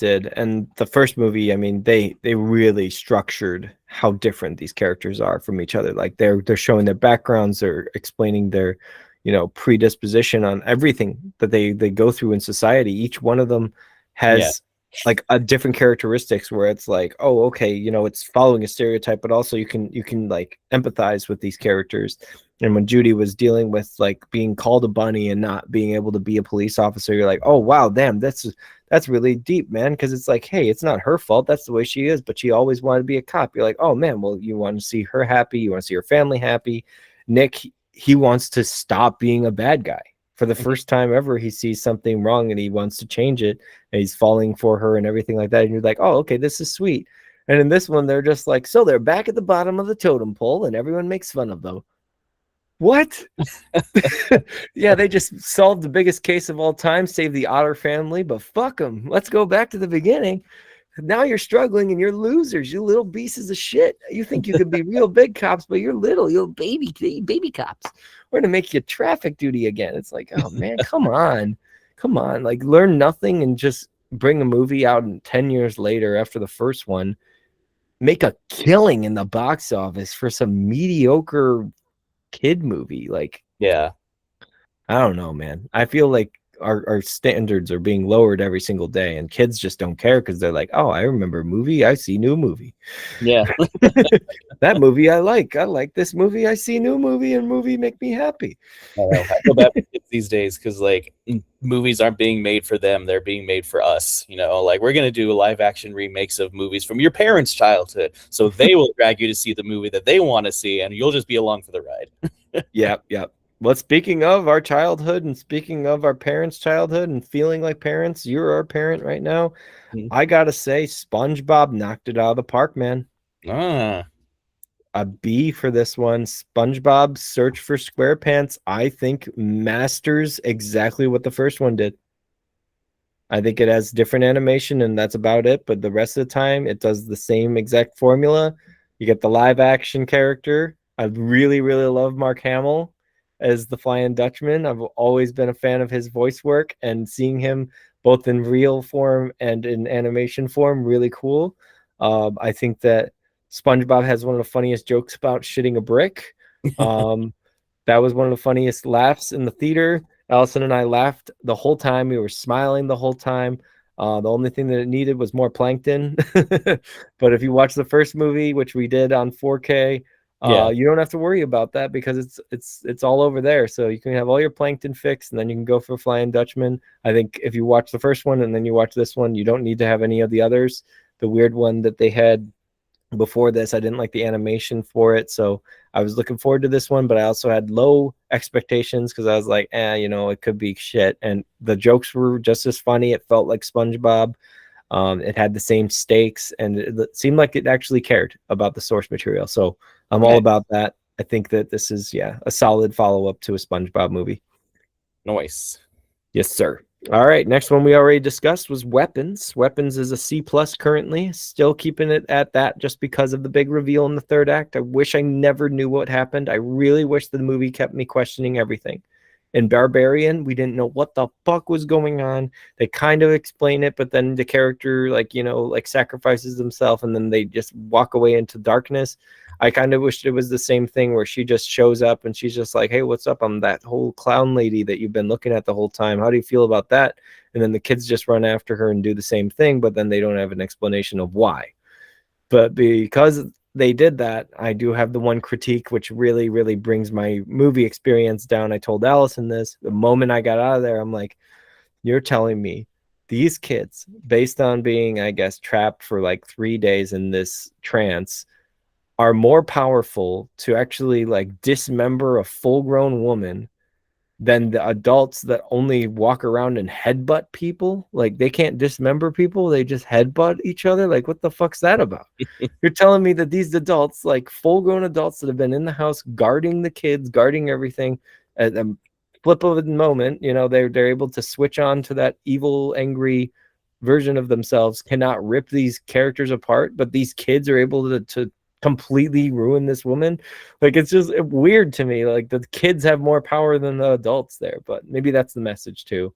Also, the fuck with the AR clock above the house that Josh Brolin walks into and then sees the clown lady in the fucking bed and his son, daughter, whatever it was that he was looking for, and she's just like, I was like, oh my gosh, this movie is fucking nuts. That is like the weirdest shit. But then his reaction was so funny. Oh fuck. That was one of my favorites. But before that, obviously, it's just like, what are you Columbine? Like, what are you alluding to? Why is there a giant gun just floating above with a fucking alarm clock on it? I don't understand. Movie makes sense. Anyway, K-pop Demon Hunters, we already talked about that one. Sinners, we're all good there. I got a B- currently for that one. I'm going to keep it at that for now, but I think that the cinematography is what's something that people should focus on. I think that it is its own thing. It feels like its own thing the whole time. There's so much personality behind it, and I think that if they wanted to do a sequel or prequel to it, I think I'd watch it. Wake Up Dead Man, B, no question, might be a B plus, moving up the ranks. And the final movie that I just saw last week or 2 weeks ago is F1. Oh, nice. Yes. And I was like, whoa, my gosh, everyone's been talking about this, an absolute killer in the box office. Everyone's going to be so happy that I saw this movie, and I thought it was okay.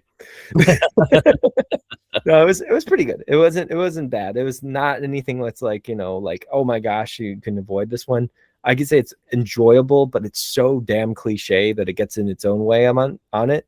Yeah. And so when you get to the end of it, you're just like, of course, yeah, of course. I think he wins the race. Of course. Who would have thought that would happen? I don't know. He's holding himself back the whole time, and then suddenly he decides to become the hero because the other guy can't race. Oh boy. You know what? I feel tension in a racing movie. I actually want to feel something for the character behind the wheel. And this movie, they kind of did that at times, so I was okay with that. But the best movie that's done this, out of all things, I think there's two of them that are from kids' time. One of them was Herbie Fully Loaded. I felt like we had a lot of character development with Lindsay Lohan's character connection to Herbie. I was like, that was good. Yeah. But when it comes to the old stuff, Frankie Muniz in that Soapbox Derby one, the Disney original. I think it's something Lane. Hold on, let me find it. Right. Frankie Muniz. Miracle in Lane 2. Miracle in Lane 2. That movie had more stakes than any of these modern racing movies do. I think Ford v Ferrari has one of the greatest third acts, but I also know how it's always going to turn out is going to be like, oh, well, you've been on the hero side, so the hero's going to win the race. Yippee-dee-dee-doo. But in the Soapbox Derby one, he's fucking blacking out, and he's a kid, man. Yeah. He has no control over his disability. He's learning about himself. He's putting himself at risk, and this race is everything for him. I'm like, why do I care more about that old ass movie than any of these new racing movies? And I figured it out. It's because all those ones that are big budget care less about that internal struggle and care more about the actual racing. So if the racing looks cool and sounds cool and the visuals are cool, then they're cool with it. And most people talk about how cool it is when they get out of the theater. But for me, I'm always thinking about that one race with Frankie Muniz where he's blacked out and cannot control his vehicle. Yeah. And it's just a fucking wooden car. But it's so impressive to me that it always impacted me as a kid. Also, that movie made me believe that they bring video game systems to hospitals. Thanks, Disney, for ruining my life. There are no video game systems in hospitals. Had a PlayStation in there. I was like, I can play Spyro if I go to the hospital. Anyway, this was an amazing chat. Guys, I really hope that you guys enjoyed our reviews of all of the movies of 2025 that we were able to see. Jason, I really appreciate you for being here. This was a really, really fun time. As always, we've had a long, long conversation, and that's okay because we haven't chatted in a while. Right. We got to get everything off our chest when it came to both of these opinions that we have for these movies, and I always appreciate it. Of course, I'm so glad to be here. Thank you so much for having me. Give me a chance to talk about all these crazy things that we saw last year. Plenty of crazy ones this year too. I'm excited to talk about a lot of horror. I did not know that I was going to get into modern horror this year, but apparently I have been on a streak because I did Send Help, Scream 7, and I'm about to do, what was the new one that just came out? Hold on. No, I'm seeing Project Hail Mary. I know that. What was the one I just saw? Holy shit. That's how bad my memory is, bro. I'm getting old. Happens to the best of us. Oh, Ready or Not 2. Oh, yeah. That one just came out, yeah. So I've seen all three. Nice. I never see horror movies in theaters, and this year I'm changing it, I guess, man. I'm really happy about it, too, because I think that this could be good. And I will have to see 28 Years Later and then The Bone Temple, because that's also in line with it. Yeah. All right. Either way, guys, as always, we appreciate you. Jason's links are in the description right down below. Make sure to check out his music. Check out the podcast MediaDrome if you guys enjoy the movie chat that we had here. Oh, he's rocking the shirt. Show the shirt. I am rocking the MediaDrome shirt today. Fuck yeah. And so you guys can support him, support his group of amazing movie lovers as well. My Movie Man Dan channel is going to finally do something. I promise you guys, I got great plans with tier lists that are going to take place on Media Man Dan and Movie Man Dan, just trying to figure out which one's going to go first. I'm pretty sure that one of them is going to go to the worst reveals in Scream. That's what I want to say. The worst reveals in Scream. I know there's plenty of other videos that are like, oh, who's the best ghost face? No, it's the worst reveals in Scream because people have got to stop talking about number 7 and we got to dig back into 6. Fuck that movie. All right, guys. Thanks again for watching. I hope you have an amazing night. I hope you have an amazing time with movies this year. And please, please, please leave a like on this video. If you've made it all the way to this point, leave a comment down below if you disagree or agree with us, and have an amazing day and stay safe out there. Peace.